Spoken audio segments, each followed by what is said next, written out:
Chapter 304 Ferocious Beasts Released. Chapter 304 Ferocious Beasts Released.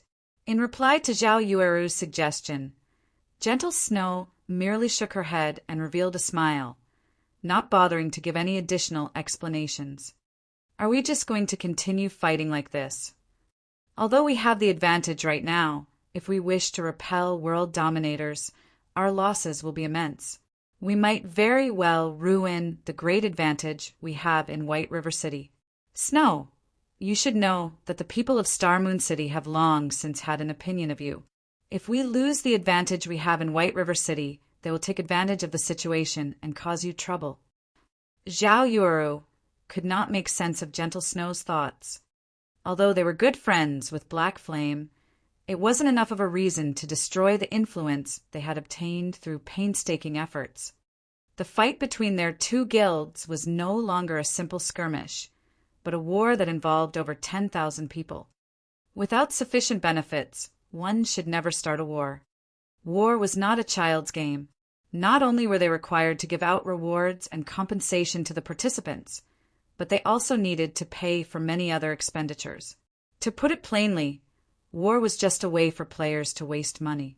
Though it would not have mattered as much if they could pay these expenses using credits. After all, their families in the real world were both wealthy and influential.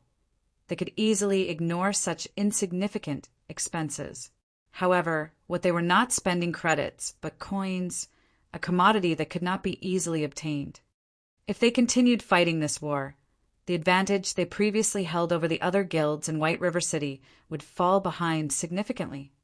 Zhao Yueru knew that Gentle Snow was a person who spoke of righteousness and possessed high morals. If it were for a personal matter, she would never allow her companions to fight in such a desperate war. It was also the reason many experts willingly followed and respected her. Even if it were for personal reasons, Gentle Snow absolutely would not drag in the entirety of Ouroboros in White River City. Is Zero Wing truly worth the effort to attempt to win this battle and protect them? Zhao Yueru asked in confusion. Yes, I believe my own foresight. Gentle Snow's crystal-clear eyes glowed with firm confidence. In truth, Gentle Snow wanted to say that she believed in Black Flame and Yi Feng's potential. In addition, there was also a great power hidden behind Black Flame. Even to this moment, Gentle Snow had yet to glean any important information about Black Flame. Not only could he form a connection with the Starstreak trading firm, but he was also allowed to sell his products there. This was definitely not a feat that any ordinary power could help achieve. At the very least, to this day, Gentle Snow had yet to find any other guild successfully forming a relationship with the NPCs of a trading firm. Moreover, the experts in Zero Wing had practically appeared from thin air. If one claimed that no power supported Zero Wing from behind, then how is it even possible for a recently established guild like Zero Wing to draw in so many experts? Hence, Gentle Snow felt confident that she had made the right decision. However, if Gentle Snow discovered that Sherfong had simply recruited people in Jinhai City who had been experts in the past, just what would her expression be? As the desperate battle between Ouroboros and World Dominators continued, the vice leader of World Dominators, Blood Halberd, experienced a slight headache. Has that Gentle Snow gone insane? Isn't she just helping out some foreign guild? Is there a need to try so desperately? Blood Halberd appeared disappointed and confused as he looked at the casualty report he had received. As of this moment, they had lost over 1,500 players. Just the compensation they had to pay out had already reached astronomical amounts. The more blood Halberd read the death toll written in the report, the darker his expression became. No matter how he considered things, World Dominators would undertake a huge loss this time. Guild Leader Tyrant, World Dominators has incurred an immense loss due to your great plan. If you don't compensate us appropriately, don't blame me if the relationship between our guilds turns sour. Blood Halberd was furious now. He felt that lone tyrant had used him as cannon fodder. Vice Leader Blood, please calm your anger. This entire incident was purely an accident. I did not expect Gentle Snow to be a madman. Rest assured, I will definitely compensate you for your losses. Lone Tyrant agreed to Blood Halberd's demands without hesitation. Or, to put it in another way, he did not dare hesitate. Although Dark Star was powerful in White River City, it was still weaker than Ouroboros. If a misunderstanding occurred with world dominators, it would be a disaster if they joined hands with Ouroboros to deal with Dark Star. Hence, Lone Tyrant had no choice but to compensate them. After all, he was the one who had requested world dominators to hinder Ouroboros. However, Lone Tyrant's heart ached when he thought about how he needed to compensate for over 1,500 deaths. Fine. Since Guild Leader Tyrant has made such a promise, I won't say anything more. While Blood Halberd and Lone Tyrant conversed, Aqua Rose and the members of Zero Wing finally arrived at the battlefield between Ouroboros and world dominators. It's up to all of you now, Sherfong spoke in the guild channel. Guild leader, leave it to us. At worst, we will just have to die once. No matter what, we are going to teach world dominators that if they wish to join hands with Dark Star to face us, they better not think of leaving unscathed. Right. Since they wish to start a war, we will show them that anybody who dares provoke Zero Wing will suffer the consequences. Energy filled the 3,000-plus members of Zero Wing that had hurried to the battlefield. The moment Sherfong gave the order, they would instantly transform into ferocious beasts and tear apart their enemies. Good, listen to my command. Assassins, your job is to use stealth and sneak over to World Dominator's healers. Shield warriors, guardian knights, berserkers, and swordsmen, all of you are to charge into the heart of World Dominators and break their formation. Healers, follow the group closely and keep everyone in the unit alive. As for ranged attackers, block their path of retreat. We will not let a single one of them leave here alive. Aqua Rose will be in charge of commanding the ranged classes. Under Sherfeng's commands, everyone from Zero Wing took organized action. Very quickly, more than 300 assassins snuck to World Dominator's rear lines. Meanwhile, as all of the players from World Dominators were occupied with their battle against Ouroboros, none of them managed to discover the forces of Zero Wing arriving behind them, let alone the assassins sneaking up on them.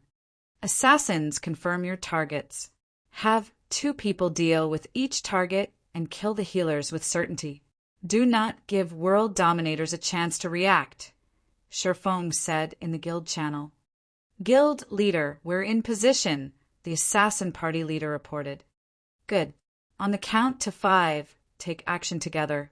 After the assassins make their move, shield warriors and guardian knights, remember to activate your life-saving skills immediately as you start your charge.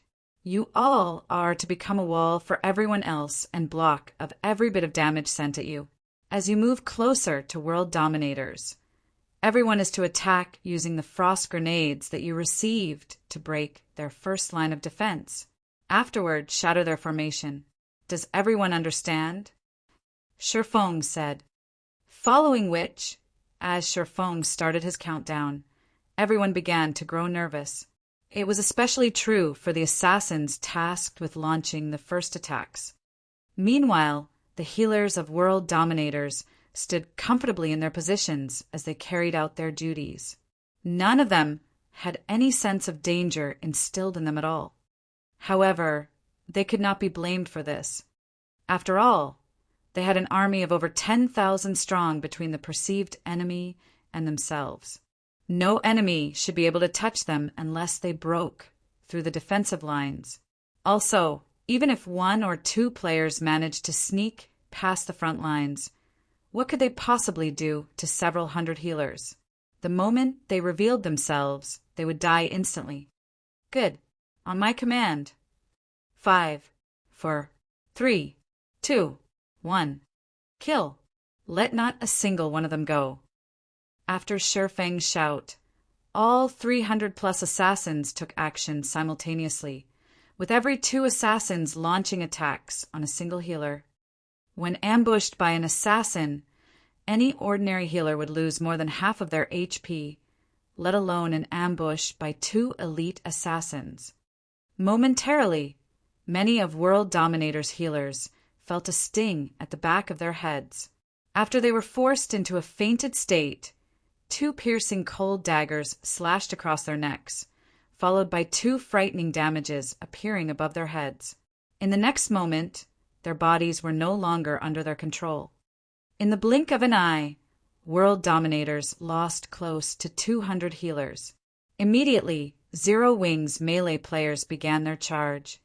A moment later, Aqua Rose used a Guild War order to lock down the entire region, preventing any from using a return scroll to leave the battlefield. Chapter 305, Zero Wing's Might. Chapter 305, Zero Wing's Might. The sudden loss of almost 200 healers stunned everyone from World Dominators. It's an ambush. Run. Faced with several hundred assassins so close without any protectors by their side, the only way the healers of World Dominators could escape death was to run towards the main army of World Dominators. However, healers were inherently slow. The assassins from Zero Wing quickly caught up to them. Originally, if these healers had worked together to retaliate against the assassins from Zero Wing, they could have at least offered some semblance of resistance.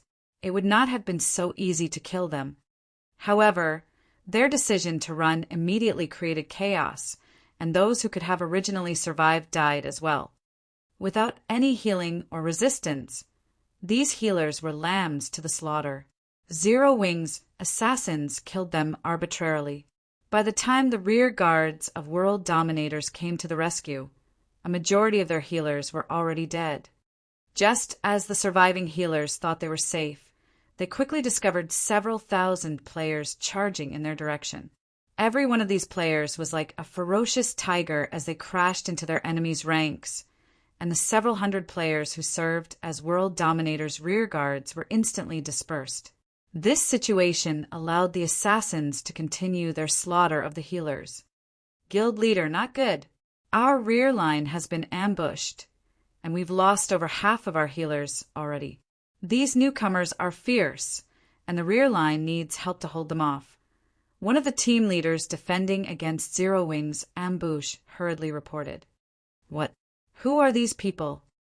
Blood Halberd had been busy issuing commands from the front lines all this time. The moment he received the report, he immediately turned to look. He discovered that there were actually several thousand players charging and killing into their ranks, and anyone from World Dominators who tried to block their charge instantly died. These newcomers were like a sharp blade, instantly splitting World Dominators' forces in half with their precision charge. World Dominators currently fought a desperate battle against Ouroboros, and the damage they received from such an ambush was self-evident. Without the healer's support, the Shield Warriors and Guardian Knights who stood on the front lines rapidly fell, one after another. The front line was also continuously forced into a retreat, and within moments, over 100 players from World Dominators had died. Damn, just who are they to actually dare start a war against World Dominators? Do they not want to live anymore? Blood Halberd's eyes had already become blood red from anger. He wished he could immediately chop their ambushers into a million pieces. Guild leader, they're wearing a 6-winged emblem on their chests. They should be players from Zero Wing, a ranger reported. Zero Wing? Weren't they fighting Dark Star? Why have they suddenly appeared here? Questions filled Blood Halberd's mind. However, he halted his thoughts as he spoke through the guild's war channel. These losers have actually dared ambush us. They're simply overestimating themselves. Everyone, turn around and focus all your attacks on Zero Wing. Wipe these fools from Zero Wing out first. Blood Halberd was one of the upper echelons of World Dominators, and he had experienced many battles that involved tens of thousands of players in the past. Thus, he was very clear on what actions he needed to take right now. World Dominators was no longer a match for Ouroboros in this battle, now that Zero Wing had ambushed them from behind. Launching a pincer attack with Ouroboros, World Dominators was in a fatal situation. If they continued this battle, they would suffer total annihilation. The only options they had was to either break through from one side or defend their positions and wait for help. Since the second option was clearly not viable, the only option they had left was to break through and escape this battlefield. However, it was clearly impossible for them to break through from Ouroboros' side. That left them with annihilating Zero Wing. Regarding numbers and total combat power, World Dominators was above Zero Wing by leaps and bounds. Meanwhile, on Ouroboros' side, Gentle Snow very quickly noticed that someone had ambushed World Dominators. Moreover, the ambush came from directly behind World Dominators. Although Gentle Snow did not know who launched the attack, this was a great chance that she could not miss. They might even be able to give World Dominators a huge blow in this situation. Everyone, charge forward. Don't let World Dominators reorganize their formation.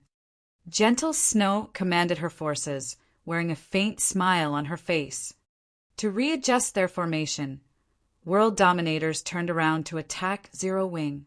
Unfortunately, that decision came at a high price. Unwittingly, World Dominators lost thousands of their members. Blood, Halberd's heart bled at this sight. Although they had fought Ouroboros for a long time, they had only lost around 1,000 or so players.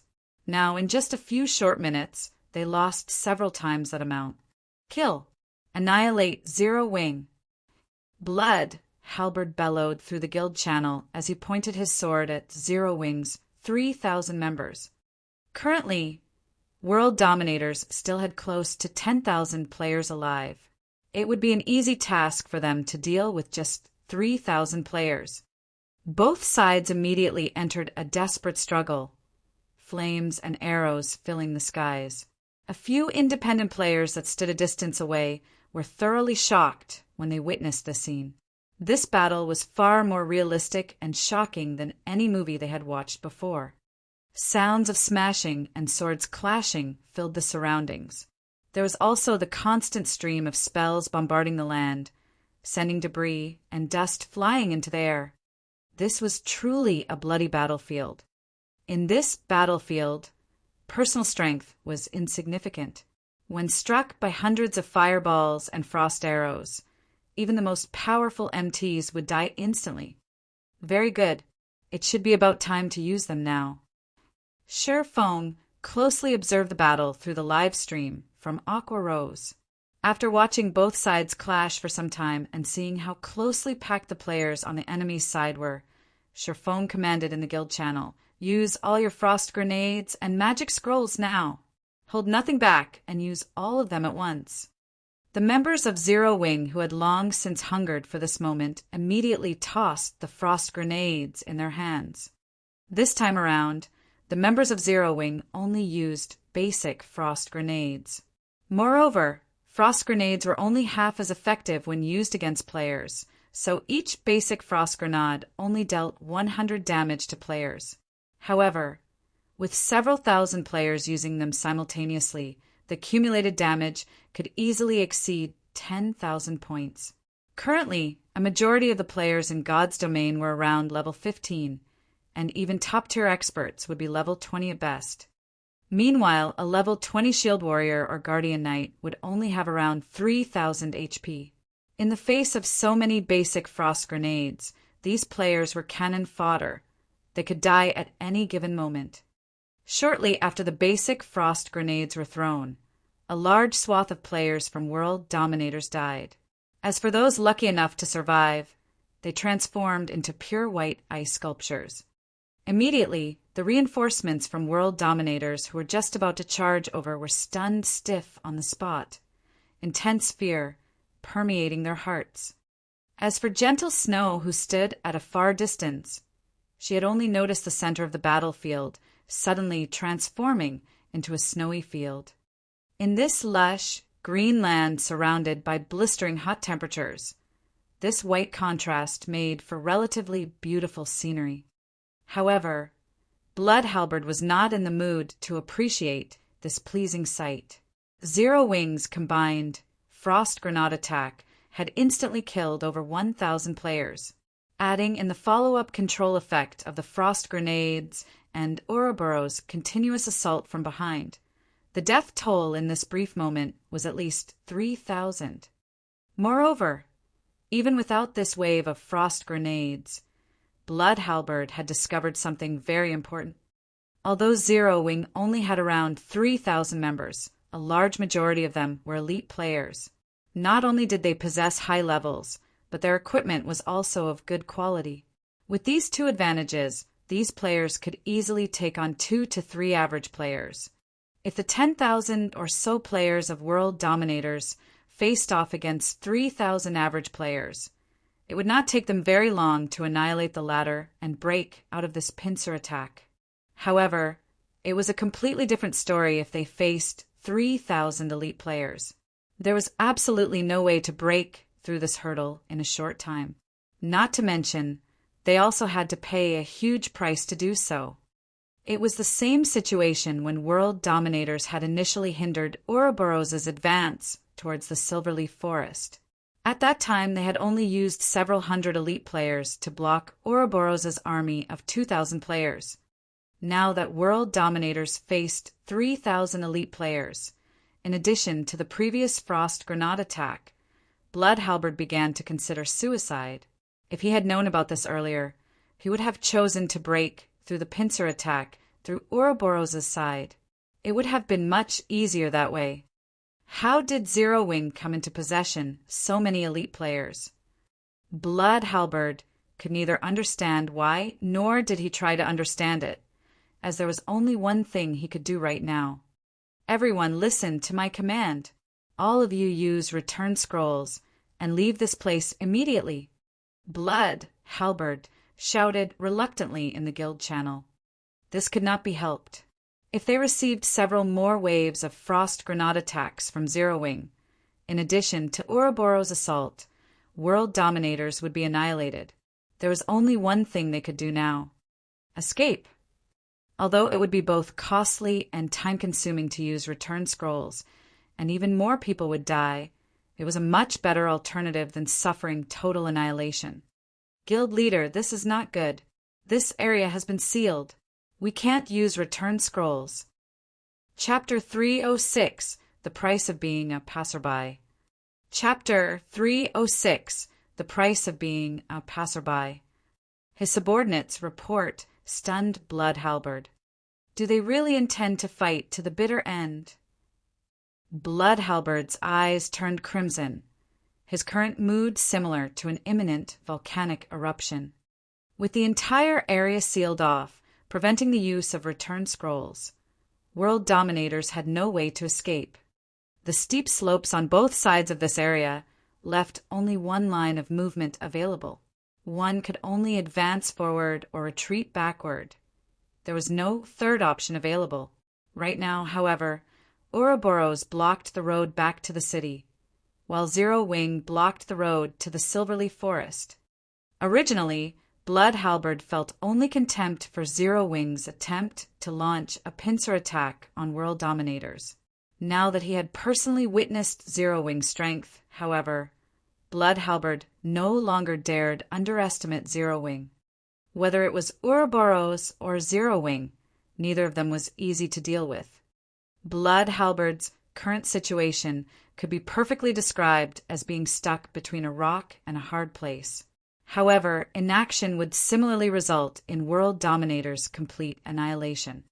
Originally, World Dominators had come to this place simply to aid Dark Star in delaying Ouroboros' advance. Now, however, they had become the center of the war. Everyone, defensive formation! Blood, Halberd commanded after a bit of thought, not daring to delay any longer. The members of World Dominators immediately formed a circle to repel attacks from both sides and reduce their losses. Meanwhile, Blood Halberd sent out a communication request to Lone Tyrant. Originally, Lone Tyrant was still joyous over locating Fire Dance's group. However, he suddenly received an urgent call from Blood Halberd. Vice Leader Blood, I will definitely send over the compensation after this entire matter is dealt with. Please stop rushing me, Lone Tyrant said, slightly annoyed. Compensation? Blood Halberd's anger boiled over when he heard this word. Originally, Darkstar was the one responsible for dealing with Zero Wing. However, World Dominators now had to handle both Zero Wing and Ouroboros, placing Blood Halberd's guild in such a dangerous situation. Was this something mere compensation could make up for? Guild Leader Tyrant, I promise to help you delay Ouroboros, not to start an all-out war with them. Now, not only have you let Zero Wing's forces run away, you're even making World Dominators face two guilds at once. Meanwhile, you, Guild Leader Tyrant, only know how to utter the word compensation. Guild Leader Tyrant, you're good. You're very good. The more Blood Halberd spoke, the angrier he got. He felt that Lone Tyrant had plotted against World Dominators all this time. First, Lone Tyrant had let them fight it out with Ouroboros. Then he had allowed Zero Wing's forces to escape. In order to escape, Zero Wing could only pass through the area where World Dominators and Ouroboros were fighting. In the end, Zero Wing had no choice but to start a fight with World Dominators. With this plan, Lone Tyrant could kill 3 birds with 1 stone. Success meant that 3 of the top 6 guilds in White River City would receive a huge blow, with Darkstar the only beneficiary of this chaos. Lone Tyrant was certain that there was a misunderstanding the moment he heard Blood Halberd's words.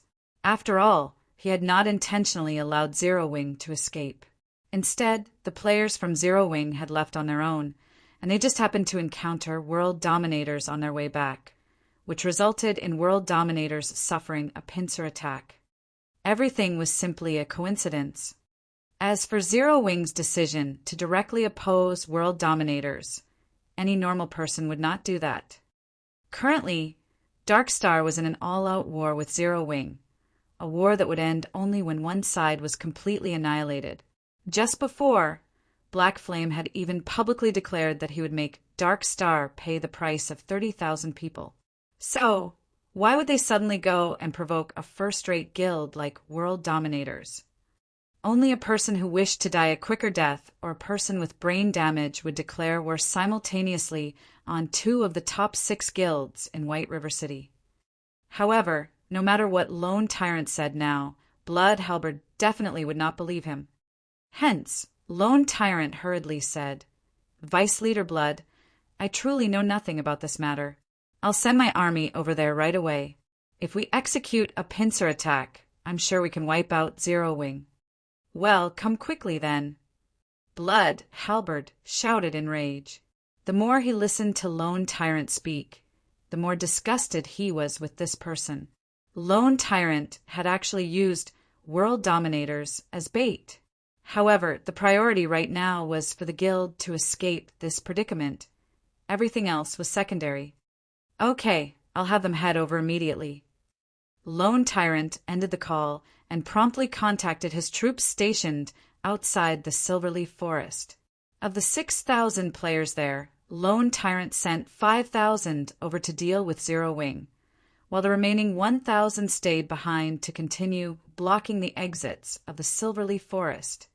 However, as time slowly passed, World Dominator's situation turned grimmer and grimmer. Zero Wing's 3,000 elites were incredibly zealous. After several consecutive charges, although Zero Wing lost several hundred of their members, World Dominators lost at least 3 to 4 times that number. Not to mention, Ouroboros was also madly assaulting them on the other side.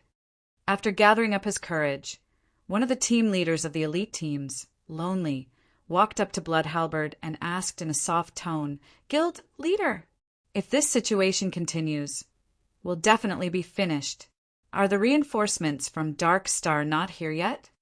If the elite members of World Dominators were to lose 2 or 3 levels in addition to most of the weapons and equipment on their bodies. World Dominators would definitely not be able to compete for White River City any longer. I know that, but they still need around 10 minutes before they can arrive. At this moment, Blood Halberd's heart was bleeding in pain. However, he was helpless in this situation, unless of course Zero Wing or Ouroboros showed mercy and let them go. Blood Halberd's eyes shone when this thought occurred to him. He was not out of options yet. World Dominators and Ouroboros were bitter enemies, so it was obviously impossible to ask Ouroboros to show mercy. However, there was a slight possibility of success with Zero Wing. After all, World Dominators had never come into direct conflict with Zero Wing before. Also, Zero Wing's main enemy was Dark Star, while World Dominators was simply a passerby in this matter.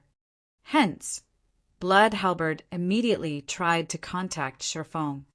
Vice Leader Halberd, to what do I owe this pleasure? Sherfong asked, a smile on his face. When he received Blood Halberd's call, he had chosen to accept it right away.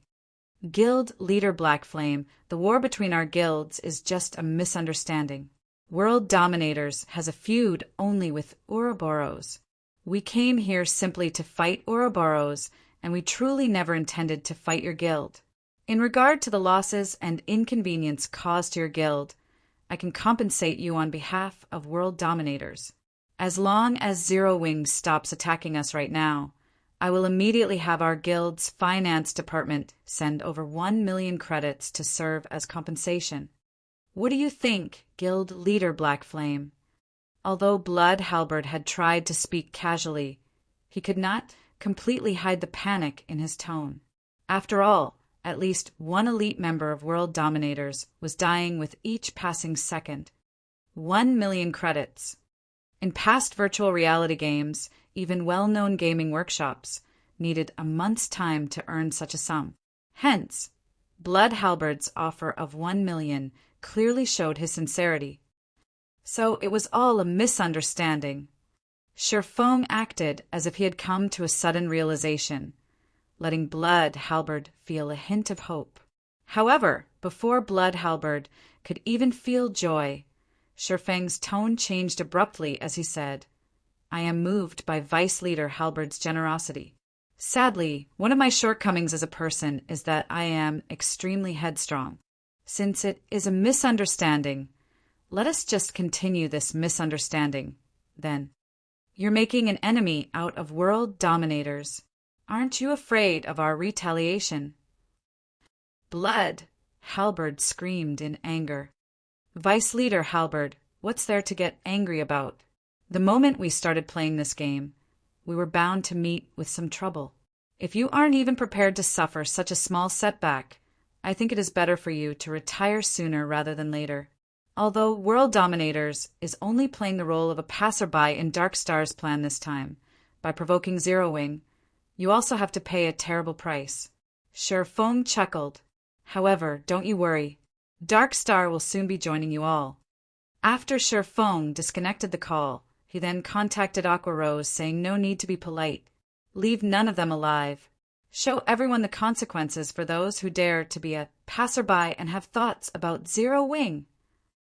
Chapter 307, Famous in a Single War. Chapter 307, Famous in a Single War. Damn, this Black Flame is practically a mad dog that bites anyone it sees. Blood, Halberd cursed. I'll definitely remember this matter. If there is a chance in the future, I'll definitely not let him off. Vice Leader, we've lost too many healers. This long battle is also taking a heavy toll on the remaining healers' mana. They can't leave their combat status to use the magic spring, so they can only rely on mana recovery potions to replenish their mana. However, most of them have already consumed all the potions they have.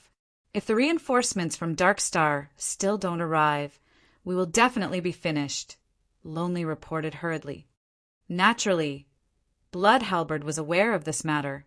Before Zero Wing's intervention, World Dominators had been able to split its healers into 2 teams, with one team healing the players at the front and the other falling back to replenish their mana and rotate them accordingly. However, Zero Wing's ambush had taken out over half of World Dominator's healers. If World Dominators were to insist on maintaining the rotation system, its death toll would at least double.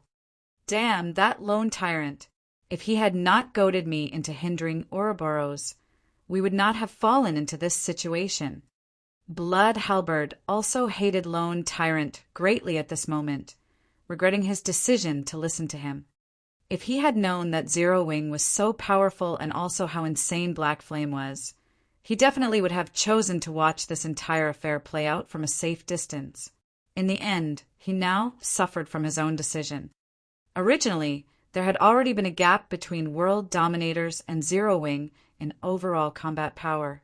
Now that World Dominators had lost the support of its healers, the gap had widened further.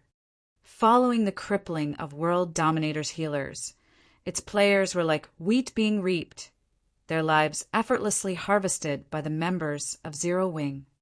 In contrast, Zero Wing's healers carried out their task with great zeal. The frontline players of Zero Wing found it hard to die even if they wanted to. Within moments, the mortality ratio of the two guilds soared to frightening heights. When Zero Wing initiated their ambush, the mortality ratio had only been 1 to 3, with World Dominators having the higher number of deaths. Now, however, that ratio had risen to 1 to 8 and would soon approach 1 to 9. In other words, for every player Zero Wing lost, World Dominators would lose 8 or 9 players. On the other front, the players from Ouroboros were fighting valiantly as well, and they had succeeded in pushing the original mortality ratio of 1 to 1, 2 up to the current ratio of 1 to 3. No, we can't wait any longer. At this rate, we'll be completely annihilated by the time the reinforcements from Darkstar arrive. Both anger and grief filled Blood Halberd at this moment. World Dominators had started this war with over 10,000 members. Yet now, only 5,000 or so members remained alive. Immediately, Blood Halberd shouted in the guild channel, "All of you, charge together with me. We're leaving with as many lives as we can." At Blood Halberd's command, everyone from World Dominators commenced a desperate charge while ignoring even the magical bombardments from enemy mages. Naturally, such an exodus only made it much easier for Zero Wing and Ouroboros to kill them. The price these two guilds had to pay also lessened greatly. However, with 5,000 plus players desperately trying to escape en masse, it was also impossible for the two guilds to kill every single one of them.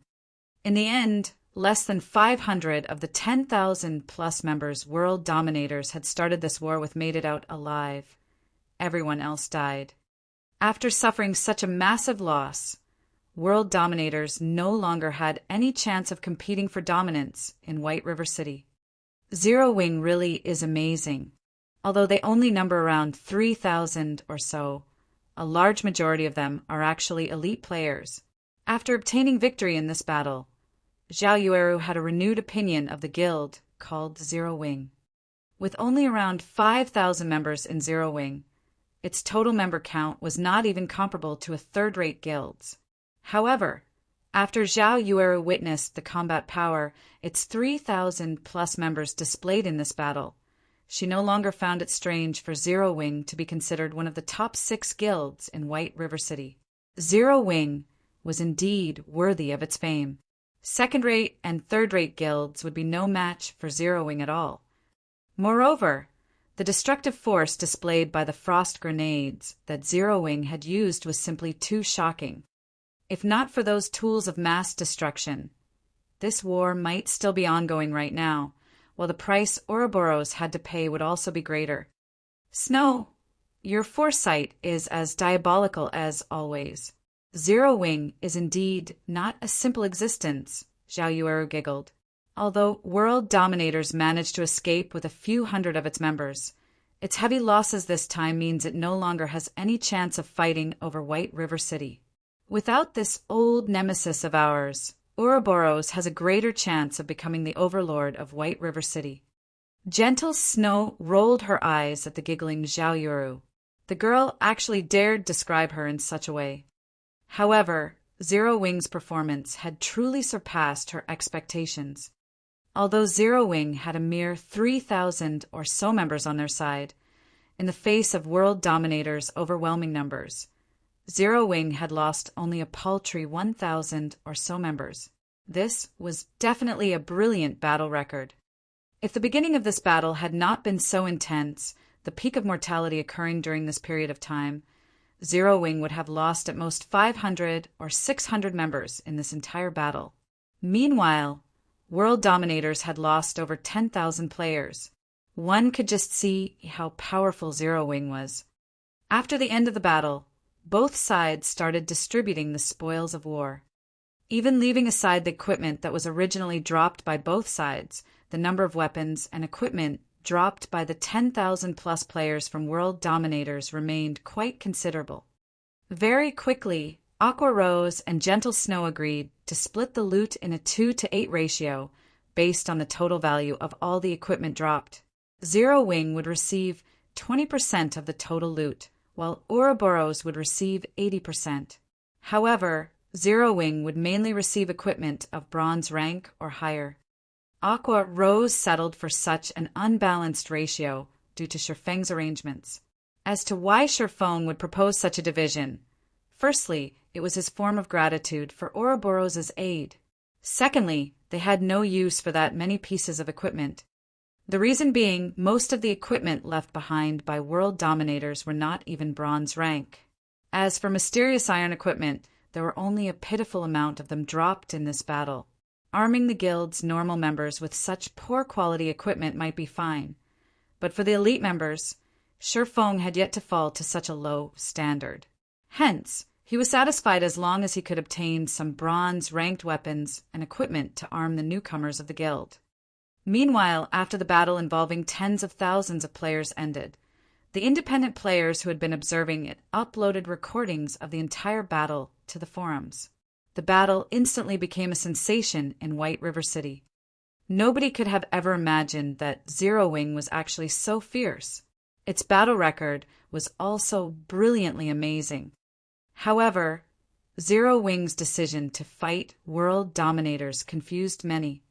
Instead of killing the members of Dark Star, they had chosen to annihilate World Dominators, which had played the role of a passerby.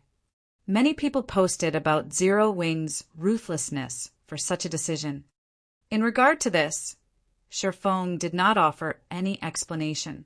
Even when Aqua Rose raised this matter to Shifeng, he only laughed it off without saying anything. In truth, Shifeng really did have his own motives for making such a decision. On one side, there was Dark Star, a guild supported by a gigantic existence, like Underworld. On the other, there was World Dominators, a first-rate guild with an extraordinary background. If these two guilds cooperated to suppress Zero Wing, such an alliance would be detrimental to Zero Wing's development in White River City, even with the help of Ouroboros. After Shifeng found out that these two guilds had joined hands, the first thing he thought to do was to annihilate World Dominators in White River City. Although World Dominators was a first-rate guild, their main force was not based in Starmoon Kingdom. There were countless cities in God's domain. After World Dominators spread its forces widely, it had only a few experts in each city. The guild would only make a small investment in a small city like White River City. However, everything would change if World Dominators truly had a good chance of becoming the overlord of White River City. At such a time, the guild would definitely increase its investments greatly, and then World Dominator's power in White River City would grow several-fold, making it even harder to deal with. In the past, Blood Halberd had achieved amazing feats in White River City. He also had the help of a first-rate expert like Lonely, so he had managed to develop the guild to the point where it had the possibility of becoming the overlord of White River City. As a result, World Dominators had boosted the number of experts and funding it sent over in order to solidify its influence over White River City. Thus, the guild's power in White River City greatly increased, and it became even more powerful than the current Ouroboros. Now that world dominators had decided to oppose Zero Wing, Shifeng definitely could not allow it to develop in White River City. Otherwise, they would have to face a powerful foe in the future. This was also the reason why Feng Xianyang decided to annihilate Zero Wing without hesitation, after Shifeng rejected Feng Xuanyang's proposal. Although Feng Xuanyang's decision was due in part to his vicious personality, the more important reason was how very great a potential a guild that possessed a guild residence had. If he did not destroy Zero Wing while the guild was still in its infancy, he would be raising a tiger to serve as his future enemy. Shifeng's actions were exactly the same as Feng Xuanyang's. He was killing a powerful opponent that was still in its cradle. Meanwhile, world dominators starting a fight with Ouroboros at a place with only one escape route was the perfect chance for Shifeng to do so. Naturally, Shifeng would not let such a rare chance get away. Shortly after the battle with world dominators ended, Fire Dance and the others also arrived at the location Shifeng had appointed. Guild leader, we've already arrived at the location you specified. What are we supposed to do next? Fire Dance said in the team chat after confirming her group's location. Chapter 308, Black Flame and Yifeng. Chapter 308, Black Flame and Yifeng. Good, I'll head over there now, Shifeng said. Standing atop a tree, he inspected his surroundings before jumping off the tree and proceeding towards the meeting point. Now that Fire Dance and the others had accomplished the difficult first step, what remained depended solely on luck. If his plan worked, then Fire Dance's group would succeed in escaping. As for directly confronting Darkstar, choosing to face over 3,000 elites from Darkstar was simply suicidal. Oh, someone's coming over. While Shifeng was traversing the forest, his keen five senses suddenly picked up on movement a short distance away. He promptly jumped up onto a tree. Towards the west side of the forest, a team of over 100 elite players was currently searching the vicinity as they moved. The majority of these players were red names, creating a very eye-catching sight. Moreover, none of them tried to hide their presence, which made it very easy for Shifeng to discover them. Uncle South Wolf, Zero Wing has played a significant role in the war between Ouroboros and world dominators this time. We also can't overlook the combat power Zero Wing displayed. It is definitely not as simple as it appears in the video recordings of their battle. If Zero Wing had not suddenly ambushed world dominators from behind, world dominators would not have lost so overwhelmingly. Now, world dominators in White River City is only an empty shell of its past self. Blood Halberd is also continuously lambasting Lone Tyrant with a barrage of curses. However, since Lone Tyrant does not dare to become hostile with Blood Halberd, he has no choice but to suffer in silence. Black Flame is truly decisive with his actions. Not only did he eliminate world dominators from White River City, he has also severed a large portion of Darkstar support. In addition, the post he made before declaring war on Darkstar has led to the war between Zero Wing and world dominators receiving widespread attention. Using only 3,000 players to defeat a first-rate guild like world dominators, with such a brilliant battle record, Zero Wing has instantly risen to fame from this single battle, killing 3 birds with 1 stone. Even I am starting to admire this person named Black Flame. The commentary of the female summoner walking beside South Wolf on Zero Wing's battle was eloquent. She spoke as if she knew every little detail of Shifeng's plan. This girl was around 20 years old. She had a pair of beautiful eyes that was both bright and dazzling, making it difficult to discern the girl's thoughts. Her cherry lips were currently tilted up slightly, while her eyelids were curved into small crescents. The girl exuded a calm and mysterious aura. During the few occasions when she giggled, she would also reveal a noble and elegant temperament that drew the attention of others despite themselves. Yulan, you are Underworld's female Zhuge. How can you uplift others' prestige while downplaying your own worth? That Black Flame simply got lucky. He definitely isn't as smart as you make him out to be. South Wolf felt that Yulan overestimated Black Flame, who South Wolf believed was simply an arrogant and despotic person. Meanwhile, Zero Wing's victory in the war this time and the subsequent trouble that visited Dark Star were simply coincidences. There was nothing worthy of their concern. Maybe I am overthinking things, Yulan laughed, having no intention of refuting South Wolf's words. Although Zero Wing has risen to fame with this single battle, and they have also managed to cause us some trouble, their core team is still trapped in this Silverleaf Forest. We have them completely surrounded now. Even if Ouroboros and the rest of Zero Wing rush over here right away, they will still be too late to change anything. As long as Zero Wing's core team is annihilated, the guild itself will receive a fatal blow. At that time, we'll see how Black Flame can continue acting rampantly, South Wolf scoffed proudly. Zero Wing had only managed to garner the reputation it had today due to their continuous monopoly of the top 10 positions on the ranking list of White River City. The 8 experts of Zero Wing were known by all, and they still occupied the top 8 positions on the ranking list until this day.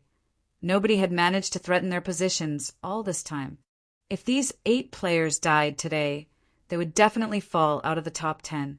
Subsequently, Zero Wing would also lose the fame and prestige it possessed. I guess this could be considered a flaw of guild leader Black Flame. Players have always worshipped the strong. Although occupying the top position on the ranking list would bring him great benefits, if he fails to maintain this position, it would instead become a sword that will stab him in the heart. Yulan nodded. In the middle of South Wolf and Yulan's conversation, an assassin suddenly spoke in the team chat. Brother South Wolf, I found them. Assassins were not only proficient in the art of assassination, they were also proficient in the art of tracking. Hence, assassins were definitely the best choice when hunting for players. Good. Even the heavens are aiding me. I will bring an end to Zero Wing. Blade, immediately inform Guild Leader Tyrant of this, and have them come quickly. We'll go ahead and delay Fire Dance's group. The moment everyone arrives will be their time of death. South Wolf laughed. It is a pity Yi Feng isn't with them. Otherwise, I will definitely make him regret making a mockery out of Underworld. Regardless, I will use the deaths of Zero Wing's core team members as a greeting gift to him. Yi Feng? Uncle South Wolf, are you referring to the God-ranked expert of White River City, the Yi Feng? Yulan suddenly grew interested. What dog's fart expert? If he had not hidden himself, I would have already made him kneel and beg for forgiveness by now, South Wolf said in disdain. Yulan entered a deep contemplation after hearing South Wolf's words. Suddenly, a smile appeared on her face and a hint of joy glimmered in her eyes. It was as if she had found a new toy to play with. Laughing lightly, she said, First there is Black Flame, and now there is Yi Feng, a God-ranked expert. Zero Wing is truly an interesting existence. Just as South Wolf's group was closing in on Fire Dance and the others, Sherfeng hid himself within the dense treetops, waiting for South Wolf's group to approach him. Guild leader, we're ready, Fire Dance said through the team chat. Good. Fire Dance, you and the other assassins sneak over to their healers and prepare an ambush. Make sure to maintain a certain distance from their group and be careful of detection. Although it is unlikely that any of them have learned a stealth erasing skill, we cannot rule out even the slightest possibility. Wait until they have entered Blackie's attack range, then make your move. No matter what, do not let them discover our tracks, Sherfeng said quietly. After Sherfeng had discovered South Wolf's group, he had immediately contacted Fire Dance and ordered them to ready themselves to get rid of these players. Sherfeng had chosen to do so mainly because it was of utmost importance that Dark Star not find out where they were going. South Wolf's elite team consisted of over 100 players. All of them possessed relatively good quality equipment. Although there were a few bronze equipment mixed in, most of them were using mysterious iron equipment. This team was definitely one of Dark Star's core teams. Conversely, although Shifeng had only around 30 players on his side, every one of them was an expert. It was not exactly impossible for them to eliminate these 100-plus elite players in a short amount of time. Not to mention, Shifeng still had plenty of basic frost grenades and Tier 1 magic scrolls on him. Naturally, he had distributed quite a lot of them to Fire Dance and the others. In addition, if they could kill all these elite players, the deaths would cause significant damage to Dark Star. So why not? Leave it to me. Saying so, Fire Dance immediately led 5 assassins and snuck over. Although South Wolf's group consisted of 100-plus elite players, their levels were only around level 17, with level 19 being the highest. Meanwhile, Fire Dance was currently level 21. Fire Dance's techniques and equipment also surpassed these elite players by leaps and bounds. All these factors combined allowed Fire Dance to effortlessly sneak up on the enemy's healers. The 5 other assassins accompanying Fire Dance were not weaklings, either. They were all core members of Zero Wing, sporting equipment of Mysterious Iron rank or above, and were also at level 20 right now. When they snuck up on the healers of Dark Star, none of them were detected. So when South Wolf and his group walked into Blackie's attack range, they all remained unaware of the looming danger. Kill! Shifeng commanded through the team chat, and immediately, everyone sprang into action. Chapter 309 Boss Ranked MT. Chapter 309 Boss Ranked MT. The 10 healers from Dark Star did not detect the presence of the 6 figures swiftly closing in on them at all. Fire Dance was extremely quick. She crossed the distance of 8 yards within an instant. The level 19 cleric that Fire Dance approached had no clue whatsoever. The cleric did not sense even a threat of danger as a snowy, cold dagger stabbed into the back of his head. Before the cleric could even feel pain, another dagger, this one scorching hot, slashed his neck. After placing the level 19 cleric in a fainted state, Fire Dance immediately followed up with a flurry of attacks. Backstab, Shadow Strike, Quadruple Assassinate. A series of frightening damages appeared above the cleric's head. Fire Dance was currently using the pair of fine gold rank daggers she had received from Shifeng.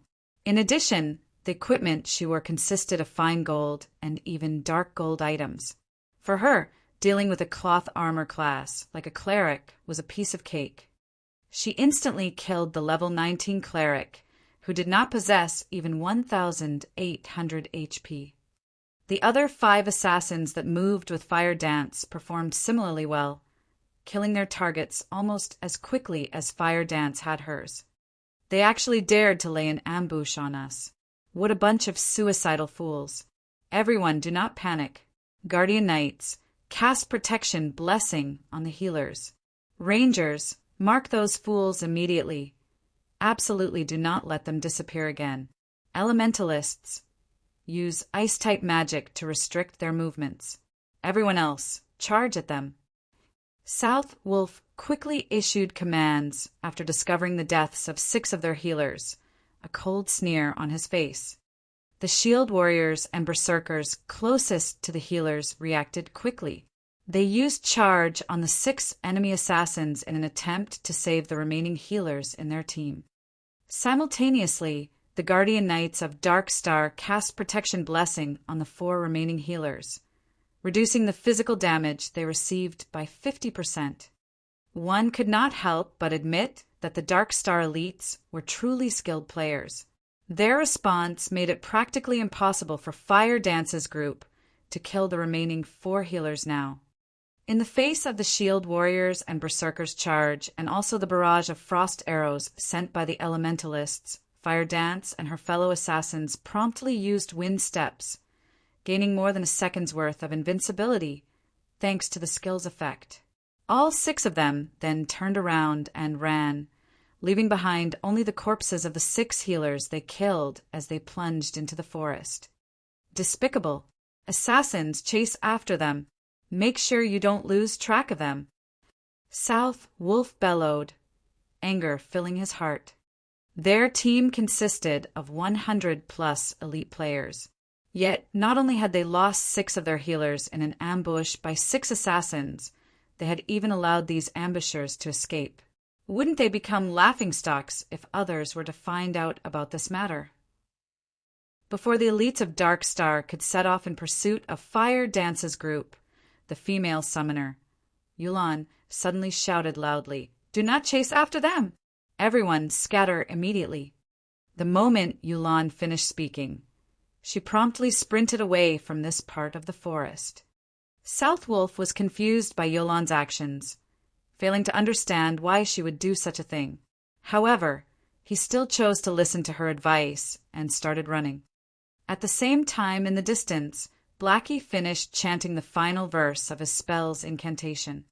In the next moment, an enormous, golden magic array appeared in the sky, covering a large part of the forest. Shortly after, a dazzlingly brilliant star appeared from the magic array and plummeted towards the forest. One after another, the Dark Star elementalists with quick reactions responded by immediately activating instantaneous movement. Meanwhile, the other classes also activated their own life-saving skills while doing their best to escape the effective range of the attack. However, there were a few players from Dark Star that failed to respond appropriately. Moreover, Blackie's stars of light possessed a very large effective range. Hence, when the first star impacted the ground, the blast caught over a dozen Dark Star players. The continuous bombardment of the stars of light easily wiped out even shield warriors that possessed more than 3,000 HP. To put it simply, all those within the stars of light's effective range died.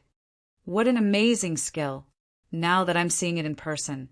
This skill is extraordinary as expected. Aside from Black Flame and Yi Feng, the top ranker of White River City cannot be taken lightly, either. Although Yulan had managed to avoid the bombardment of the stars of light, she still could not help but marvel at the terrifying destructive power of the skill. Yulan, if not for your reminder, we would have lost more than just a dozen or so members. At this moment, South Wolf had yet to recover from his shock. After all, he had originally been standing at ground zero of the attack. If he had not escaped as quickly as he had, he might have been among the dozen or so players who had died. Uncle South Wolf, please contact Guild Leader Tyron immediately and have them on the lookout in their vicinity. Make sure they don't split up, as the ambushers from Zero Wing are definitely not limited to just those 6. Yulan said in the team chat after surveying her surroundings. Yulan, you worry too much. Although we have lost some of our people, this team of ours consists entirely of Dark Star's elite. Fire Dance's group has only around 30 or so members remaining. In a direct confrontation, they stand no chance against us at all. The most they can achieve right now is an ambush on us. Now that they have revealed themselves, it is the perfect chance for us to pursue them. So, how can we choose to wait for our deaths in this place?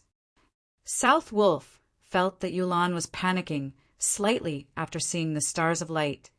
Originally, Yulan had wanted to dissuade South Wolf. However, the latter was simply too impatient.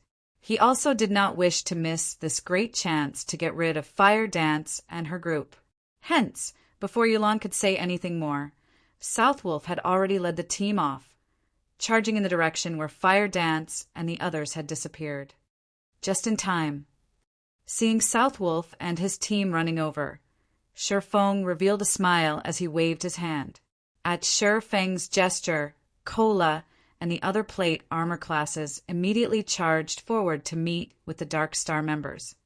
The moment South Wolf's group noticed a dozen or so Zero Wing members charging at them, they, too, did not hesitate to hasten their steps, their eagerness to get rid of Kola and the others showing clearly in their eyes.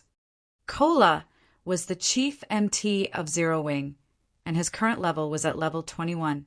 In addition, Kola was mostly geared with fine gold equipment, secret silver being the poorest quality for the items he had on him. The arc-light guard in his hand was also a dark gold ranked shield. With such good items, Cola's HP exceeded the 3,900 threshold, and his defense was likewise frightening. When a flame explosion sent by one of Darkstar's elementalists landed on him, the spell barely managed to deal slightly over -300 damage.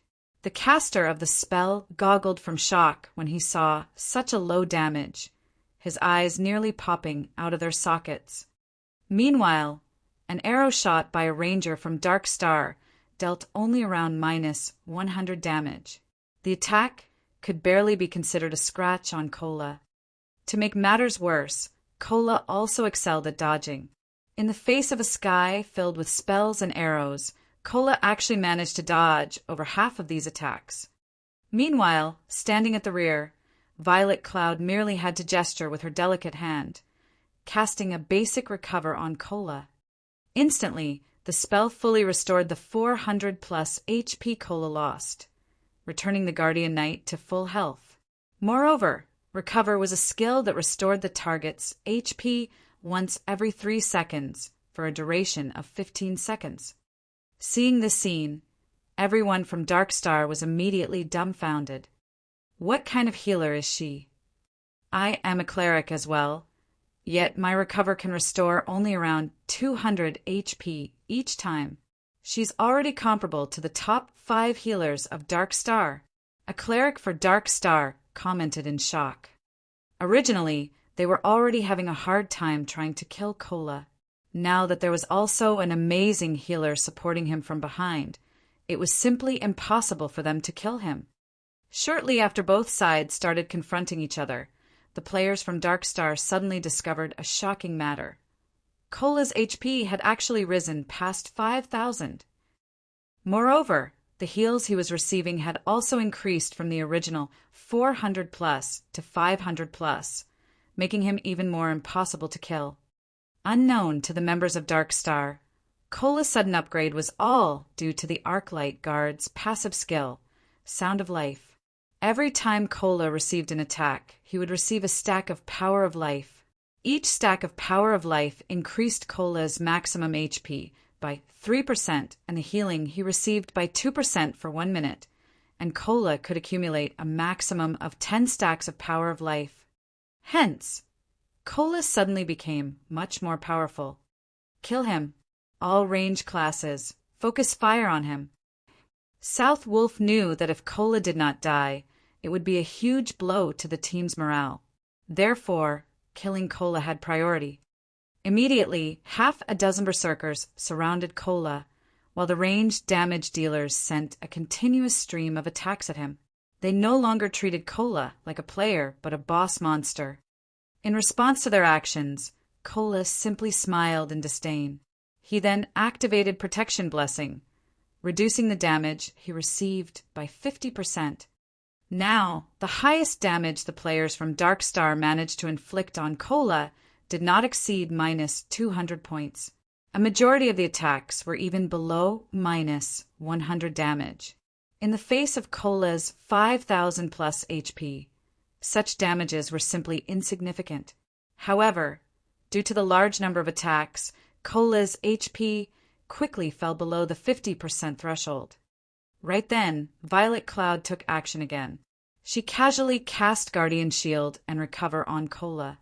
At Violet Cloud's current level, her Guardian Shield would provide her target with a buff that could absorb over -700 damage. She followed up with Healing Light. In the next moment, a healing value of +1,600 appeared above Cola's head, in addition to the 500+ HP regenerated with Recover. Cola's HP instantly went back up to full again. Chapter 310 Reversal. Chapter 310 Reversal. Originally, the Guardian Knight Cola was already a huge headache due to his high HP and defense, and Darkstar's players exerted quite a lot of effort in order to reduce his HP by over half. Yet in the next moment, he was now back to full health. South Wolf nearly popped a vein when he witnessed this scene. Although Cola was an MT, the damage he dealt was not one bit low. A casual slash from his sword could deal around -300 to -400 damage to Darkstar's shield warriors. If Kola used a skill, he could even deal -500 to -600 damage, which was even higher than that of the Berserkers of Darkstar. Moreover, Kola could tank 4 Berserkers simultaneously, all by himself, and he even managed to send them flying back. Meanwhile, such a boss-ranked MT was now immortal due to a single cleric from Zero Wing. However, this still was not the end of South Wolf's headache. The MTs in his team were relatively high-ranking MTs in White River City. But the 2 Berserkers named Lonely Snow and Water Buffalo still sliced them up in no time.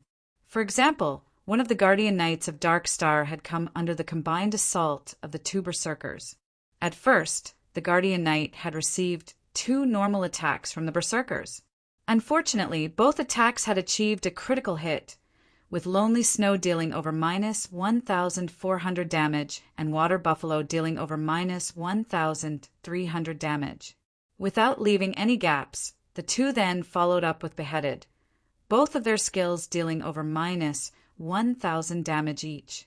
As a result, even though the Guardian Knight had 2 healers focusing on him, his 3,000 HP was still reaped away within an instant. Meanwhile, Fire Dance was even more amazing than the 2 Berserkers. After dishing out a flurry of attacks, she followed up with a 7-star Eviscerate that achieved a critical hit, dealing over -2,300 damage. Within moments, 1 more Guardian Knight of Darkstar died. South Wolf had even begun to suspect that the members of Zero Wing were no longer playing the same game Darkstar's players were. After all, whether it was Zero Wing's MT, healer, or DPS, all of them were so powerful. On the other hand, the players of Darkstar were like paper, dying from just a touch. With merely a brief exchange, South Wolf's team had already lost 9 members. It should be known that all these players were core members of Darkstar. They were not random noobs that could be found anywhere on the streets of White River City. Each and every one of them was a skilled player, and they all had a good sense for battle. Although they were not comparable to experts, neither were they far from one.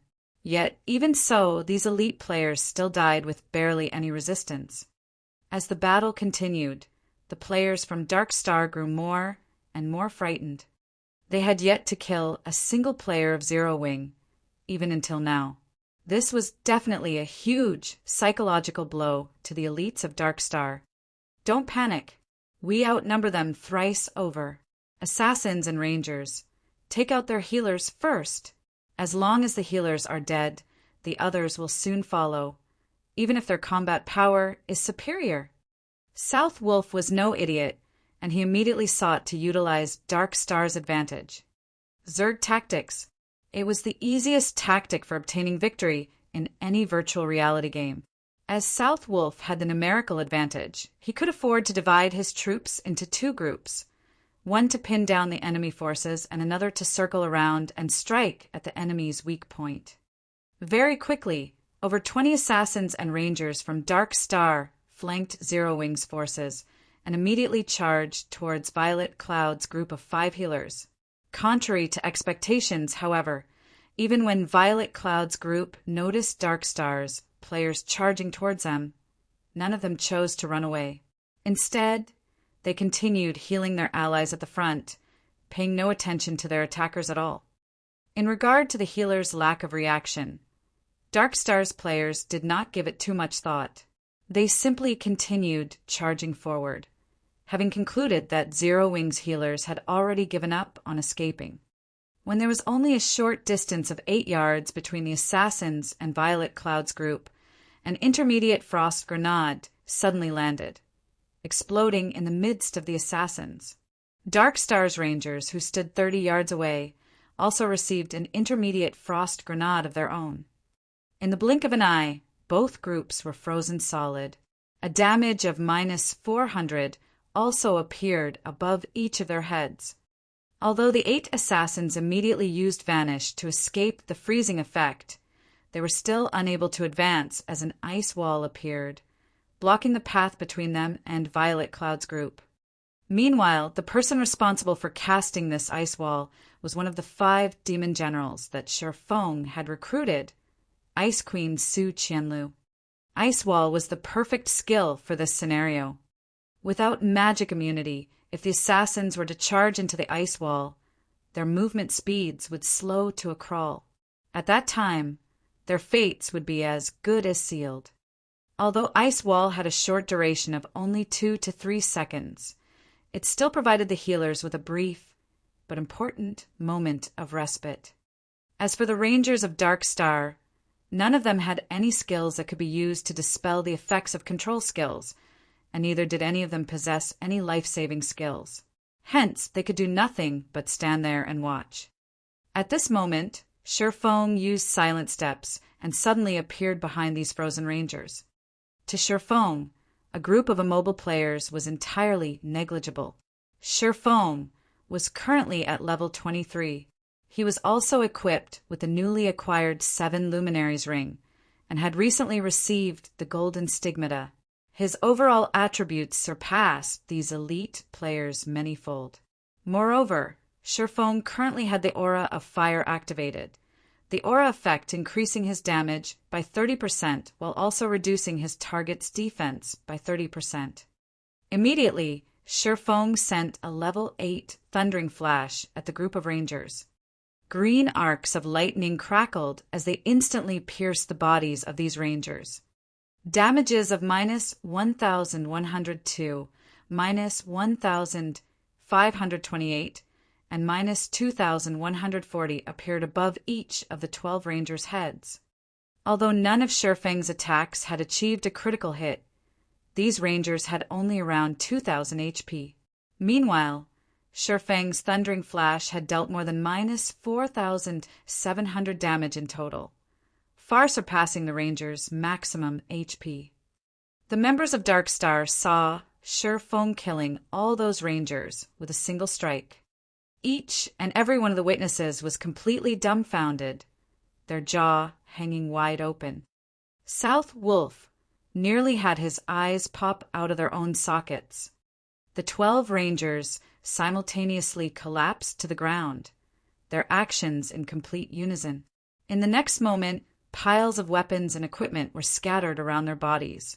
In this chaotic battlefield, this scene was both striking and shocking. The 12 rangers were all either level 18 or level 19 players. Most of the equipment they used was also level 15 mysterious iron equipment, and every one of them had more than 2,000 HP. Yet they were killed off so easily. Moreover, it wasn't just one person that got killed, but an entire group. For a moment, South Wolf believed that he was dreaming. He even considered giving one of his subordinates a slap and then asking said subordinate if it hurt, to confirm whether or not this was a dream. As for the assassins of Dark Star who had been waiting for the ice wall to disappear, after witnessing this unforgettable scene, they had completely forgotten their original task of dealing with Violet Cloud's group of healers. They idly stood there as they watched their ranger companions die, their minds empty of all thought. They then swallowed a big gulp of saliva as they suddenly recalled an important matter. With the number of murders they had committed so far, if they died as well, not only would they lose 2 to 3 levels, they would even lose all the equipment on their bodies. Watching from a distance, Blackie was similarly astonished by the instant deaths of the 12 elite players. However, he had long since grown inured to Shi Feng's horror-inducing feats, so he quickly regained his composure and threw a basic frost grenade at the still-dazed assassins of Dark Star, freezing them once more.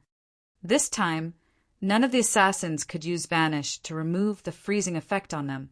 Hence, they could only obediently stay frozen.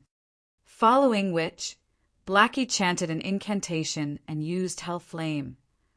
One could easily imagine the might of a hell flame that was powered by the epic ranked staff Mavis's Guard. Damages of over minus 1,000 points immediately appeared above these assassins' heads, and within 3 seconds, all of these assassins turned into ashes, leaving behind a pile of shining weapons and equipment. However, this was still not the end. After Shi Feng had dealt with Dark Star's rangers, He then cast Firestorm, the activatable skill of the aura of fire, at the heart of the battlefield. Firestorm inflicts 500% damage within a range of 10 by 10 yards for 5 seconds. Cooldown 5 minutes.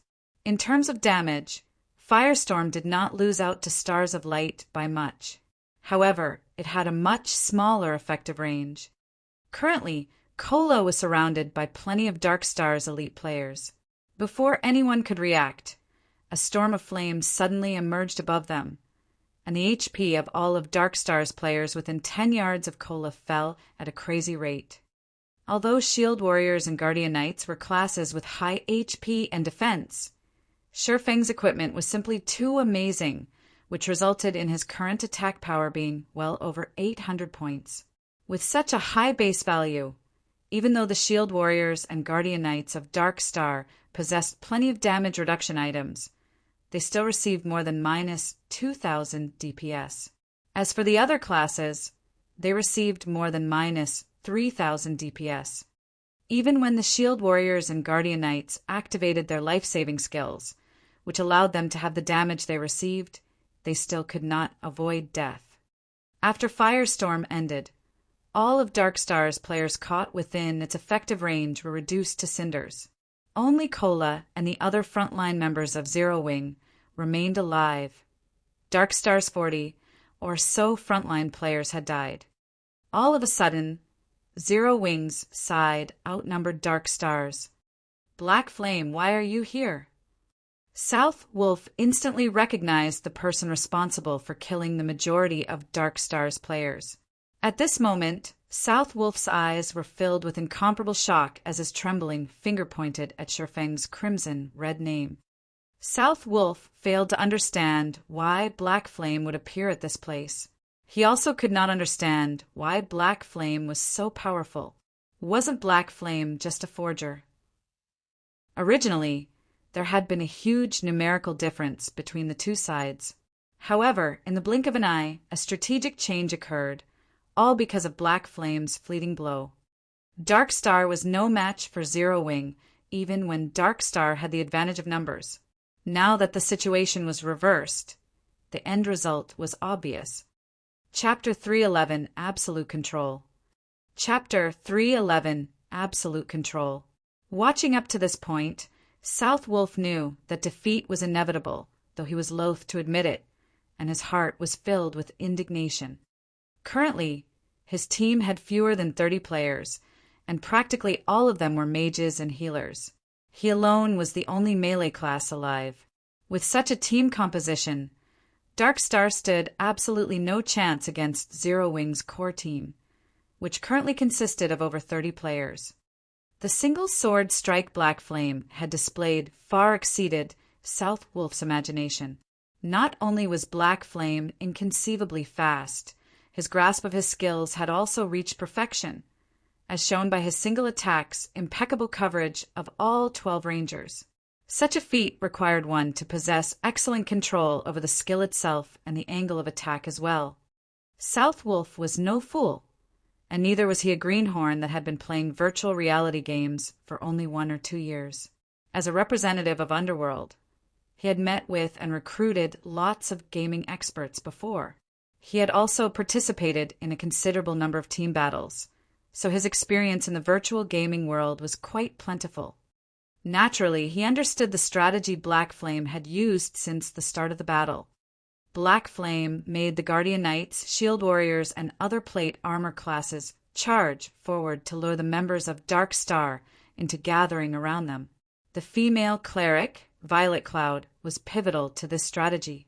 Although on the surface her healing ability was only double that of the healers of Darkstar, the effectiveness she displayed during the team battle far surpassed that of 3 or 4 healers combined. Violet Cloud had an excellent grasp of the battle situation. Not only could she keep Cola alive and well, she could also simultaneously stabilize several other players' HP. Throughout the battle, she performed smoothly and calmly. She was definitely not an existence to be trifled with. Originally, Zero Wing already had powerful experts like Fire Dance, the team leader of Zero Wing's core team, and Blackie, the #1 player on White River City's ranking list.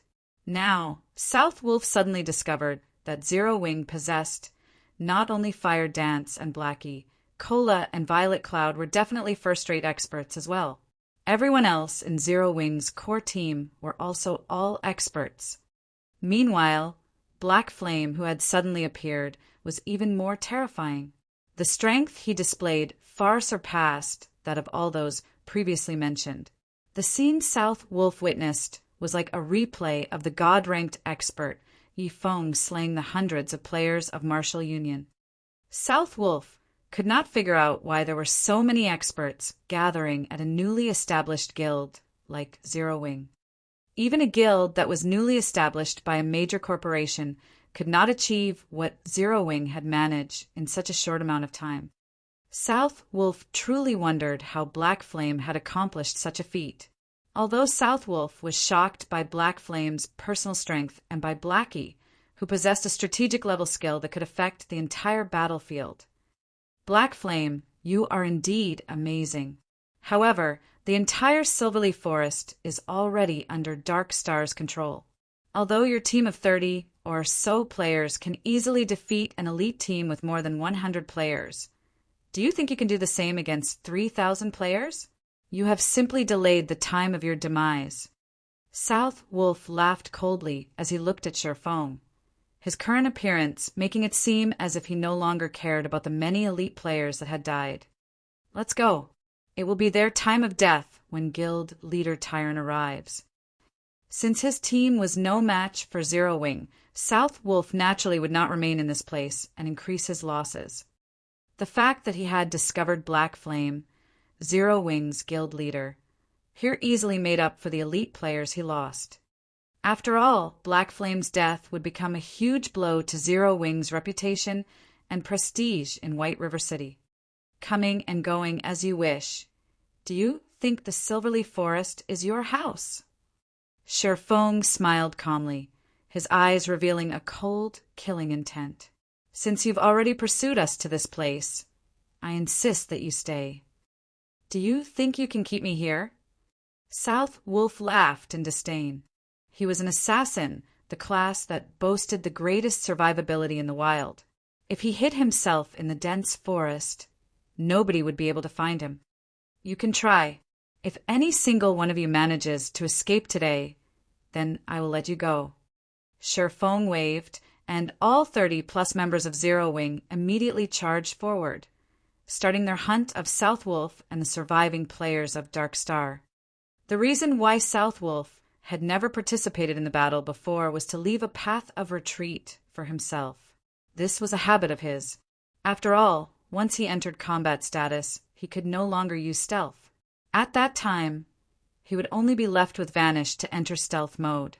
However, Vanish was a life-saving skill, so it should only be used at the most crucial of moments. Looking at the enemy players charging at him, South Wolf revealed a disdainful expression, just as he was about to use stealth and hide himself in the dense forest. What's going on? South Wolf suddenly discovered that he could not use the skill.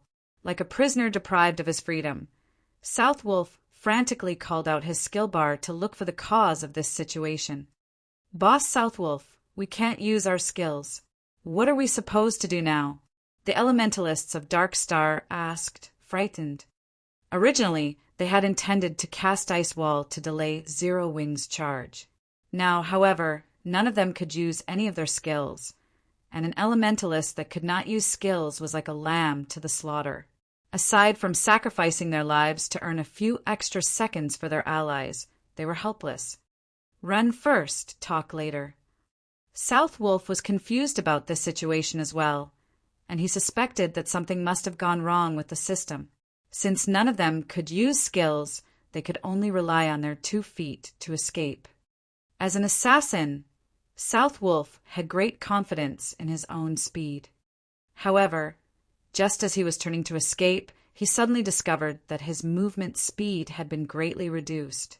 Everyone else from Dark Star faced a similar situation as well. Just what is going on? South Wolf started panicking as the players of Zero Wing raced closer and closer to them. However, he was simply helpless in the situation. In the next moment, South Wolf noticed a black figure dashing past Cola and the others. Like a mad gale, the figure instantly caught up with the escaping players of Dark Star. This person was none other than Shifeng himself. At present, Shifeng's agility exceeded 240 points, and there were also the bonuses provided by the equipment he wore. In terms of movement speed, Shifeng was definitely ranked at the apex of Star Moon Kingdom. Shifeng used silent steps and appeared behind South Wolf like a ghost. He then said softly, "I've already said that you can't escape." Previously, while Shifeng was conversing with South Wolf, he had secretly switched the aura of fire on the 7 luminaries ring to the aura of time. Meanwhile, the aura of time reduced the movement speed and attack speed of enemies within a 100-yard radius by 20% and increased the cooldown of their skills by 20%. When its activatable skill, Absolute Time, was used, it would even prevent enemies within a range of 50 by 50 yards from using any skills or tools for 20 seconds. After Shifeng used Absolute Time to envelope this entire area, everybody from Dark Star could not use any skills or tools for 20 seconds. Dark Star's current surviving members mostly consisted of mages and healers, so this restriction had truly rendered them completely helpless. One could say that the moment South Wolf's team stepped into this region of the Silverleaf Forest, their lives passed into Shifeng's hands. Just what did he do? South Wolf's heart was filled with shock when he noticed Shifeng appearing behind him. Before South Wolf could even ponder on the subject, Shifeng's abyssal blade had already left its scabbard. Countless silver lights pierced the numerous vital points on South Wolf's body. South Wolf had only leather armor, so every one of Shifeng's attacks managed to cause over -500 damage, while critical hits dealt over -1,000 damage. On the other hand, the mysterious iron-ranked chest piece South Wolf wore was like a piece of tofu.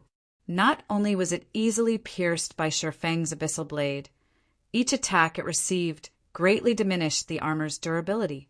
Just 3 strikes had nearly reduced it to scrap already. Shifeng's attacks were lightning fast, and he had brandished his sword 8 times in a single series.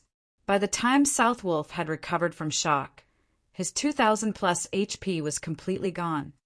Suddenly, South Wolf's field of vision turned gray, while his body fell to the ground involuntarily.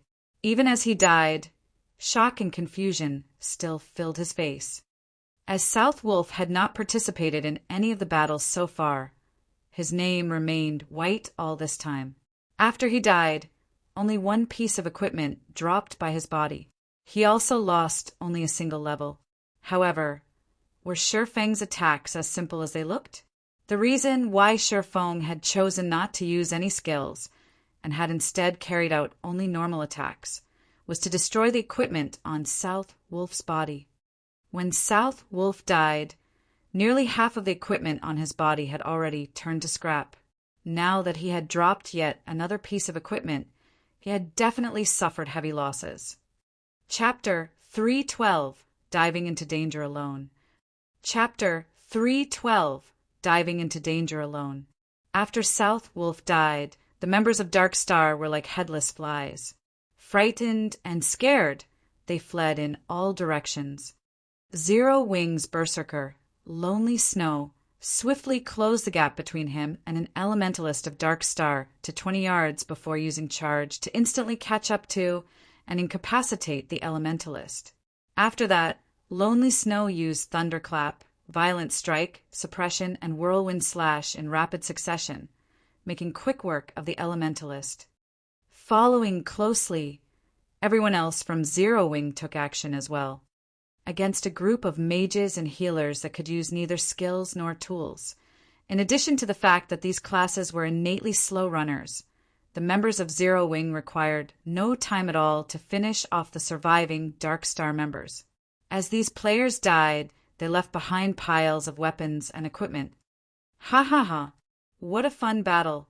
Those bastards from Dark Star think that they are so amazing, but now all of them are dead. Kola laughed loudly as he looked at the weapons and equipment scattered all over the ground. The frustration he had accumulated from continuously running away was completely swept away now. Fire Dance nodded her head in agreement, a faint smile appearing on her face. She then said with a light chuckle, "This battle was indeed a good stress reliever. None of us died this time, while Darkstar lost over 100 players. After this battle, Darkstar will have to reorganize their plans to pursue us. If they could deal with a team of over 100 elite players in such a short time, it also signified that Darkstar would be simply sending its members to their deaths if a team had fewer than 200 or 300 players. In order to reduce its losses, Darkstar would definitely consolidate its teams and at least double or triple the member count of each team." At this moment, Blackie and the others were laughing without restraint as well. After all, they were able to kill over 100 elite members of Darkstar. This would, without a doubt, be a huge blow to Darkstar. "Collect the loot. Darkstar will be arriving here soon," Sherfone commanded. The loot they obtained from killing the 100-plus elite members of Darkstar was extremely bountiful. They had collected close to 1,000 weapons and equipment, and a majority of them were even mysterious iron rank. The harvest they got from this single battle far exceeded even the harvest aqua Rose obtained from the battle that involved tens of thousands of players. Even Sherfone was somewhat moved by this harvest. Kill and plunder. Just from this battle, they had obtained the resources required to arm an elite team of 100 players. This was precisely the reason why, in the past, many large guilds preferred to kill and plunder the core teams of smaller guilds. Not only could they increase their guild's fame and prestige by doing so, they could also make a huge profit. They could upgrade their weapons and equipment much faster this way, compared to raiding dungeons and killing bosses. However, the harvest from this battle was still insufficient to offset the losses Zero Wing had suffered.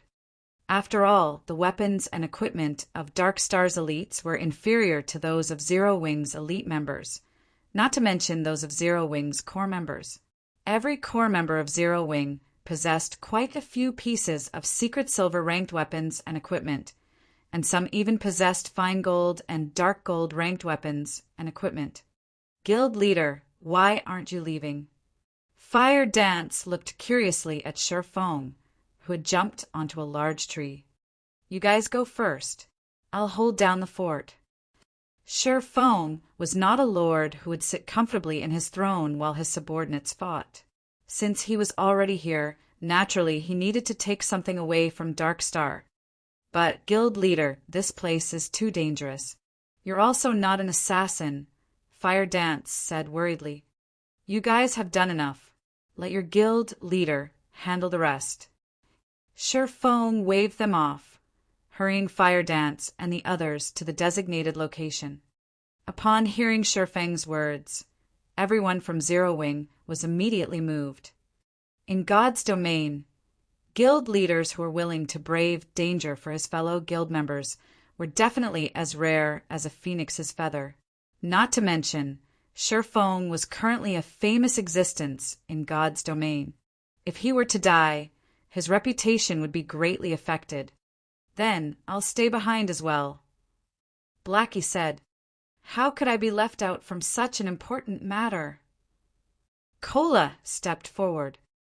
Suddenly, everyone else started voicing intentions to remain. "All of you, stop making a fuss and leave with me. You all will only be a hindrance to guild leader if you stay behind." Fire Dance could feel the cold, killing intent radiating from Sherfone at this moment. She knew that he could no longer hold himself back. She then raised her head and looked at Sherfone, saying, "Guild leader, you have to be careful." "Rest assured, I know my own limits." Sherfone laughed. He then retrieved a basic stealth scroll from his bag. This scroll allowed players to enter stealth mode. The stealth scroll's effect had a duration of 1 hour, and as long as players did not carry out any attacks during this period of time, the scroll would remain in effect. Shortly after Fire Dance and the others departed, Yulan came hurrying over to this place with a huge team of more than 300 players. Sure enough, all of them died. Yulan sighed softly when she saw the ground littered with corpses. However, she was not surprised by this outcome. Obviously, the ambush before was meant to lure them into a trap. However, South Wolf had been too eager for success, which resulted in a team wipe as she had expected. "Revive them," Yulan said to the healers in her team.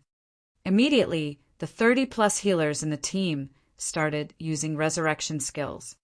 If players died outside of a dungeon, there were two methods for them to revive. The first method was to revive back at the cemetery.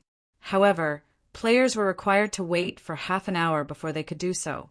The other method was to have one of the healer classes use a resurrection skill. Players could be revived immediately using this method. However, upon resurrection, players would have to wait another 10 minutes before resurrection skills could be used on them again. A short while later, all 100-plus elite players had been revived. Meanwhile, after being resurrected, South Wolf felt fortunate over the fact that he was not a red name. He had only lost one piece of equipment and fallen by one level after he died. Yet, when he discovered that most of the equipment he wore had been turned to scrap, he nearly went insane. South Wolf had been using level 15 Mysterious Iron set equipment, which could be obtained only from a level 15 team dungeon. In order to obtain the complete set, South Wolf had expended a huge amount of time and effort. Now, however, all of them were destroyed. Unlike field bosses, team dungeons reset only once every 3 days, and there were only a limited number of level 15 team dungeons within the region of White River City. Gathering the complete set had taken South Wolf 2 cycles. If he wished to obtain the set once again, he would have to wait through another 2 cycles. At this moment, Lone Tyrant arrived at the scene. He then asked South Wolf, "What happened here? How did all of you die?" South Wolf was someone from Underworld, so he did not particularly care how many players from Darkstar had died. He cared more about himself instead. However, the same could not be said for Lone Tyrant. The strength of Darkstar determined his future as its guild leader. Now, more than 100 elites from his guild had died for no reason. The worst part was that these elites had lost most, if not all, of their weapons and equipment. The levels they lost could be recovered, but it would not be as easy to recover the equipment. We were lured into an ambush unprepared, and all of us got killed. However, I discovered something even more important. I don't know how he managed it, but Black Flame is now with the core team of Zero Wing. He has also become a red name at this point, so this is the perfect chance for us to destroy Zero Wing. Although Black Flame is very powerful, we should have no problems dealing with all of them if we send in a team of 300 to 400 players. We can still catch up if we chase after them right away. South Wolf's words immediately allowed Lone Tyrant and Yulan to come to a realization. "Truly an interesting person," Yulan muttered softly, her interest towards the player named Black Flame growing. As for Lone Tyrant, his expression turned grim upon receiving this piece of information. Obviously, with Black Flame commanding Zero Wing's core team, their combat power had increased to frightening heights. Also, from South Wolf's description of the one-sided battle that took place before, Lone Tyrant also learned that Black Flame was a great expert. Not only did Black Flame possess extraordinary combat power, he also possessed a strategic level skill. A team of 100 elite players would definitely be insufficient to deal with him. Hence, they needed to rearrange their team compositions. Each team now had to have 200 players at the very least. Otherwise, they would only suffice as cannon fodder. Black Flame, you've actually dared show yourself here. Since you've come seeking your own death, don't even think about leaving this place alive today. Lone Tyrant revealed a sinister expression. He inwardly mocked Sherfong for his foolish actions. In order to save Zero Wing's core team, Sherfong had actually disregarded the dangers and barged into Lone Tyrant's domain. Shifeng must not know how to write the word death. Chapter 313, Killing the Commander. Chapter 313, Killing the Commander. Gather everyone immediately and surround this area. I don't believe that they can grow wings and fly away. Lone Tyrant sternly issued his command. The news of World Dominator's defeat had already spread, and very few in White River City did not know about the battle that took place. This result had greatly boosted Zero Wing's prestige. If Dark Star could get rid of not only Zero Wing's core team, but Zero Wing's guild leader, Black Flame, also, then they could destroy the fame that Zero Wing had accumulated up until this point. At that time, Dark Star would also garner fame themselves, killing two birds with one stone. Naturally, Lone Tyrant would not let go of such a valuable opportunity. Immediately, everyone from Dark Star started moving. Previously, they had tried to cover too large an area in their search. Now that Shifeng and the core team of Zero Wing had exposed themselves, Lone Tyrant quickly concentrated their hunt. Soon more and more Dark Star members gathered at the stated location in the dense forest. Shifeng, who remained hidden in a tree, did not panic at this situation. Instead, he continued to wait for all the members of Dark Star to arrive. Come, come. The more, the merrier.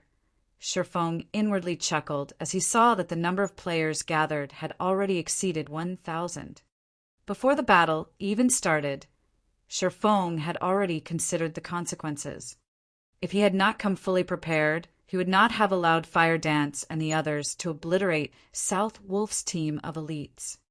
Guild leader, our members have surrounded this part of the forest. As long as any Zero Wings members show themselves, it will be their death, a ranger reported as he walked up to Lone Tyrant. Good. Start shrinking the encirclement. Lone Tyrant laughed satisfyingly. He then looked towards Ming Sha, the team leader of the Underworld Guards, and respectfully said, "In a moment, we will have to rely on Brother Ming Sha and your men to take care of the experts from Zero Wing. Rest assured, young Master Feng sent us to deal with Fire Dance and her team of experts, although there is now an additional Black Flame added to the equation. The Underworld Guards can resolve this solution all the same. We won't let any of them escape," Ming Sha replied and nodded his head. In order to extinguish Zero Wing's core team, Feng Xianyang had specifically sent a team of Underworld Guards to assist Dark Star. Feng Xianyang had gone all out on this hunt. Every Underworld Guard was an expert that Underworld had spent many years searching for to recruit. Underworld had also spent massive amounts of resources on nurturing these experts further. Compared to Absolute Heaven, the top-tier assassin that Shifeng faced before, these Underworld Guards were stronger, not weaker. Meanwhile, Feng Xianyang had sent a team of 20 of such guards. One could just imagine the frightening might this team possessed. Even a 100-man elite team from Dark Star was no match for this team. Also, the leader, Ming Sha, was an expert among experts. In the virtual gaming world, he ranked near the top. Regarding pure combat techniques, he was on the same level as the snow goddess, Gentle Snow. However, as Gentle Snow was in possession of a huge amount of resources, in terms of equipment, Ming Sha was definitely no match for her. Originally, Feng Xianyang had arranged for Ming Sha to go to White River City to deal with Yi Feng. However, Yi Feng was simply too elusive, as if he had completely vanished from White River City. Hence, Feng Xianyang sent Ming Sha to deal with the top experts of Zero Wing, such as Fire Dance and Blackie. In regards to Ming Sha's strength, Lone Tyrant had personally experienced its power. Even though he was clearly above Ming Sha in terms of levels, and his equipment was of higher quality, he still suffered defeat at Ming Sha's hands in less than 20 exchanges. On the other hand, he had only managed to reduce Ming Sha's HP by 1/10. Meanwhile, after taking some time to focus on upgrades, Ming Sha's equipment could now compare to Lone Tyrant's. Now, Ming Sha was mostly geared with several pieces of level 15 secret silver set equipment and fine gold equipment. He also wielded a level 15 fine gold greatsword, the Bone Shatterer. His equipment certainly ranked at the very top of White River City. Lone Tyrant had estimated that if he fought Ming Sha now, he would last 10 exchanges at most before his defeat. Now that he had so many players surrounding this area and a powerful team of experts like the Underworld Guards supporting him, even a top-tier assassin like Fire Dance could not escape. Just as Lone Tyrant felt confident and was about to declare that he would annihilate everyone from Zero Wing, a figure suddenly appeared in the top of a nearby tree. Someone's there. Ming Sha, who possessed acute senses, immediately discovered the figure. As Ming Sha turned his sights to the intruder, everyone similarly followed his line of sight. Indeed, in the top of the tree, they discovered a person quietly watching them. Black Flame. South Wolf immediately recognized the figure, his eyes burning with rage as he revealed this person's identity. At South Wolf's reminder, everyone finally realized Sher Feng's identity. After all, Black Flame had always been a mysterious existence, and most players had never actually seen Black Flame before. Now that this intruder had revealed himself, everyone from Dark Star discovered that Black Flame was just an ordinary-looking, middle-aged man. He did not even possess the type of aura that a guild leader should have. No matter how they looked at him, he was only an ordinary man. So, it is Guild Leader Black Flame. I didn't expect you to show yourself here, since you have refused to walk the path towards heaven and have instead barged your way down to hell. Today will be the day that you die. Lone Tyrant laughed coldly. He then commanded, "Everyone, kill him!" Immediately, over 1,000 players from Dark Star surrounded and charged at Sher Feng. Their encirclement was tightly packed, and not even a fly could get past them. Faced with over 1,000 players charging at him, Sher Feng did not panic in the slightest. Instead, his eyes emanated a chilling glow as he glared down at Lone Tyrant, smiling faintly. It was as if these 1,000-plus players meant nothing to him. Meanwhile, as the recipient of this gaze, Lone Tyrant's heart inadvertently quivered. However, Lone Tyrant quickly dispelled this feeling because he did not believe Sher Feng could do anything to him while so many players surrounded him. In the next moment, however, Sher Feng vanished from the treetop and everyone's sight. This is not good. He's trying to escape. Quickly, use flare. Lone Tyrant hurriedly shouted. The Rangers quickly used flare upon receiving Lone Tyrant's command, brightly illuminating the surrounding area. Within the effective range of flare, all stealth-type skills would lose their effects. Yet, even after tens of flares had been launched, Sher Feng's figure still could not be found. What the players of Dark Star did not know was that, after Sher Feng had activated the Ring of Nothingness, his first task was not to escape, but to leap forward and charge towards the tree closest to Lone Tyrant. Hence, the flares used to seal his path of escape served no purpose whatsoever. Damn it! He plans to kill his way over. Use flare and shine Guild Leader Tyrant's surroundings. When Yulan recalled the faint smile on Black Flame's face as he pinned Lone Tyrant with a glare, she instinctively felt that Sher Feng aimed to kill the commander. Only by doing could Sher Feng possibly redeem Zero Wing's fame and prestige.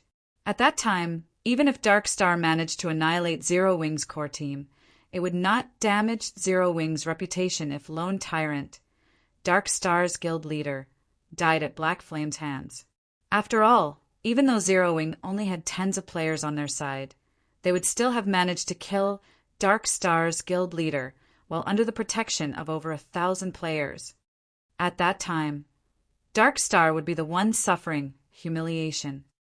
Why are you all still daydreaming? Move! Yulan angrily shouted when she noticed that none of Dark Star's rangers had reacted. However, Yulan suddenly felt that something was amiss. Instead of looking towards the outskirts of the encirclement, all of these rangers stared at the space above her. Immediately, Yulan raised her head, discovering a figure falling towards her, and this figure was none other than Sher Feng himself. Panic surfaced on Lone Tyrant's face. He never imagined that Shifeng would be so suicidal as to come for his life. Black Flame, if you wish to die, then I'll grant your wish. The corners of Lone Tyrant's mouth raised slightly. He then picked up his shield and sword, fully prepared to guard against Shifeng's attack. What amazing courage! Ming Sha, who stood by Lone Tyrant's side, brimmed with fighting spirit right now, his eyes glowing as he watched Shifeng fall. He then retrieved the bone shatterer from his back and stood in front of Lone Tyrant, acting like a highly defensive wall. Ming Sha secretly admired Shifeng's performance, and he deeply wished he that could properly exchange blows with this man. However, responsibilities came first, so he had no choice but to get rid of Shifeng. Even with Ming Sha protecting Lone Tyrant, Yulan still felt that something was off. After all, why would an intelligent and resourceful man like Black Flame carry out such a reckless action? As insurance, Yulan hurriedly commanded, Guardian Knights, use protection blessing on Guild Leader Tyrant. All healers focus on healing Guild Leader Tyrant as well. Do not let Black Flame succeed. Chapter 314, True Expert. Chapter 314, True Expert. When Shifeng landed soundlessly on the ground, he was only 20 yards away from Lone Tyrant. In the next moment, sacred heals graced Lone Tyrant, one after another. Lone Tyrant was one of the top 10 players on the ranking list of White River City. He was one of the apex MTs throughout White River City as well. Although he was only level 21 at the moment, he had over 3,700 HP, and he was not much weaker than Kola. With high HP and defense, physical damage classes such as assassins, berserkers, swordsmen, and rangers would find it extremely difficult to kill Lone Tyrant. Not to mention, Lone Tyrant now had a large team of healers, keeping him alive. Moreover, there was also the great expert, Ming Sha, currently guarding him. Hence, Yulan was greatly confused as she watched Shifeng's foolish actions. Let me see what you are made of. Ming Sha smiled at the oncoming Shifeng, and at the same time he lifted the bone shatterer and slashed it down at his enemy. The bone shatterer was a massive greatsword, yet Ming Sha wielded it nimbly and accurately. In a single strike, he had completely sealed off Shifeng's path of advance. At this moment, the surrounding melee players of Dark Star charged at Shifeng, intending to make mincemeat of him. Meanwhile, the mages standing a short distance away also started casting their spells. As long as Ming Sha managed to delay Shifeng for a few more seconds, Shifeng would receive the bombardment of hundreds of spells. Even Zero Wing's chief MT, the Guardian Knight Kola, would lose his life if he received so many spells, not to mention a swordsman like Shifeng. Yet, as if he did not see these mages readying their attacks, Shifeng continued to charge forward, showing no intentions of slowing. Just as Ming Sha's second strike was about to land on Shifeng's body, however, Shifeng's entire person disappeared. Subsequently, Ming Sha's bone shatterer struck only air, generating a powerful gust of wind. The elementalists, cursemancers, summoners, and all other range classes that were about to launch their attacks also interrupted their chanting after they lost sight of their target. Where is he? When Ming Sha failed to find Shifeng in front of him, he could not help but examine his surroundings. Suddenly, Ming Sha felt a chilling intent coming from behind him. Spinning around, he discovered that, just like a ghost, Shifeng had soundlessly appeared behind Lone Tyrant. If not for his acute senses, he would not have detected Shifeng's presence at all. After Shifeng used silent steps to appear behind Lone Tyrant, he immediately activated Absolute Time. With himself as the center point, all enemies within a 50-yard radius were now unable to use any skills or tools. Shifeng then brandished the Abyssal Blade, casting Abyssal Bind on Lone Tyrant. Meanwhile, Lone Tyrant only felt a cold wind blowing on his back. Only after Shifeng started brandishing the Abyssal Blade did Lone Tyrant notice that someone stood behind him. Horrified, Lone Tyrant hurriedly leaped forward, hoping to dodge the attack aimed at his back. As insurance, Lone Tyrant even intended to cast protection blessing on himself. However, Shifeng was simply too fast. He had activated Absolute Time and Abyssal Bind almost simultaneously. Discovering that he could not activate Protection Blessing, Lone Tyrant's heart grew extremely anxious.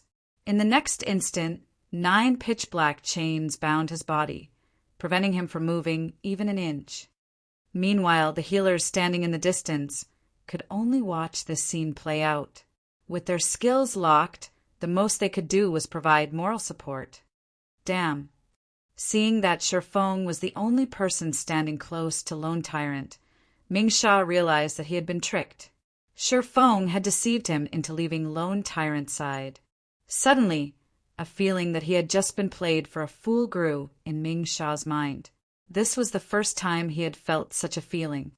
Lone Tyrant was bound and completely unguarded right now. He was unable to resist in the slightest. If Mingsha had stayed by Lone Tyrant's side, even if Lone Tyrant were bound, he could have still helped defend against attacks. Now, however, he was almost a full 10 yards away from Lone Tyrant. If this were any other day, he could have closed the distance between them using the charge he had specifically reserved. Now, however, none of his skills would work. Even if he wanted to save Lone Tyrant, he was powerless to do so. However, he only needed around 2 seconds to close a distance of 10 yards. As long as Lone Tyrant could survive that long, Mingsha was confident in stopping Shifeng, preventing Shifeng from dealing any more damage to Lone Tyrant. Naturally, Lone Tyrant had considered this as well. Hence, even when faced with Shifeng's Abyssal Blade and Purgatory Shadow, he still revealed his confidence, as if saying, "What can you do to me?" He was a guardian knight who possessed 3,700 HP. It was simply impossible for Shifeng to kill him in 2 short seconds. Unfortunately, reality had cruelly slapped Lone Tyrant in the face. When Shifeng's chop landed on Lone Tyrant, who now had his defense reduced by 100% due to the effects of the Abyssal Bind, a frightening damage of minus 1,500 appeared above Lone Tyrant's head. This single slash had erased Lone Tyrant's confidence. Now, an expression of fear decorated Lone Tyrant's face instead. Immediately, Lone Tyrant struggled to escape Abyssal Bind. However, no matter how much energy he expended, the bone-chilling chains remain unperturbed. This was the first time Lone Tyrant had felt so powerless. He had over 1,000 subordinates and a team of experts protecting him. Yet, Shifeng regarded them all as nothing. Now he could not even resist, while Shifeng arbitrarily slaughtered him. Shifeng lifted the Abyssal Blade high. In the next moment, the Abyssal Blade, which was covered in green arcs of lightning, descended, and 3 arcs of lightning penetrated Lone Tyrant's body. Minus 984, minus 1,370, minus 1892. After thundering flash ended, Lone Tyrant's body fell to the ground. From beginning to end, Shifeng had only used 2 moves to finish off Lone Tyrant, and the time he spent doing so had not exceeded 1 second. Shifeng's attack power thoroughly shocked everyone from Dark Star. Shifeng's performance was simply stunning. Even when faced with over 1,000 elites from Dark Star, he managed to kill Dark Star's guild leader, Lone Tyrant. Mingsha was also stunned by this scene. He had never imagined that Lone Tyrant would die so quickly under Shifeng's assault. Everybody get him. No matter what, do not let him escape. Mingsha bellowed as he felt unprecedented humiliation. After finishing off Lone Tyrant, Shifeng sent a chilling gaze to his surroundings. Those who received his gaze inadvertently halted their steps, and none dared to look Shifeng in the eyes. Shifeng was like a king that had descended from heaven.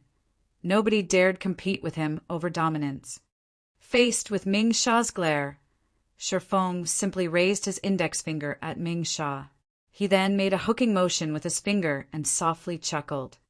Ming Sha's rage burned even brighter after receiving such a blatant provocation. Immediately, he lifted his greatsword and charged at his opponent. In reply to Ming Sha's actions, Shi Feng gently waved the abyssal blade as he walked forward. Shi Feng had the presence of a king facing an ant's challenge, his mind appearing completely at ease. When the two swords collided, sparks flew.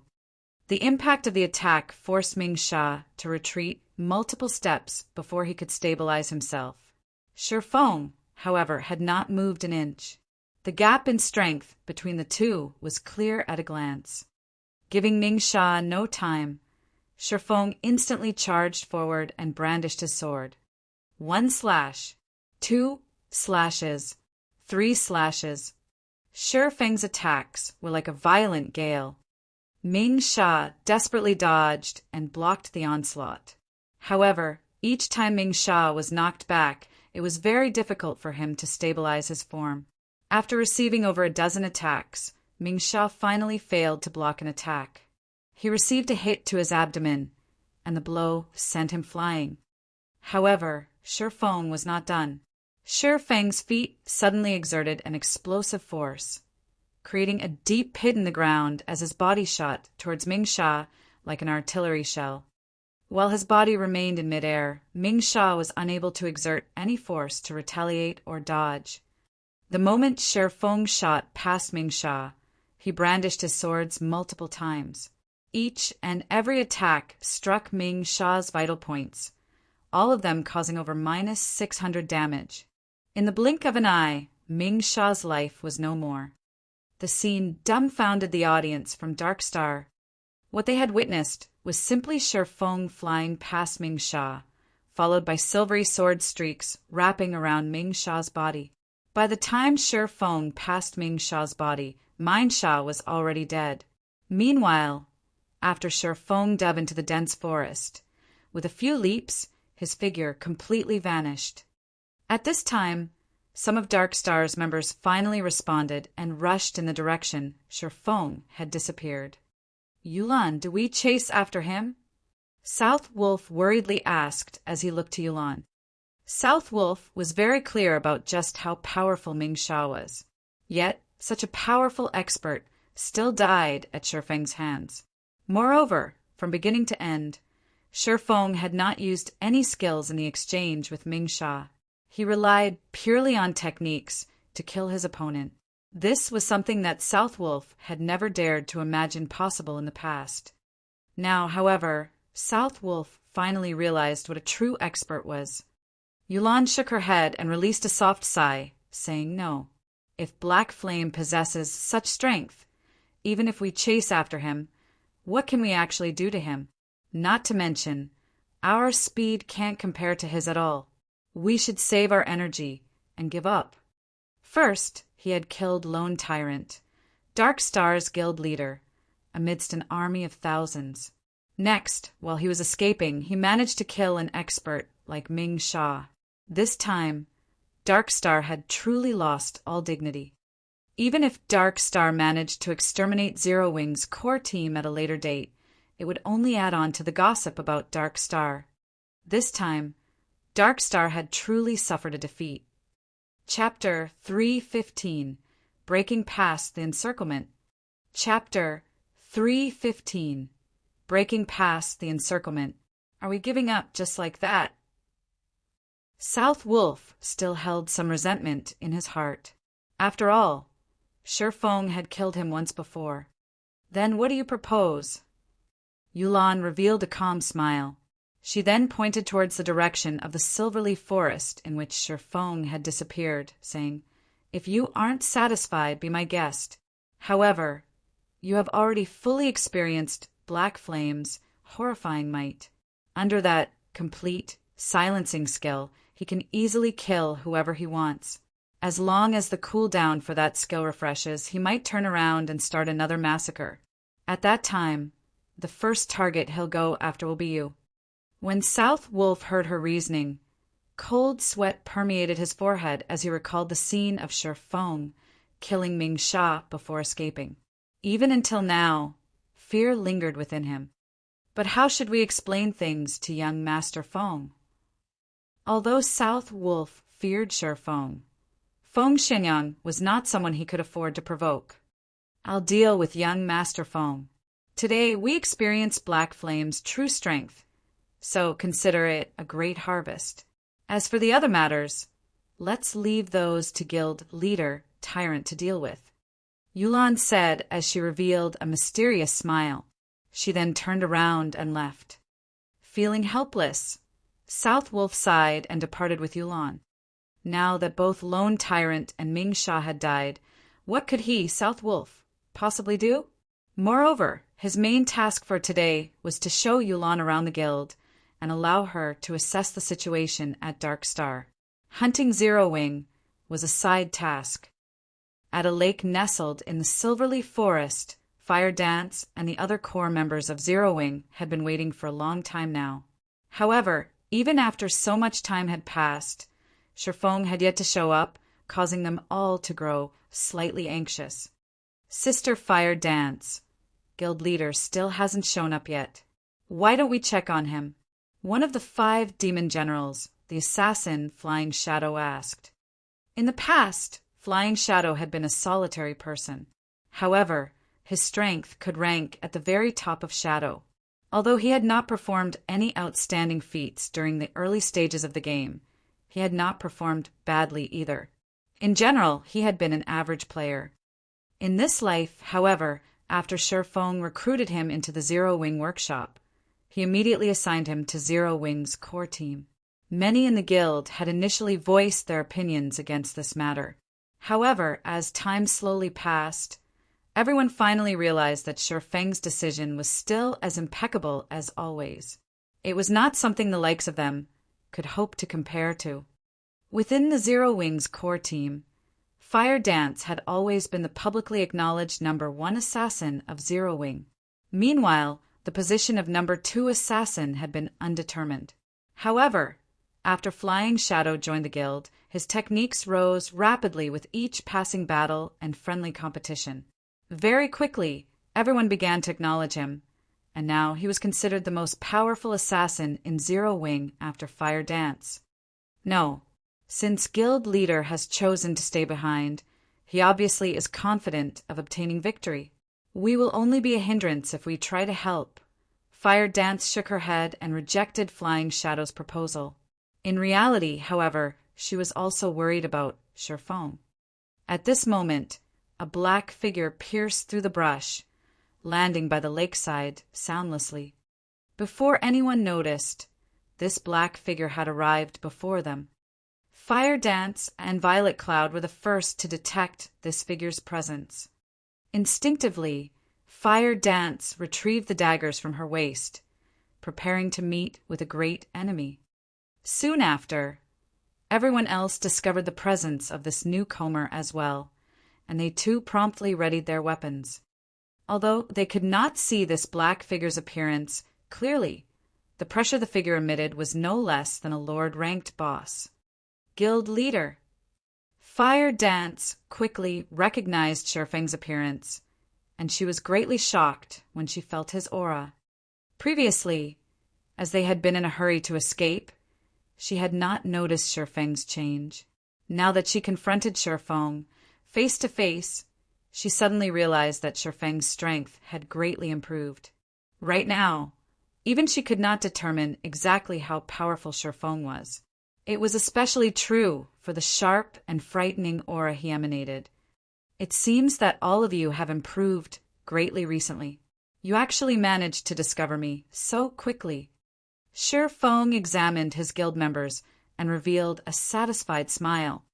Battles in God's domain were unlike any other virtual reality game. The improvement of a person's strength was not limited to techniques and equipment. One must also possess a bestial intuition. After all, the penalty for death was not low, so such an intuition was essential when engaged in combat in the fields. In reality, if players did not suffer death when grinding out in the fields, they could easily reach level 200 within 2 years. Yet, Shifeng had taken a decade to reach level 200 in the past. Death was inevitable when battling in God's domain. In the past, Shifeng had died countless times while participating in all sorts of combat. In God's domain, danger always lurked around the corner. Guild wars were only a small part of the dangers in God's domain. Thus, it was of utmost importance for a player to nurture a bestial intuition to avoid unnecessary deaths. It was also a key to leveling up quickly. People's lives in reality were simply too peaceful, so this bestial intuition had been completely buried deep in their bodies. However, as players experienced more battles in God's domain, this intuition would slowly rise to the surface. Meanwhile, the rate at which players improved also correlated to how strong their intuition became, and this was one of the main factors differentiating average players from experts. Shifeng chose to appear so stealthily to test everyone's intuition, and the result had not disappointed him. Compared to several days ago, everyone present had improved greatly. Though, when compared to Fire Dance and Violet Cloud, everyone else's improvement paled slightly. Nevertheless, they were still much stronger than the average elite player. After Shifeng finished evaluating everyone's strengths, he then said with a smile, "All right, let's leave this place. Follow me." Leave. This was exactly what everyone had constantly tried to do. However, it was simply too difficult to accomplish. Currently, Dark Star's forces locked down the Silverleaf Forest. With their team of slightly more than 30, it was impossible to fight their way out of the forest. In the next moment, however, Shifeng gave everyone an underwater breathing potion. This potion allowed players to breathe underwater for half an hour, following which, Shifeng gulped down the breathing potion and jumped into the lake. He then dove into the depths of the lake. The team copied Shifeng's actions, drinking the breathing potion and jumping into the lake as well. This lake was not just a pool of stagnant water. Instead, it connected to the other lakes found in the Silverleaf Forest. A player in the past had accidentally stumbled on this particular secret. This player had only managed to discover the secret as he tried to catch the silver carp found in the Silverleaf Forest. The silver carp was a precious cooking ingredient, and its flavor far surpassed the carp found in the real world. Moreover, after eating the dishes made using the silver carp, there was a very small chance for players to receive a permanent increase of 1 point to a basic attribute. Players could receive up to a total of 20 attribute points through consuming these delicacies. Unfortunately, the attribute rewarded was always random. Even so, players still valued the silver carp. Many players who were Gurmans and wished to increase their strength would willingly spend a massive sum of money to purchase silver carp. So, silver carp had always been short in supply, and their prices had steadily increased over time. Back in the day, plenty of players would come to the Silverleaf Forest to fish for the silver carp. There was also no lack of bloodbaths due to competition over these silver carp as well. Shifeng led everyone through one underwater tunnel after another, gradually distancing themselves from Dark Star's encirclement. However, Dark Star still held Silverleaf Forest's exits, so it was impossible for them to depart from the forest safely. A guild war order could seal an area for 24 hours. During this period, no one could use return scrolls in this area. In addition, if enemy guild members logged out of the game while in this area, they would receive very harsh punishment. This punishment was far more severe than even the penalty for death, as it was meant to prevent players from abusing this method to avoid the war. However, guild war orders had a cooldown time of 2 natural days. In God's domain, that would be 96 hours. Hence, after players managed to endure and survive through the guild war order's effective period of 24 hours, they could return directly to the city using a return scroll. Shifeng intended to take advantage of these underwater tunnels before anyone discovered their existence. By doing so, they could escape Dark Star's surveillance and wait out the seal of the Guild War Order. Dark Star had a lot of members inside the Silverleaf Forest. However, due to Shi Feng's group killing one of their teams, which had consisted of over 100 elite players, in addition to Shi Feng's impossible feat of killing both Lone Tyrant and Ming Sha amidst the encirclement of over 1,000 players, Dark Star no longer dared spread their forces too thin. They even called for more reinforcements to the Silverleaf Forest. Yet, even after thoroughly searching the area where the previous battle took place, they still could not manage to locate any traces of Shi Feng and the others. Time passed little by little. After his resurrection, Lone Tyrant was like a madman as he sent out all members of Dark Star to hunt Shi Feng's team in the Silverleaf Forest. His insanity also attracted the attention of the players in White River City. Why was Dark Star sending even more players to the Silverleaf Forest? Were the thousands of players they had sent there before not enough to deal with the core members of Zero Wing? At this time, a new post from Black Flame appeared on the forums, and within the post there was a video. This video bore the title, Dark Star's Guild Leader, Lone Tyrant's Death. Chapter 316, Shocking Star Moon. Chapter 316, Shocking Star Moon. The confrontation between Dark Star and Zero Wing had already become explosively popular on the forums. Previously, using the name Black Flame, Shi Feng had declared that he would exact vengeance against Dark Star. In response, those who knew of Dark Star's strength were not optimistic about Zero Wing's chances of success. After all, everyone knew that Zero Wing had only recently established. It did not possess a significant background.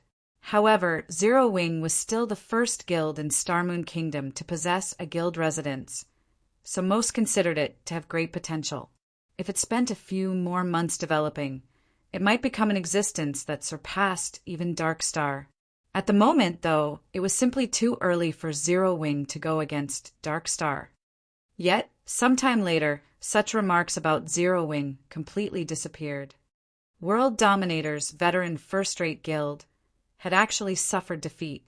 Moreover, the guild had been eliminated from the competition for dominance over White River City. Zero Wing had played a significant role in achieving this feat, so it was apparent that Zero Wing was not as weak as everyone had imagined.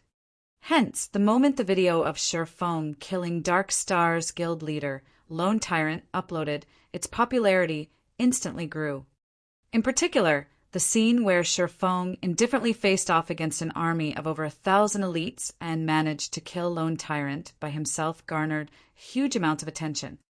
Shi Feng's actions made it seem as if killing the enemy commander while surrounded by an army as simple as taking something out of his pockets. A scene that was only possible in storybooks had actually occurred in reality. In the face of Shi Feng, the guild leader of Dark Star was like a little kid. Even as Lone Tyrant died, he had not offered the least bit of resistance. On the other hand, just a glance from Shi Feng caused the thousands of players of Dark Star to freeze in fright. At that time, Shi Feng was like a king. Before him, everybody else could only submit. Also, the scene in which Shi Feng killed Ming Sha as he departed was even more amazing. Anybody could tell at a glance that the berserker, Ming Sha, was not just an ordinary expert. Yet, even so, Shi Feng killed him effortlessly. However, this did not mean that Ming Sha was weak. Instead, Shi Feng was simply too strong. This black flame is too powerful. With his skills, he can rank on the God's Domain Experts list. Not likely. That's the God's Domain Experts list you're talking about. The Secret Pavilion has collected information on all experts in God's domain to compile that list, and the God's Domain Experts that rank on it are all monsters. Previously, even though the God-ranked expert, Yi Feng, had killed over 100 players all by himself, he still failed to earn a spot on that list. The Secret Pavilion was famous in the virtual gaming world, and one could find the Secret Pavilion's presence in practically every virtual reality game available. The experts list compiled by the Secret Pavilion was also well received by many players. After all, By browsing through the experts list, one could easily find information such as the major events that had occurred in God's domain, what kind of experts were present in the game, who the number one player was, and more. Players had no need to go through the trouble of searching for such information through the official forums. Any player who managed to earn a place on the experts list was a target for recruitment of all of the major workshops in the gaming industry. Although nobody knew whether Black Flame was capable of ranking on the experts list, undoubtedly he had already earned his fame in Star Moon Kingdom. In the future, whenever people talked about Zero Wing, the first thing that would come to their minds would be Black Flame. Damn it! Damn that Black Flame! Lone Tyrant burst into an uncontrollable rage when he discovered the video Sherfong had uploaded. His original plan to destroy Zero Wing had completely backfired, and instead, he became the laughingstock throughout Star Moon Kingdom. Have we not found them yet? Lone Tyrant bellowed. Dark Star had suffered a tremendous loss this time. Not only had it lost more than 1,000 players to Zero Wing, but Dark Star's fame and prestige had also been destroyed. Lone Tyrant's reputation had gone up in flames. To make things worse, he still had to compensate World Dominators for its losses. The amount they had to pay would definitely put a dent in Dark Star's funds, damaging the guild's development. In this war, Dark Star had suffered a double loss. However, Lone Tyrant was completely helpless about this situation. Guild leader, we've already increased the number of people searching for them to 15,000. However, it's as if they grew wings and flew away. Even after rummaging through the entire Silverleaf Forest, we still can't find any traces of Zero Wing. I suspect that they have long since left the forest. Otherwise, if Black Flame and the core members of Zero Wing were still here, Zero Wing's and Ouroboros' forces would have carved a path of blood into this forest by now. They wouldn't have dispersed and went on to do their own things. Lone Tyrant's confidant explained slowly. Before, Lone Tyrant's anger had blinded him, so he had not considered this. However, now that he thought it through, it was as his confidant said. If Black Flame, Zero Wing's guild leader, were still trapped deep in his enemy's territory, how could the other members of his guild possibly sit and do nothing? They would have charged forward in desperation. If Zero Wing had joined hands with Ouroboros, based on Dark Star's strength, Dark Star would have no choice but to back off. Yet Zero Wing had not done so. Even the reinforcements Lone Tyrant had called in from White River City received no obstruction whatsoever from the other guild. Based on Zero Wing's inaction, one could conclude that Black Flame had indeed already left the Silverleaf Forest. Damn that Black Flame! We've wasted so much time and manpower. Lone Tyrant's eyes burned with anger. However, he was simply helpless against Zero Wing. It was no longer possible to deal with their enemy now. Previously, he had the help of World Dominators to hinder Ouroboros. Now that World Dominators was out of the competition, if Dark Star wished to deal with Zero Wing, it would have to fight both Zero Wing and Ouroboros simultaneously. Even with Underworld support, it was still not an opponent for these two guilds. Suddenly, Lone Tyrant seemed to age by several years. Pass on my command. Everybody is dismissed. Those who should rest, rest. Those who wish to level up, go level up. As for the rewards and compensations, I will issue those later. After Lone Tyrant finished speaking, as if all the strength in his body drained away, his entire person became powerless. Soon after, everyone from Dark Star departed from the Silverleaf Forest, one after another.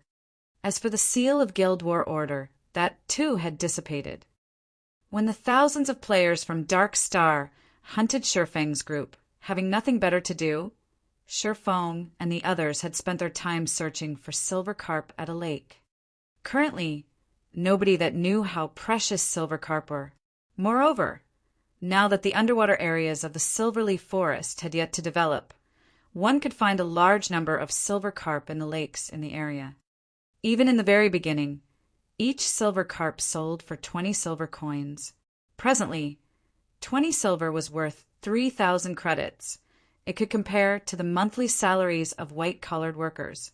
By the time everybody discovered the silver carp's value, its price had soared from the initial 20 silver coins to 2 gold coins. To an average player, such an amount was a fortune. During the several hours Dark Star had hunted them, Feng and the others had managed to catch over 20 silver carp. They even discovered multiple treasure chests. Although they were only bronze and mysterious iron rank, it was still a considerable harvest. Guild leader, as you predicted, Dark Star has released the seal on the Silverleaf Forest, Fire Dance reported excitedly. Although everything had gone according to Feng's plan, when everyone witnessed the area seal lifting so quickly, they could not help their astonishment. It was as if everything was within Feng's grasp. That's that. However, we are now red players. If we aren't nobles of White River City, we won't have any way to enter the city safely. Most of us are already level 20, so if we wish to upgrade ourselves further, we need to complete our class change. Let's first wash away our red names. Otherwise, we can't enter White River City to accept our class change quest. Feng was not particularly surprised about the seal on the Silverleaf Forest releasing. After spending so much time and manpower, Dark Star had still failed to locate any of them. As long as Lone Tyrant was not an idiot, he would definitely stop searching for them like a fool. Chapter 317, Town Capture. Chapter 317, Town Capture. Guild leader, our names are as red as blood right now. Most of us have killed more than 10 people, while Blackie and I have killed more than 100 each. We'll need to waste a lot of time to cleanse our red names completely. By the time we do, most of the players from the other guilds will have already reached level 20, Fire Dance said as she smiled bitterly. If a player wished to remove their status as a red name, they needed to remove the crime value they had accumulated. One of the most common ways to get rid of crime value was to wait, as a player's crime value decreased over time. However, if one's crime value was excessively high, they needed to punish evil and promote righteousness. However, although killing NPCs such as villains, criminals, and bandits would significantly reduce a player's crime value, there was no other benefit for doing so. Killing these NPCs would not provide players with any additional rewards or EXP. Moreover, these NPCs were very few and usually scattered all over God's domain. It would be fine if players hunted for these NPCs by themselves, but hunting as a group would be time-consuming and inefficient. Indeed, let's forget about cleansing your red names for now. We'll raise our White River City reputation. As long as you become nobles, entering the city as red names will not have significant consequences. We should have no problems taking on the class change quest. Feng made his decision after some thought. Otherwise, it would take around 2 to 3 days' effort to cleanse such a high crime value. Everyone fell speechless when they heard Feng's decision to raise their reputation in White River City to the degree of becoming a noble. Feng made it sound as if becoming a noble of White River City was as easy as buying cabbage from the market. It was extremely difficult for players to raise their White River City reputation, and one needed to invest a lot of time to accumulate sufficient reputation points to become a noble. In this case, it would be much easier to hunt for NPC bandits. Guild leader, do you have a method to increase our White River City reputation quickly? Blackie knew that Feng would not speak without reason. Suddenly, his eyes shone with a hint of excitement as he looked to his guild leader for answers. A noble of White River City. Currently, one could count the number of players that had become nobles of White River City on one's fingers. After becoming a noble, not only could one purchase a business stall in White River City, but one could also receive high-level quests in the city. The rewards were enough to drool over. Although the EXP rewarded was low, the monetary rewards consisted of silver coins, not copper coins. Most importantly, nobles could receive a 10% discount when purchasing items in White River City. They could also receive a 30% discount when repairing weapons and equipment. Currently, every time they went to repair items, they would always leave with a stomach ache. Due to the quality of their items, the repair fees were at least 6 times higher than the average players. If they could become nobles of White River City, in the future, they would not become poor bastards whenever they needed to repair their equipment. They might even get the chance to enter the nobles' district. Sherfong rolled his eyes at Blackie, saying, "Do you really think it is so easy to become a noble?" The team could not help their laughter at Blackie, as he nearly choked from Sherfeng's reply. Although it is not easy to raise one's reputation in White River City, if one wishes to increase it quickly, there is indeed a method to do so. Guild leader, is there really such a method? Kola asked excitedly. It was an absolute nightmare for him whenever he had to repair his equipment. Out of cloth armor, leather armor, and plate armor. The repair fees for cloth armor were the cheapest. On the other hand, plate armor cost the most to repair, and normally the fees were at least double that of cloth armor. "Ah, there is one method. Town capture," Sherfong nodded, revealing a mysterious smile. Sherfeng's announcement stunned his guild mates. What kind of trouble was Sherfong trying to stir? They had just escaped from Darkstar's pursuit, yet now they were going to capture a town. Town capture. Kola was confused. Although he did not know why Sherfong suggested they capture a town, such a thing was not easy. Level 50 elite NPCs guarded every town. There were even Tier 2 NPCs protecting them. Even with their strength combined, they wouldn't be a match for even a single Level 50 elite NPC, not to mention a Tier 2 NPC. That's right. However, we're not going to capture just any town. Instead, our aim is Creek Town, one of the towns within the White River City region that's occupied by evil-aligned NPCs. As long as we capture this town, we can obtain a lot of White River City reputation points. If we're lucky, there might even be unexpected rewards, Sherfong explained. However, it won't be easy. I'll need to make some preparations before we set off. Just stay here and catch some fish for now. I'll head back and make the necessary arrangements. I'll notify you guys once I'm done. After Sherfong said so, he used a return scroll. Town capture. During the middle stages of God's Domain, this was a commonplace activity for players. There were plenty of small towns in God's Domain, and a majority of these towns were not under the management of any kingdoms or empires. Instead, other forces occupied these towns. So long as players wished to establish their own empire in God's Domain, it was a must for them to occupy towns. Meanwhile, if players wished to occupy a town, they needed to chase away the forces that occupied said town first. Only by doing so could they turn the town into their own guild town. They could then slowly develop and upgrade the town's rank. It was also not impossible for players to develop a town to surpass even Star Moon City.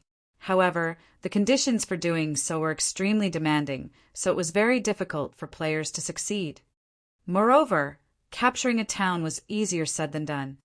Even if the current number 1 guild in White River City, Ouroboros, went all out, they should not have any clue of how to capture a town. It should be impossible for Ouroboros to capture even the most bordered and resource-poor town. On top of that, now that Sherfong had unsealed the Endless Abyss, towns had upgraded their overall strength in preparation for the assault from demonic beasts, making it even more challenging for players to capture a town. However, Creek Town, the town Sherfong had chosen as his target, was slightly special. There was a hidden quest in White River City that would greatly reduce the overall strength of Creek Town. If the town were weakened, capture would become far easier. However, in order to accept this hidden quest, at the very minimum, one must first become a Viscount of White River City. Fortunately, Sherfong just happened to be just that. After Sherfong returned to White River City, he suddenly became the focus of the entire city. Any players who saw him immediately began whispering to companions or strangers by their sides. Sherfong was a celebrity right now, and everyone in White River City knew about him. Although part of the reason why Shifeng attracted so much attention was due to his blood-red name, the actual cause for his fame was due to the name Black Flame. The video of the battle in the Silverleaf Forest was extremely exciting. The scene where Shifeng had leaped high into the air to finish off Ming Sha was particularly unforgettable. Countless players had tried to mimic Shifeng's actions. Unfortunately, average players could, at most, jump 2 to 3 meters high. Compared to Shifeng, who had managed to reach a height of 8 meters, the gap between them was simply too massive. Moreover, Shifeng had brandished his sword 6 times while in midair, and every strike accurately landed on Ming Sha's vital points. Through their attempts to mimic Shifeng's actions, everyone's admiration for him grew. Everyone knew that a player's basic attributes determine the gap between them and others. Only after making a comparison did they know just how wide the gap was between them and Shifeng. Guild Leader Black Flame. When will Zero Wing hold another mass recruitment? I've been waiting to join Zero Wing for a long time now, a level 17 male swordsman asked loudly. That's right. This little girl wishes to join Zero Wing as well. Big Brother Black Flame. Please tell this little sister when you'll recruit again. It can be our little secret. I promise not to tell anyone, a beautiful female summoner asked sweetly. Everyone's eagerness to join Zero Wing grew greater and greater. If Zero Wing had not announced to the public that it had temporarily halted recruitment in order to fine-tune the management of the guild, the stampede of players might have trampled Zero Wing's recruitment area by now. The crowd's enthusiasm started to make even Shifeng grow afraid. Without a better choice, he said, everyone can rest assured that Zero Wing will definitely recruit for more members. Moreover, we will have even more slots available during the next recruitment. As for the time and venue, the recruitment will be held in 3 days at Zero Wing's guild residence. I hope that everyone will show up for the registration when the time comes. Finished speaking, Shifeng hurriedly escaped. If he remained any longer, he might not be able to get away. In 3 days? Great. I can use that time to improve my techniques and strength. I will definitely pass the test and become a member of Zero Wing. After receiving a specific time, everyone grew even more enthusiastic. They all swore to join Zero Wing no matter what. In their minds, Zero Wing stood out like a sacred temple of experts. Assassin Fire Dance, Guardian Knight Cola, Elementalist Aqua Rose, Berserker Lonely Snow, Cursemancer Black Cloud, Cleric Violet Cloud, Swordsman Black Flame, Swordsman Yifeng, and many other experts all belonged to Zero Wing. These experts possessed brilliant battle records in God's domain, and they were far stronger than other guilds' experts. Chapter 318 Blood Hand. Chapter 318 Blood Hand. Shifeng's return immediately attracted the attention of the various powers in White River City. When these powers learned about Shifeng's return, in addition his blood-red colored name, they knew that Dark Star's encirclement had failed. Dark Star had dispatched over 10,000 members during this encounter. Yet, they still failed to annihilate Zero Wing's core members. This conclusion had greatly boosted Zero Wing's fame. Moreover, Lone Tyrant's death at Shifeng's hands had also been a huge blow to Dark Star's reputation.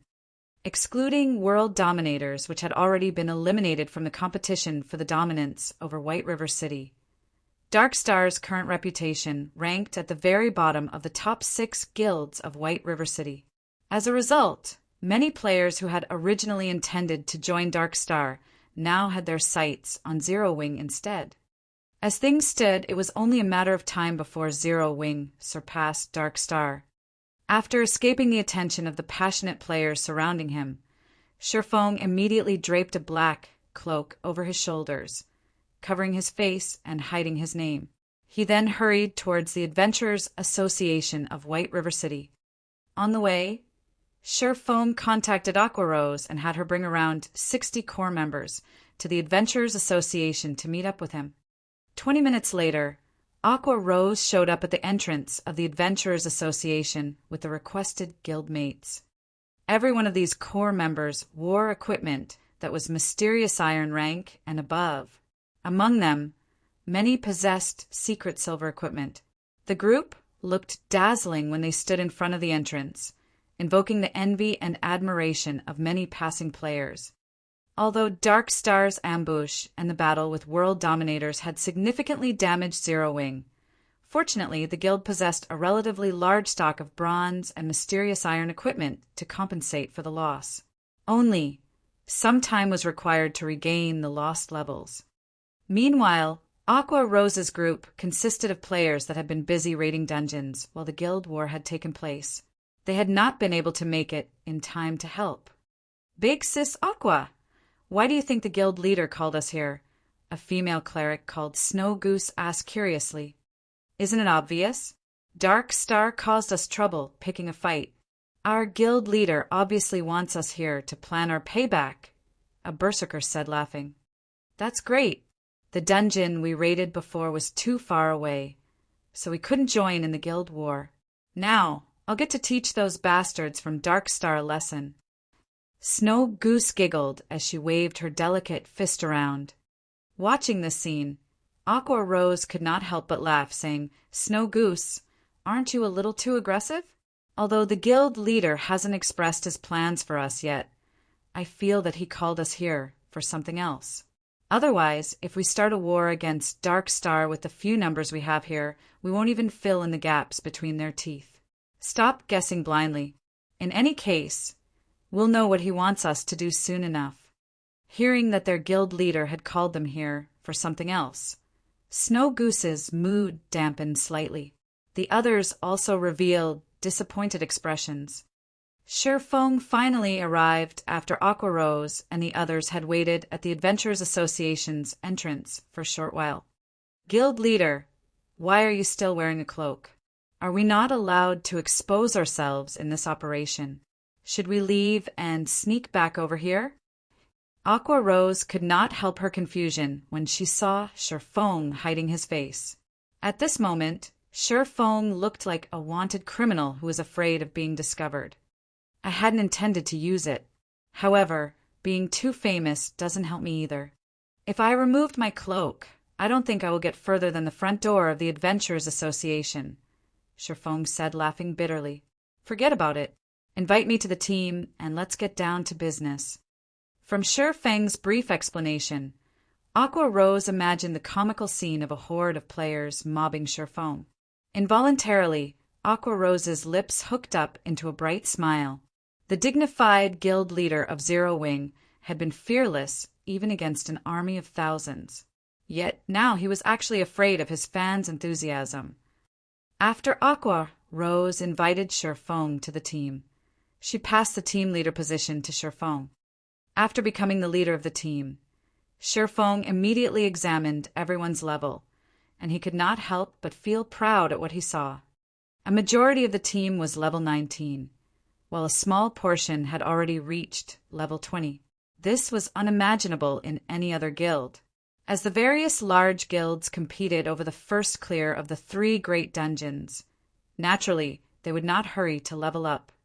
In truth, the guild's actions were similar to putting the cart before the horse. Although obtaining the first clear of the 3 great dungeons was important, God's Domain worked differently from other MMOs. If players paid too much attention to their gains and losses during the early stages of the game, they could easily miss other opportunities. Take the promotion to become a Tier 1 class, for example. Level 20 dungeons specifically catered to Tier 1 classes. The only reason Fire Dance and the others had managed to clear level 20 dungeons was mainly due to the excellent equipment they possessed. Otherwise, it would have been extremely difficult to achieve such a feat.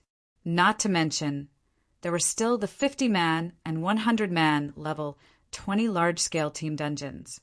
Hence, the earlier they completed their Tier 1 promotion, the better their chances were of obtaining the first clear of the 100-man team dungeon. The only benefit of obtaining the first clear of the level 10 3 great dungeons was fame among players. by obtaining the first clear of a level 20 100-man team dungeon. However, not only could they increase their fame, but they could also encounter a great opportunity. "Let's head to the second floor," Sherfong said in the team chat. Normally, nobody visited the second floor of the Adventurers Association. This place did not receive individual guild players. Instead, this place was exclusive to guild teams. "Sister Aqua, why do you think the guild leader has led us here?" Snow Goose asked curiously. "I don't know." Aqua Rose shook her head. She, too, could not see through their guild leader, Sherfong. However, it was precisely because of this that she had chosen to join Zero Wing. She then continued, "However, this is where guilds come to take on large-scale quests. I wonder what kind of great quest the guild leader plans to accept." At this time, Sherfong sat in front of the VIP counter. With a smile, the beautiful receptionist behind the counter asked, "Lord Viscount, how may I be of service today?" "I wish to take on a guild crusade quest," Sherfong requested. "Okay. However, as the Zero Wing Guild is only a 3-star guild, there are only 4 locations available for a crusade. May I know which location Lord Viscount desires?" The receptionist listed the 4 locations. They were rather remote towns, barren wastelands. However, dark forces occupied each location.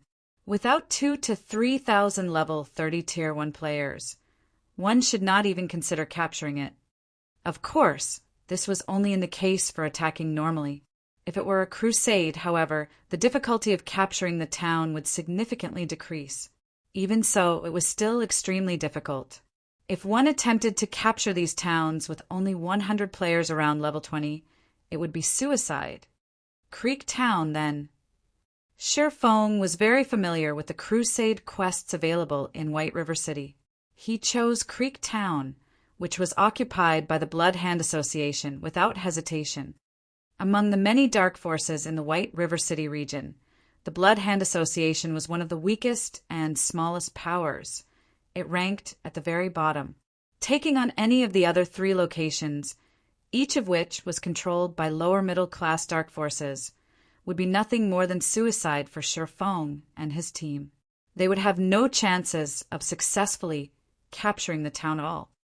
Okay, a 1-star crusade quest will require a deposit of 30 gold coins.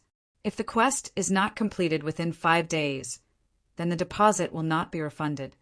Snow Goose, who currently stood behind Sherfong, widened her delicate mouth in shock when she heard the requirement of a 30 gold deposit. Just what kind of quest was this? To think that they actually needed to pay a deposit before accepting the quest.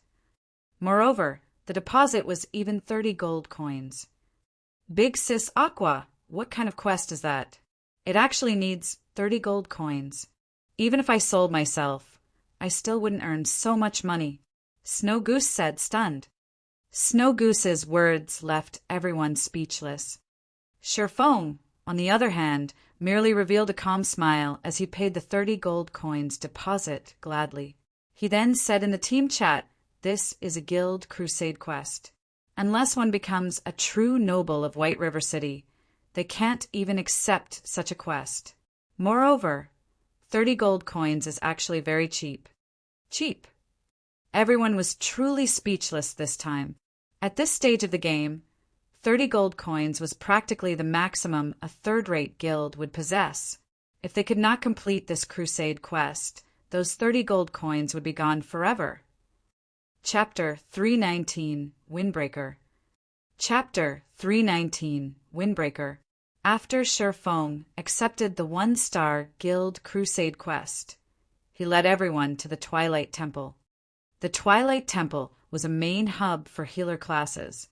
Here clerics, oracles, and druids could take on quests that rewarded high-level skills related to their classes. "Guild leader, what are we doing here?" Aqua Rose asked, confused. "We're looking for assistance." Sherfong smiled faintly, not bothering to explain further. After entering the main hall of the Twilight Temple, they saw level 180 elite guards crowding the temple. This hall also contained the statue of the Twilight Goddess, below which stood a level 200 priest dressed in red. An oracle advanced to priest after reaching Tier 2. To Sherfong and the others, a level 200 priest was in existence that they could only revere. At this moment, however, this priest dressed in red took the initiative to walk up to Sherfong and welcome him. "Greetings, Lord Viscount," the priest said, fawning. "Greetings, esteemed Lord Priest. I wish to purchase some water of life. Do you have some here?" Sherfong asked softly. The water of life was the spring water taken from the fountain of eternal life. It was sacred medicine in God's domain that could heal any wound in an instant. It could even regenerate a person's lost limbs, so the water of life was extremely valuable. To NPCs, the water of life held great importance. The Twilight Temple worshipped the Twilight Goddess. Meanwhile, the Fountain of Eternal Life was a godly relic that the Twilight Goddess had bestowed upon the Twilight Temple. Hence, throughout God's domain, only the Twilight Temple could possibly obtain the water of life. "Lord Viscount, water of life is precious. This is a gift of the Twilight Goddess to we humans, and every drop is a treasure. It is not something a priest like myself can give to others casually, so I beg for Lord Viscount's forgiveness," the priest said, appearing slightly angry. However, a Viscount was a person of relatively high status in White River City. Even if Sherfang's request angered the priest still had to endure and hold it in.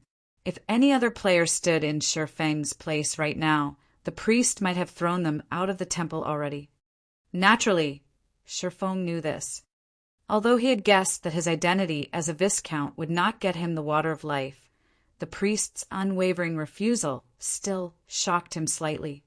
Sherfang then activated the golden stigmata and looked at the priest, asking, "Will this not do?" Suddenly, twinkling golden stars appeared in Sherfang's dark pupils. His body began to emanate a terrifying aura. In the face of this aura, the priest felt even his soul tremble. The priest was the manager of this Twilight Temple, so it was only natural that he would possess vast knowledge regarding God's domain. Stigmata were the war god's temple's symbol of supremacy, and they were categorized into 3 different colors: silver, gold, and purple. A person capable of controlling a golden stigmata was definitely a core character of the war god's temple. Is it really not possible? Sherfang asked again. In truth, he was not confident in obtaining the water of life. If players wished to purchase the water of life from the Twilight Temple, the prerequisite was sufficient status among humans. As to what degree of status, even Sherfang was unsure. However, characters like Weissman, the controller of a city, could definitely purchase some. Sherfang was not a city lord, so if he wished to purchase the water of life, he could only try his other identities. If it were not possible to obtain any, he would have to look for other assistants to help him with the crusade quest instead. After he gained sufficient status in the future, he would return and purchase water of life. After some struggling, the priest finally opened his mouth and said, "Lord Viscount, with your esteemed status, you can purchase 1 drop." "Okay, I'll take it," Sherfang replied, slightly excited. However, his excitement confused the members of Zero Wing behind him. Wasn't it just a single drop of water of life? Yet, it actually caused their usually calm and indifferent guild leader to grow excited. Could this water of life possibly be an epic item? "That will be 300 gold, Lord Viscount." The priest carefully took out a small crystal vial from his pocket. Within this vial, there was a single droplet of dark blue liquid. Aqua Rose immediately revealed a shocked expression when she heard the required price of 300 gold. The others were stunned as well. However, Sherfang was not surprised by this price. Instead, he handed over 300 gold to the priest without hesitation. His actions even seemed a little impatient. Aqua Rose was speechless when she heard the price for a drop of water of life. There was not a single guild in God's domain that could possibly afford such an amount. Hence, when she saw Sherfong hand over 300 gold to the priest, her disbelief was overwhelming. Although Aqua Rose had long since known that Sherfong was rich, she never thought his fortune was this vast. No wonder Guild leader said that 30 gold was cheap before. Snow Goose finally understood Sherfang's words back at the Adventurers Association. Indeed, compared to 300 gold, the 30 gold deposit for the Guild Crusade quest was nothing. With 300 gold, one could fully arm a 100-man elite team with mysterious iron equipment. In the end, just how deeply hidden is this guy? Just how much do I not know about Zero Wing? Aqua Rose shifted her gaze to Sherfong, a complicated feeling possessing her heart. If Lone Tyrant of Darkstar knew about this, he would definitely regret making an enemy out of Zero Wing. Wars between guilds were mainly competitions in financial power. Meanwhile, by showing off its own financial power, Darkstar had simply shown off its slight skill in front of an expert. However, what Aqua Rose did not know was that Darkstar could have caused Sherfong some significant problems had they really annihilated Zero Wing's core team. After all, Blackie wielded an epic rank staff. The others also possessed excellent dark gold items. If Darkstar had managed to obtain these items, the consequences would have been unimaginably dire. After Sherfong obtained the Water of Life, he hurried over to a simple and crude-looking house located in the slums of White River City. In this house lived a middle-aged man with only a single arm. Originally, this man had been a powerful Tier 2 swordmaster. However, during the Great Demon War, he had lost one of his arms, and subsequently his strength deteriorated, reverting to an ordinary citizen. This man was Kite. Even before he had lost his arm, Kite had not been very famous in Starmoon Kingdom. After all, he was simply a Tier 2 swordsman, something common. The reason Sherfong had come for Kite was mainly that of his potential. 5 years after God's Domain had officially launched, Kite had another name: Windbreaker. Nobody would have thought that a one-armed man living in the slums of White River City would, after becoming the personal guard of a player, one day grow to become a Tier 5 titled Sword Saint. The more shocking matter was the fact that the owner of this Windbreaker was actually just an independent player with subpar techniques, and this player was simply a lifestyle player. However, due to the presence of this Tier 5 titled Sword Saint, this insignificant, independent player had actually become an existence that nobody dared to provoke casually. The same went for the first-rate guilds at that time. Many first-rate guilds and super guilds had also offered astronomical prices in order to recruit this independent player. Moreover, the prices they offered were much higher than what they would usually offer when recruiting a Tier 5 expert. The reason being, NPCs were different from players. NPCs of the same rank were much more powerful than players, not to mention a Tier 5 Sword Saint that received a title. Kite's strength far surpassed other ordinary Tier 5 Sword Saints. If ranked according to tiers, a title Sword Saint could be considered a Tier 5 class, and only Tier 6 God-ranked players could possibly suppress this Windbreaker. Esteemed Lord Viscount, how may I be of service to you? Kite asked in a tone that was neither servile nor overbearing when he saw Sherfong entering his house. Although he had become a cripple with low status, his bearing was completely different when compared to the priest back at the Twilight Temple. Chapter 320, Personal Guard. Chapter 320, Personal Guard.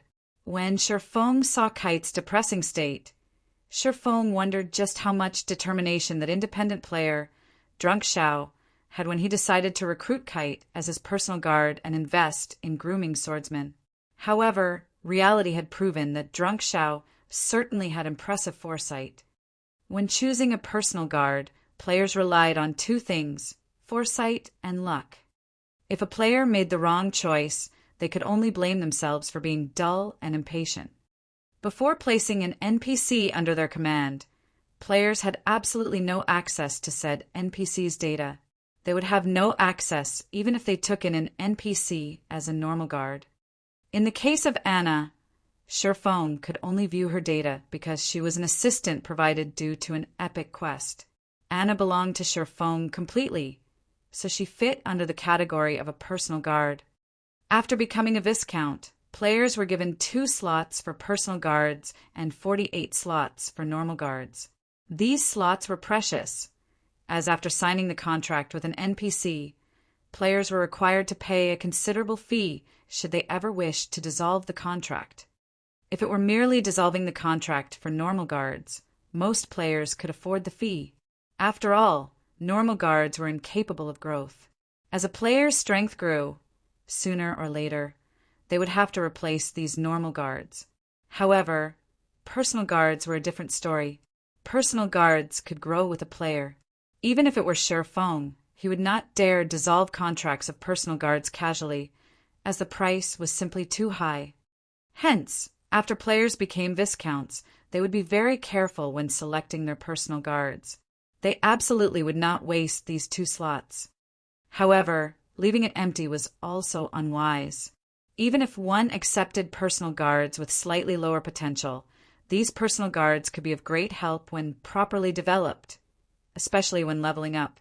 Moreover, the sooner one started nurturing a personal guard, the stronger they could become later on. Also, players could not simply recruit any NPC they wished. For example, players could not recruit NPCs directly affiliated to the various kingdoms, empires, or the several strongest powers of God's domain. In other words, the NPCs must not be affiliated with any powers. In addition, the stronger the NPC was, the harder it was for a player to put them under their command. Hence, thoughts such as recruiting a level 200 tier 5 NPC should be kept to one's dreams. In the past, Drunk Xiao's decision to accept Kite as his personal guard relied on both foresight and luck. It was not a feat normal people could repeat. In this life, however, Sherfong had decided that he needed to obtain the NPC named Kite no matter what. Mr. Kite, I have just recently become a Viscount of White River City, and currently, I am trying to recruit guards for myself. I wonder if you would be interested? Sherfong asked. Kite looked a little excited when he heard Sherfeng's offer. However, when he looked at the empty space where his right arm used to be, he sighed and said, "My lord, you too can see for yourself. I am but a cripple now, so I have no way to serve as one of my lord's guard." I realized Mr. Kite's concerns. I had heard that Mr. Kite became a Tier 2 sword master at an early age. During the Great Demon War, you have even managed to injure a Tier 3 demon heavily, though at the cost of your sword arm. Today, I have come to recruit you as my guard, so of course I have come prepared. Do you know what this is? Sherfong smiled as he retrieved a small crystalline bottle. Within the crystalline bottle, there was a single droplet of dark blue liquid. Just by looking through the crystal wall of the bottle, one could already feel the boundless life energy coming from this droplet. Water of life. Kite immediately recognized this liquid, a hint of emotion appearing on his stone-cold face. After all, this liquid was something he had yearned for all this time. Now that it was in front of him, how could he not recognize it? That's right. As long as Mr. Kite agrees to become my personal guard, the water of life in this bottle is yours. Sherfong smiled. Esteemed Lord Viscount, are you truly willing to use this precious water of life on a mere sword master like me? Kite asked carefully. In reality, Sherfang's offer was touching. My lord, you should know that with this droplet alone, even a Tier 3 powerhouse would agree to become your personal guard. Aqua Rose was greatly shocked when she heard Kite's declaration. She never realized the water of life was so precious. A single droplet could actually convince a Tier 3 NPC to serve as a player's personal guard. That was a Tier 3 class. Players revered even Tier 2 classes, let alone Tier 3 classes. If their guild could have a Tier 3 NPC as a guard, they could simply annihilate anyone who provoked them. Unfortunately, Aqua Rose's thoughts were too good to be true. Although the Water of Life could be enough to recruit a Tier 3 powerhouse, Shifeng was simply too weak right now. He would not be able to recruit a Tier 3 NPC, even if he wanted to. Of course, I already know that, Mr. Kite. However, I value your potential even more. Based on your firm and unyielding will and the fact that you have not fallen to become a demonkin yet, I believe that you will one day become an apex powerhouse on the continent, Shifeng affirmed. Shifeng's words were not without justification. One should never provoke a demon. Shifeng had simply met with the phantom of a Tier 4 great demon, and as a result he bore its curse. If Charlin, a Tier 3 divine official, had not dispelled the curse for him, he would have had no choice but to delete and restart a new account. Meanwhile, Kite had fought a real Tier 3 demon, so how could he have avoided receiving its curse? A demon's power was the evilest force that could corrode a human spirit. However, after suffering the demon's curse for so many years, although Kite had lost his powers, he continued to live normally. He had not turned into a demonkin. If Kite had not possessed a firm and unyielding will, the demon's power would have devoured him long ago. Mr. Kite, I wonder if you are willing to become my guard? Shifeng asked seriously. Since Lord Viscount is willing to accept a cripple like myself, how could I possibly reject my lord's good intentions? From today onwards, my lord will be my only master. I swear allegiance.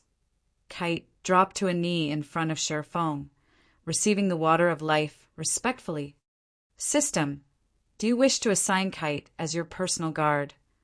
Shifeng clicked agree. Following which, Kite's data appeared in Shifeng's NPC managing interface. Kite, Yifeng's personal guard. Gender, male. Age 39. Loyalty, 90. Charm, 60. Physique, 40. Wisdom, 81. Growth potential, 26. Class, Tier 1 swordsman. Level, 30. HP, 8000/8000. Attack power, 600 to 720. Defense, 3100. Attributes, Strength 125, Agility 130, Endurance 200, Intelligence 90, Vitality 180. Although Shifeng had mentally prepared himself, when he looked at Kite's data, his heart could not help but twitch. Setting aside Kite's other attributes, his growth potential was only at 26 points. This number was simply maddening. Shifeng truly wondered how drunk Xiao had managed to endure and nurture Kite in the past. Common ranked personal guards had 0 to 30 growth potential. Basically, no one wanted such personal guards. Bronze ranked personal guards had 31 to 50 growth potential. These were the lowest ranked personal guard players would usually possess. Mysterious Iron ranked personal guards had 51 to 70 growth potential. Meeting personal guards of such rank was rare. Normally, one required honed foresight and had to carry out long-term observation to find such guards. Secret Silver ranked personal guards had 71 to 80 growth potential. Such personal guards were extremely rare. Normally, players that managed to obtain these NPCs would treat them like their own babies. Fine Gold ranked personal guards had 81 to 90 growth potential. These individuals were as rare as a phoenix's feather. Dark Gold ranked personal guards had 91 to 100 growth potential. If a player managed to recruit such a personal guard, as long as developed properly, the player's strength no longer mattered. As for Epic ranked personal guards, which were above Dark Gold rank, Shifeng had never actually seen one before. He also did not know how powerful Epic ranked personal guards were. However, it would not be unusual if such a guard transcended the realm of normal men, achieving godhood. Chapter 321 NPC Army. Chapter 321 NPC Army. After Kite became Shifeng's personal guard, he opened the crystalline bottle and drank the water of life within. When Aqua Rose saw Kite drink the droplet of water of life, which cost 300 gold, she could not hide her pained expression. As for the other guild members, they, too, gulped at the sight. 300 gold. It was enough to outfit a 20-man team with secret silver equipment fully. Yet, their guild leader spent that 300 gold on an ordinary-looking and crippled NPC. They could not help their envy. However, Shifeng paid no attention to the others' thoughts. In the past, Drunk Xiao had become a famous character throughout God's domain due to his personal guard. Even when countless first-rate guilds and super guilds had offered astronomical prices to purchase this guard, Drunk Xiao refused to sell. Meanwhile, Shifeng had only spent 300 gold to obtain this future Tier 5, titled Sword Saint. How was this not a worthwhile trade? Shortly after Kite drank the water of life, his body suddenly emitted a bright green light. This light originated from the water of life. Not only did it possess frightening healing powers, but it could also remove all abnormal statuses. A few moments later, Kite's body expelled a cloud of dark gas, and following its removal, Kite's originally pale complexion turned rosy red. The right arm that he had lost also began to regenerate at a rate visible to the naked eye. 1 minute later, Kite had fully recovered. Guild leader, At this moment, Aqua Rose dared not believe her own eyes. She had long since developed a keen intuition, so she could immediately discover the change in an NPC named Kite. Although Kite's clothing was still worn out, the aura he gave off no longer felt depressing. Rather, it was refreshing. At this moment, he seemed like a caged lion that had broken out of its confinement, releasing a heaven-shocking roar to let everyone know of its return. This is the real him. Shifeng laughed. In the past, Drunk Xiao had gone through great pains for Kite. He had practically bankrupted himself to obtain a droplet of water of life. In this life, however, Shifeng had easily accomplished Drunk Xiao's feats. Moreover, Shifeng had managed to heal Kite while he was still level 30. In the past, Drunk Xiao had only managed to obtain the water of life after Kite passed level 100. Despite having the same growth potential, there would be a huge difference in strength between a personal guard nurtured from level 30 and a personal guard nurtured from level 100. His growth potential is as shocking as expected. Shifeng could not help but mutter happily when he examined Kite's data again. Kite, Yi Feng's personal guard. Gender, male. Age, 39. Loyalty, 90. Charm, 75. Physique, 95. Wisdom, 88. Growth potential, 94. Class, Tier 1 Swordsman. Level, 30. HP, 15, 400/15, 400. Attack power, 830 to 960. Defense, 4,500. Attributes, Strength 384, Agility 364, Endurance 420, Intelligence 276, Vitality 280. Kite's current attributes were worlds apart from the attributes he had before he drank the water of life. It seems that taking the water of life earlier has also affected his growth potential. Shifeng could recall that Kite's growth potential in the past was 92 points. Now it was 2 points higher. After 90 points, even a difference of 1 point in growth potential would create a significant difference regarding attributes, let alone 2 points. These additional points would be of immense help to Kite's growth in the future. Kite, take these and use them for now.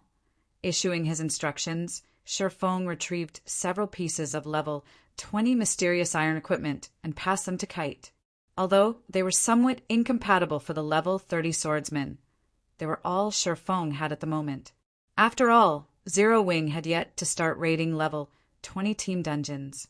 They had only raided the level 25-man party dungeons. After Kite equipped the level 20 mysterious iron items, He appeared valiant and extraordinary. His attributes also increased significantly. His HP broke through the 18,000 threshold. His attack power increased past 1,400 points, and defense reached 6,000 points. Kite's defense far surpassed even Zero Wing's Chief MT Cola. Kite was practically a boss monster now. Let's go. We still have to recruit some more people. Sherfone then led everyone to the Mercenary Alliance. The Mercenary Alliance was the best place for players to recruit normal guards. The NPCs of the Mercenary Alliance were all well trained, and they were far more reliable than the NPCs players recruited randomly from the streets. Normal guards were different from personal guards. Players were required to pay for their services, and the prices varied depending on the strength of the NPC. With Sher Feng's current level, the strongest guards he could recruit were level 50 Tier 1 NPCs. A normal level 50 guard cost 5 silver coins per day, and the payment would be due once every 10 days. A level 50 tier guard cost 30 silver coins per day with payment due once every 10 days as well. The difference between a normal guard and a tier 1 guard was like the difference between a common monster and an elite monster. Thus, the price of a tier 1 guard was 6 times higher than a normal guard. Some tier 1 guards that were more powerful would cost even more.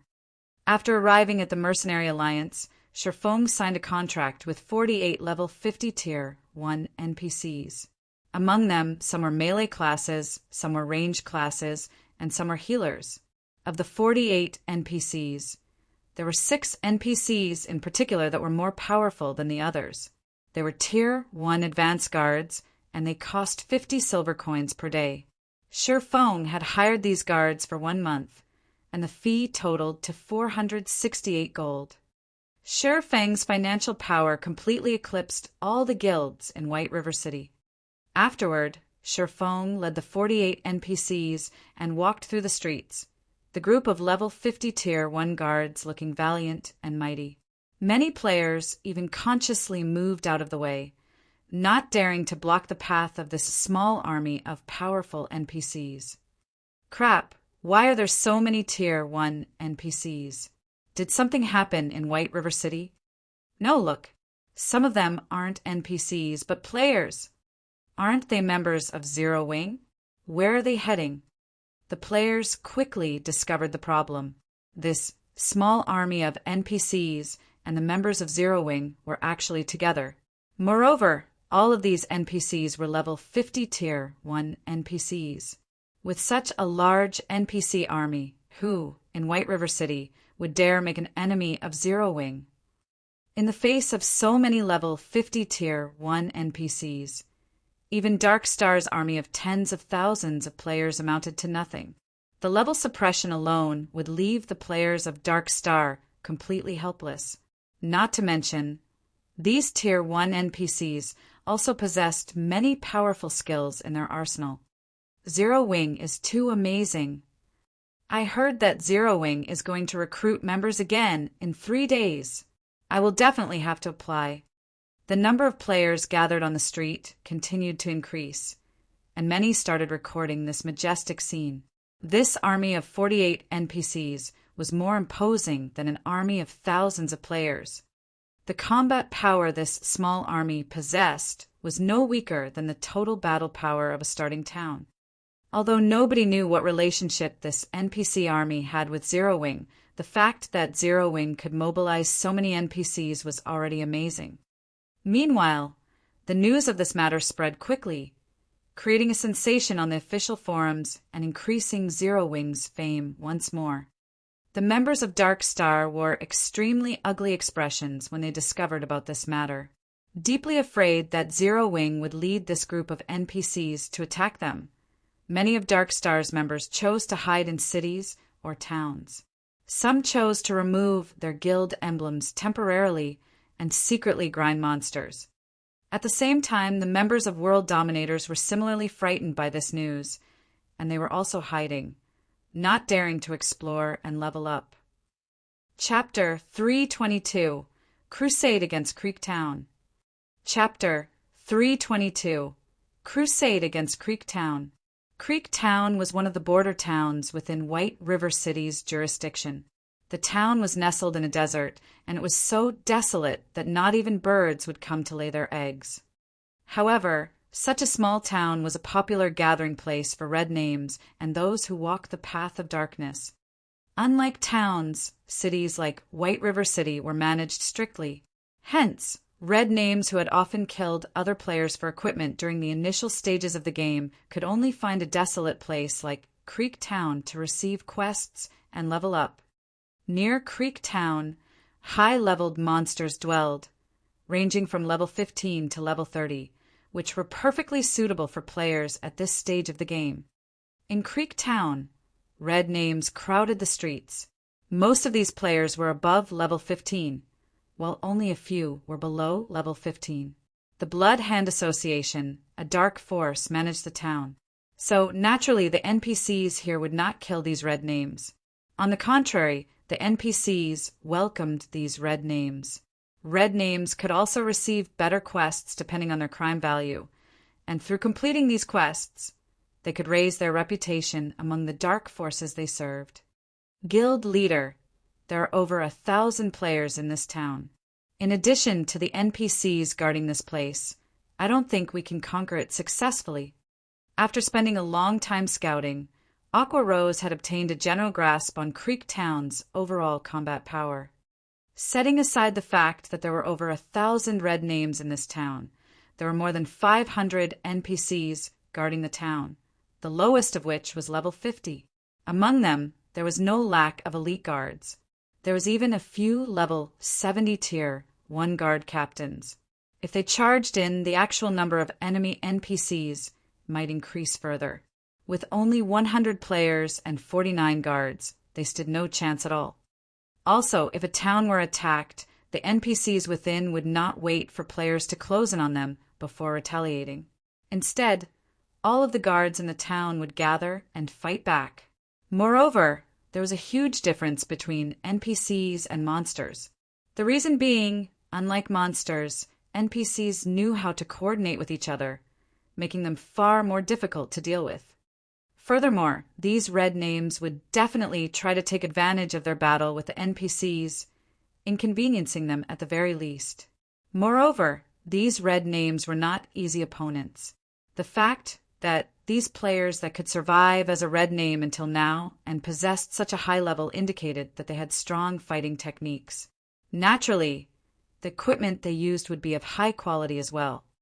Killing and plundering was their main occupation in the game. So even if they were not fully equipped with secret silver equipment, at the very least, they would possess bronze equipment or above. If any of these red names were in a guild, they could easily become the elite or even core players of the guild.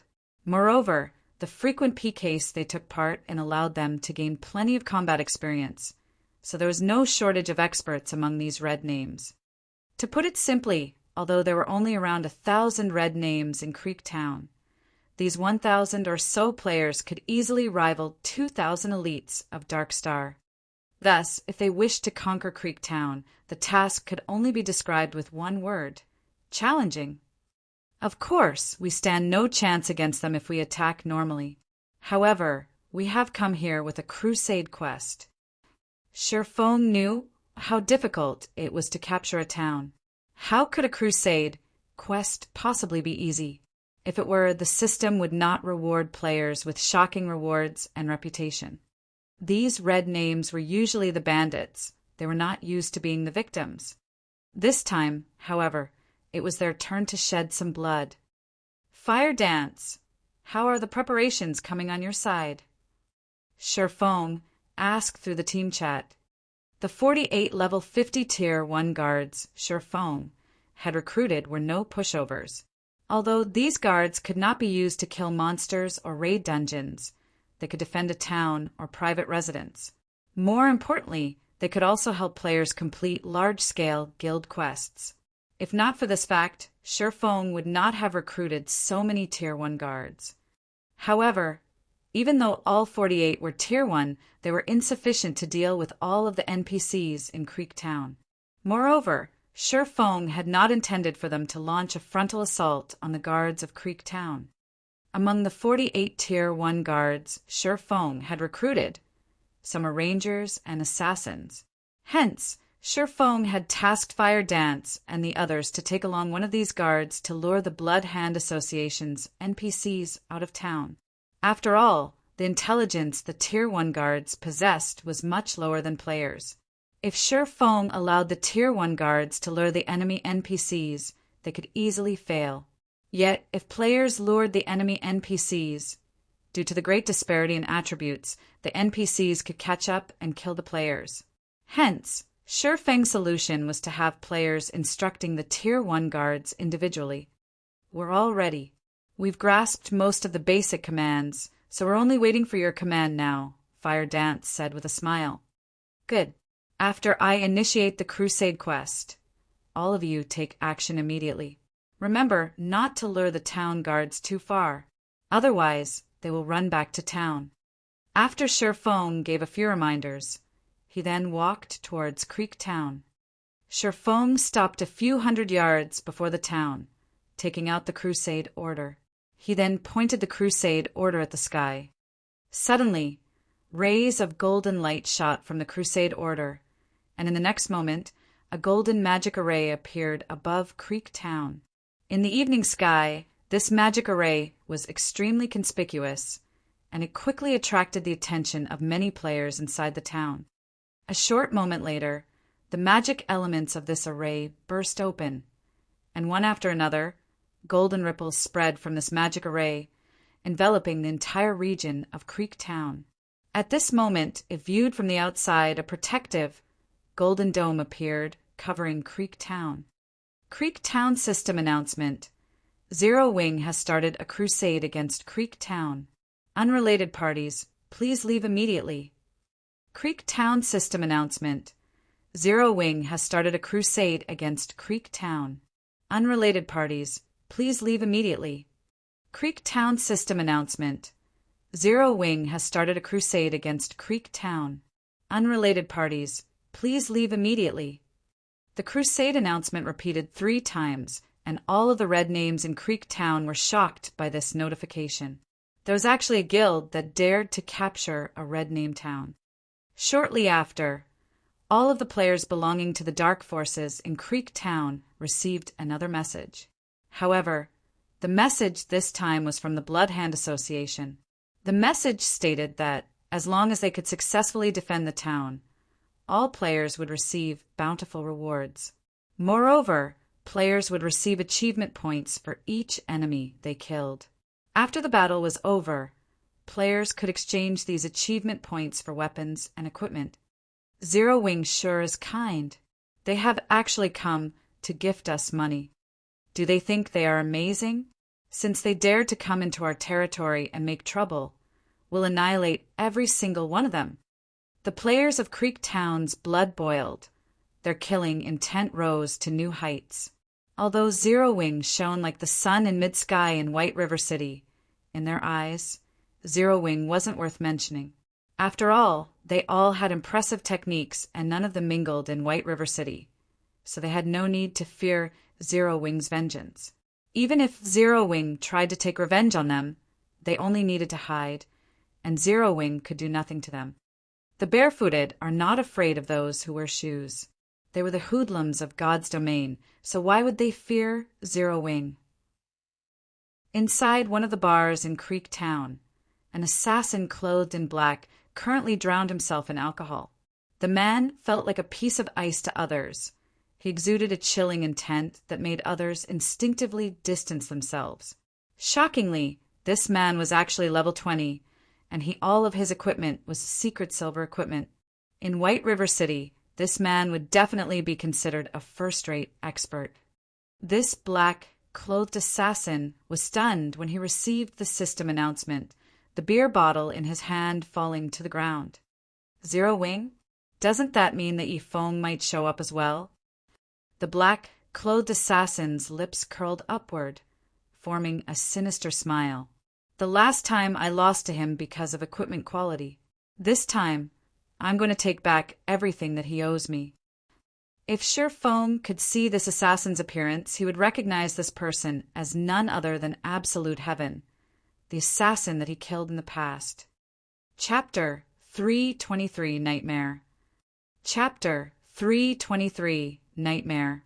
To avenge his hatred, Absolute Heaven had worked desperately to improve his techniques and upgrade his equipment.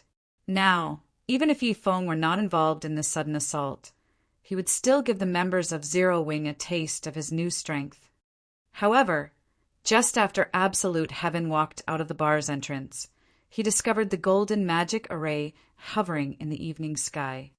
This magic array was a result of the Crusade Quest's activation, and it would change the NPCs of Creek Town. The guards that had originally been level 50 immediately fell to level 30, while the level 70 Tier 1 guard captains became level 50, the same level as Shifeng's normal guards. Although Creek Towns had been weakened, none of these guards delayed in taking action. The moment the warning bell rang, a storm of guards rushed out of the many buildings within the town. In moments, over 2,000 guards surrounded the town. These NPCs belonged to the Blood Hand Association. At this moment, they had all removed their disguises, and the normal guards had revealed themselves as Blood Hand Association members, while the guard captains were Blood Hand Association elites. Blood Hand Association members, elite rank, level 30, HP 100, 000/100, 000. Blood Hand Association elites, Tier 1 elite rank, level 50, 300, 000/300, 000. Why have all the guards become weaker? What's there to fear? Even if they are weaker, can Zero Wing defeat so many NPCs? Besides, we are here as well. If Zero Wing wants to attack, we'll make them suffer the consequences. When the players of Creek Town discovered that the guards beside them had suddenly grown weaker, worry grew in their hearts. However, they soon rid their minds of this worry. Even during its peak, Zero Wing only had around 8,000 members. Moreover, due to the surge of players that had withdrawn from the guild, they now had less than 5,000. Even if Zero Wing had mobilized all 5,000 of its members in the face of 2,000 NPCs, charging into the town would be nothing more than suicide. At this stage of the game, players had yet to reach level 30. Furthermore, not a single player had managed to upgrade to a Tier 1 class. So, how could they possibly hope to fight against level 30 and level 50 NPCs? In God's domain, such a massive gap between levels was fatal. Begin! Sher Fong commanded in the team chat. Fire Dance and the others immediately took action, each of them commanding a level 50 Tier 1 guard as they charged towards the Blood Hand Association's army. The guards' Fire Dance and the others controlled were Tier 1 rangers and assassins. Regarding movement speed, they were much faster than the Blood Hand Association members. Rangers also possessed ultra-long-ranged attack capabilities, and they could launch their attacks from 100 yards away. Hence, they were perfect for the role of a lure. Within moments, the red names of Creek Town noticed several figures rushing at them with speeds that no players could hope to achieve. In the next moment, these rangers retrieved their longbows, knocking arrows and releasing them. Shio! The arrows struck their targets, several level 30 Blood Hand Association members, from roughly 90 yards away. Each arrow dealt over minus 5,000 damage to these level 30 NPCs. If a player received one of these arrows, they would die with a single hit. The Rangers' attack attracted the attention of the Blood Hand Association NPCs. Without hesitation, over 1,000 Blood Hand Association NPCs unsheathed their weapons and charged. Seeing this, the Rangers turned on their heels and fled. Very quickly, they had drawn these Blood Hand Association NPCs away from the city. Weren't we being attacked by players from Zero Wing? Why are there level 50 Tier 1 NPCs as well? The red names were confused. They simply stood where they were, not following the Blood Hand Association NPCs in pursuit of the Tier 1 Rangers.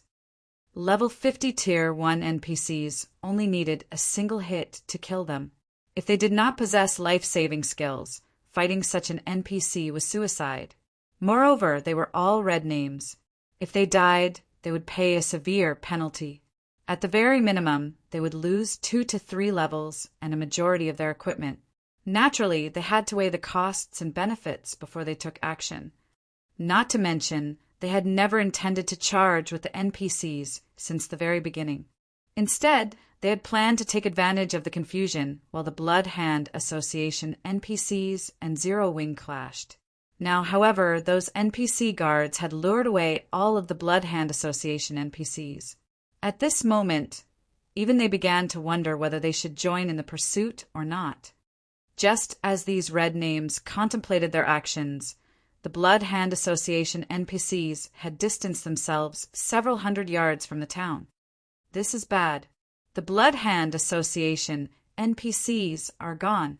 One of the red names realized the situation and shouted, "We need to go help them. If Zero Wing manages to kite and kill them, we'll be finished." This player's words shook everyone to attention. Unfortunately, these red names were neither a single group nor of a single heart. Most importantly, they all understood that the first person to charge into battle would also be the first person to leave. Even though they had realized how serious their predicament was, none of them were willing to take action first. Instead, they all chose to stay put and do nothing at all. None of these red names had discovered that, at this time, Shifeng had already led the remaining 40 level 50 Tier 1 NPCs in a charge from another direction. When capturing a town, the NPCs were not the most troublesome obstacle. Instead, it was the players residing in said town. If the players and NPCs inside the town were allowed to cooperate without absolute strength, it would be impossible to capture the town successfully. Hence, the most important thing Shifeng needed to do right now was to get rid of the players. Only then would it be the NPCs' turn to die. After players died, they had to wait half an hour before they could revive at the graveyard. Furthermore, if these red names died, even if they had the determination to continue fighting, they would not have the strength to present a challenge. The penalty they suffered was simply too severe. Although the 40 level 50 Tier 1 guards did not possess as much HP as the Blood Hand Association elites, they still had over 100,000 HP each. Moreover, the opponents they faced right now were not NPCs, but players. It would only take a single attack to kill a player instantly. When all 40 Tier 1 guards charged at the red names of Creektown, they were like a group of ferocious beasts as they killed everything in their path. Although there were many red names in Creektown, they were completely unable to defend themselves against these guards. Shield warriors and guardian knights could take 2 hits at most. In the blink of an eye, red names died, one after another, littering the ground with bodies and equipment. In contrast, although the red names attacked continuously, due to the level suppression of over 30 levels, the damage the red names managed to deal was negligible. 1,000 level, 20 players were required to take down a single Tier 1 guard, let alone 40 guards. With the 40 guards sharing the damage from the enemy players, their battle recovery alone made up for the HP they lost. Not to mention, among the 40 guards, there were also clerics and other healer classes. A casual heal from one of these NPCs could replenish over 10,000 HP. Within tens of seconds, over 200 red names of Creektown died, while all 40 guards that Shifeng led still had full HP. The disparity in strength caused the red names to despair. These NPC guards are too strong. We need to retreat and meet up with the Blood Hand Association NPCs. You bastards from Zero Wing are shameless. You actually brought level 50 Tier 1 NPCs to capture a town. If you have the strength to face us, don't use those NPC guards and fight us fairly. The red names cursed Shifeng at the others as they fought the NPCs. Shifeng could only chuckle at their words. Immediately, he instructed the NPC mages to cast their AoE spells. Suddenly, rain of fire descended from the sky. In the next moment, thunderbolts struck down at the red names. When cast by the Tier 1 mages, the Tier 1 AoE spells could display their true might. The red names of Creek Town died in batches. After several AoE spells landed, the battlefield fell quiet.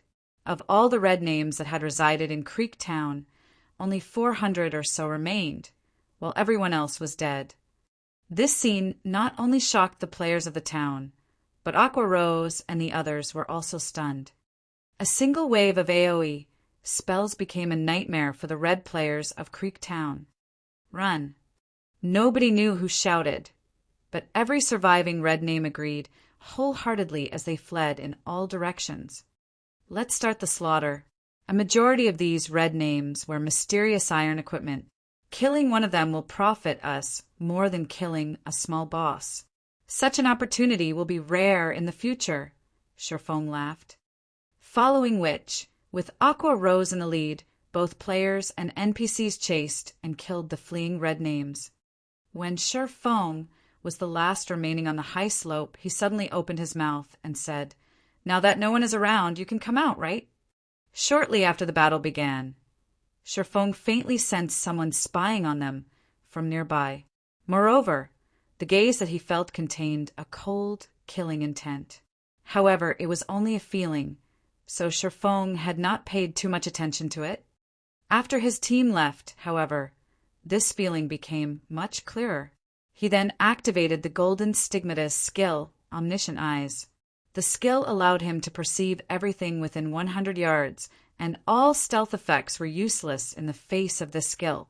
And, as expected, Sherfong discovered an assassin slowly creeping up on him from behind. However, even after Sherfong spoke, the assassin continued to hide. "Do you think I am playing a trick on you?"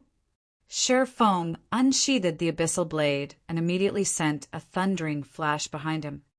3 green arcs of lightning streaked across the air. In the next moment, a black figure suddenly appeared and swiftly dodged the attack. It was none other than the assassin that Sherfong had killed before, Absolute Heaven. At this moment, shock filled Absolute Heaven's chilling gaze. Someone was actually capable of discovering his presence from such a long distance away. This was the first time he had encountered such a situation. Chapter 324. Times Have Changed. Chapter 324. Times Have Changed. So it's him. After not seeing him for some time, his techniques and equipment have improved quite a lot. No wonder he could get so close to me before my senses picked up on him. Absolute Heaven had left a deep impression on Sherfong. During the time Sherfong had searched for the ice blue devil flame, this expert assassin had very nearly killed him. Afterward, Absolute Heaven had ambushed him again when he led Blackie and Lonely Snow to level up. At that time, Sherfang's life had hung on by a thread. Since Sherfong started playing God's domain in this life, although he had made plenty of enemies, Absolute Heaven was the only person who had almost taken his life. After such a long time, Absolute Heaven would definitely be much stronger now that he had accustomed himself with the combat style of God's domain.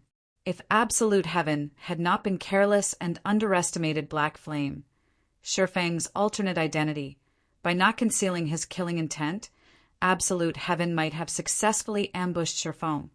"Now that I know you're there, you aren't going to escape?" Sherfong revealed a calm smile as he turned to Absolute Heaven. "Escape?" Absolute Heaven revealed a hint of arrogance on his chilling face. "I admit that you're strong. It is as expected of the guild leader of Zero Wing, Black Flame. According to my estimation, your strength should be on par with Yifeng. Last time, Yifeng only managed to kill me because of my own impatience. It was my mistake to use all of my skills on Yifeng so early in the fight. Otherwise, with his strength, he could not even dream of killing me. Now, although I have revealed myself, do you really think that you can kill me while I still possess all of my skills? Indeed, it is as you say.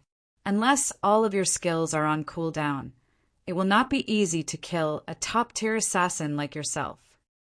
Shi Feng acknowledged absolute heaven's power. However, times had changed. Although absolute heaven had improved, Shi Feng had also raised his strength. Since you're so confident, why don't we make a bet? A bet? Do you think that you can fool me? Originally, I intended to kill you today to show Yi Feng that I, absolute heaven, have returned. Since I can't kill you, you can tell Yi Feng this. When I, absolute heaven, wish to kill someone, that person will definitely die. Absolute heaven laughed coldly. He then turned around to leave. If you want me to pass your message on, sure. However, the condition is that you need to escape. Shi Feng activated the 7 Luminaries ring. Using the aura of time skill, absolute time, he instantly charged at absolute heaven. Absolute time prevents enemies within a range of 50 by 50 yards from using any skills or tools for 20 seconds. With this skill activated, all of absolute heaven's skills were in a similar state as a forced cooldown. Meanwhile, an assassin that could not use skills was like a tiger without claws or fangs. You think I can escape? Absolute heaven smiled confidently in reply to Shi Feng's taunt. He then tried to use blind on his opponent. If he could do so, he could escape from this place easily. However, absolute heaven immediately discovered that he could not use any of his skills. Suddenly, he started to panic. Nobody understood better than absolute heaven just how fragile an assassin was without his skills. However, absolute heaven was no ordinary player. He immediately calmed himself, turning around to flee. Absolute heaven quickly concluded that such a powerful skill had to have a limited duration. It was impossible for the effect to last indefinitely. As long as he could drag the fight out until the duration of this effect was over, he could fly freely like a bird. At this moment, however, Shi Feng had already appeared at absolute heaven's back after using silent steps, not giving absolute heaven an opportunity to run. Soundlessly, Shi Feng slashed the abyssal blade at assassin. Absolute heaven responded swiftly and used his dagger to meet Shi Feng's sword.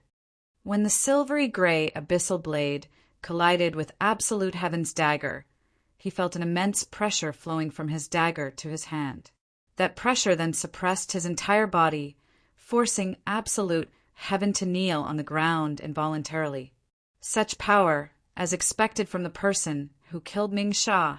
Absolute heaven silently clicked his tongue. If he had not personally experienced Black Flame's might, he would never have imagined that Black Flame's strength was actually on par with a boss monster. At this moment, absolute heaven finally realized why a great expert like Ming Sha had been forced into a constant retreat and could retaliate against Black Flame. Shi Feng brandished his sword over 10 times repeatedly. Each slash was as abrupt as a thunderbolt and as heavy as a mountain. Faced with this brutal assault, absolute heaven had no other choice but to block as many attacks as he could. However, although absolute heaven could reduce the damage he received by blocking with his dagger, his HP still decreased, frustrating him greatly. Absolute heaven inwardly cursed Shi Feng for being a despicable and shameless bastard. Shi Feng actually used force to suppress him. Shi Feng had not used any techniques, and simply relied on brute force to brandish his sword.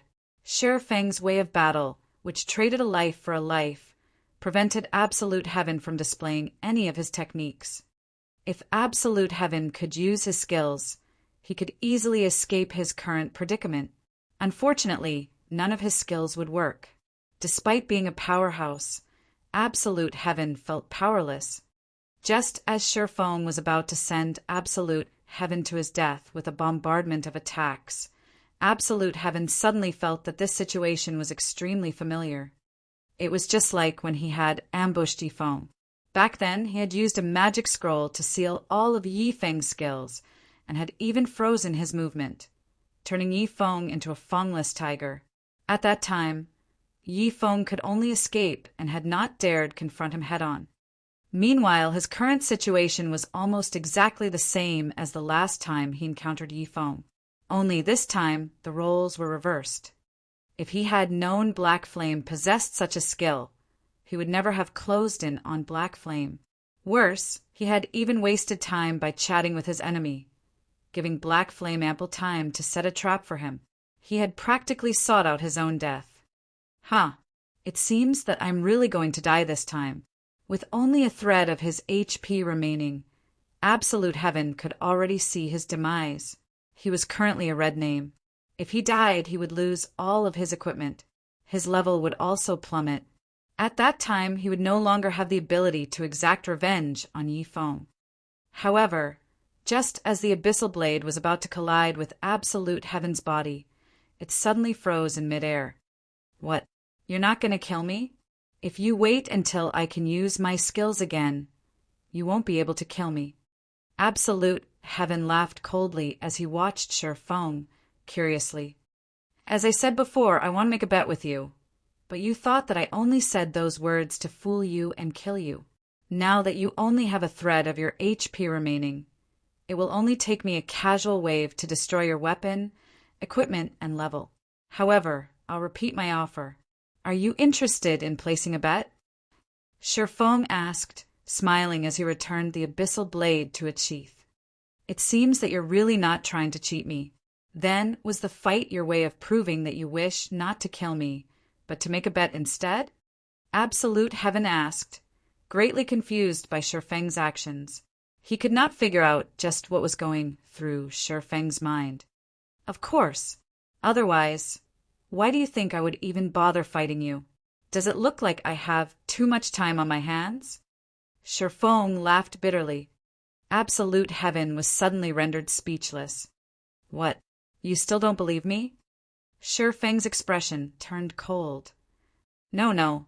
I believe you. Tell me then. What do you want to bet?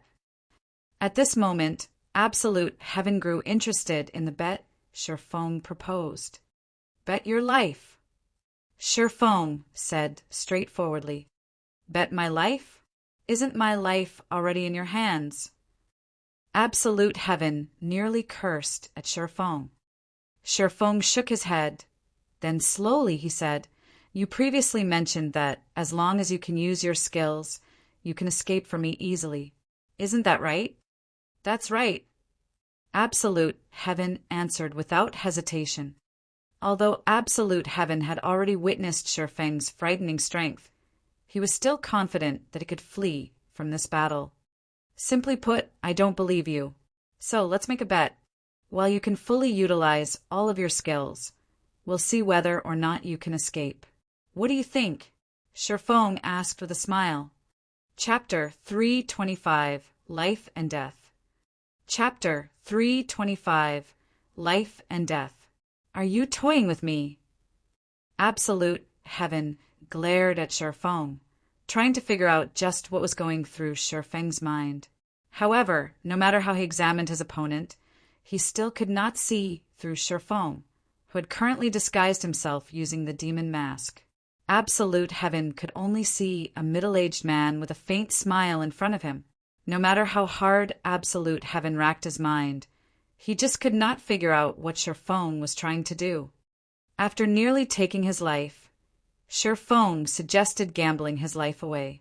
Was there a need for so much trouble? Wouldn't it be easier just to finish him right now?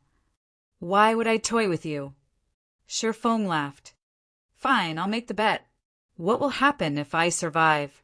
What if I die? For his own pride and honor, Absolute Heaven refused to die. If you escape safely, I'll do one thing for you. If you die, you'll have to do one thing for me. How about it? At this moment, Shi Feng finally revealed his true intentions.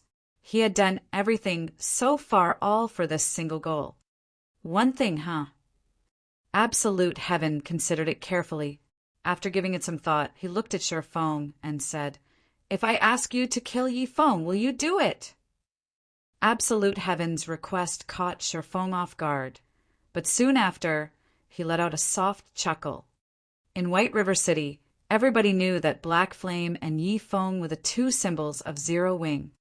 Never would Shi Feng have imagined that Absolute Heaven's request would be something like this.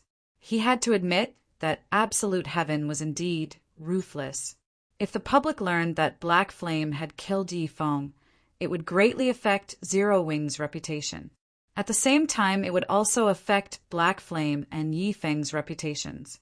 However, be it Black Flame or Yi Feng, only a few core members of Zero Wing knew that both identities belonged to a single person, which was Shi Feng himself. Meanwhile, Absolute Heaven requested that he kill himself. The difficulty of this request was indeed quite high. What? Didn't you say that you'll do one thing for me if I win? Absolute Heaven smiled complacently.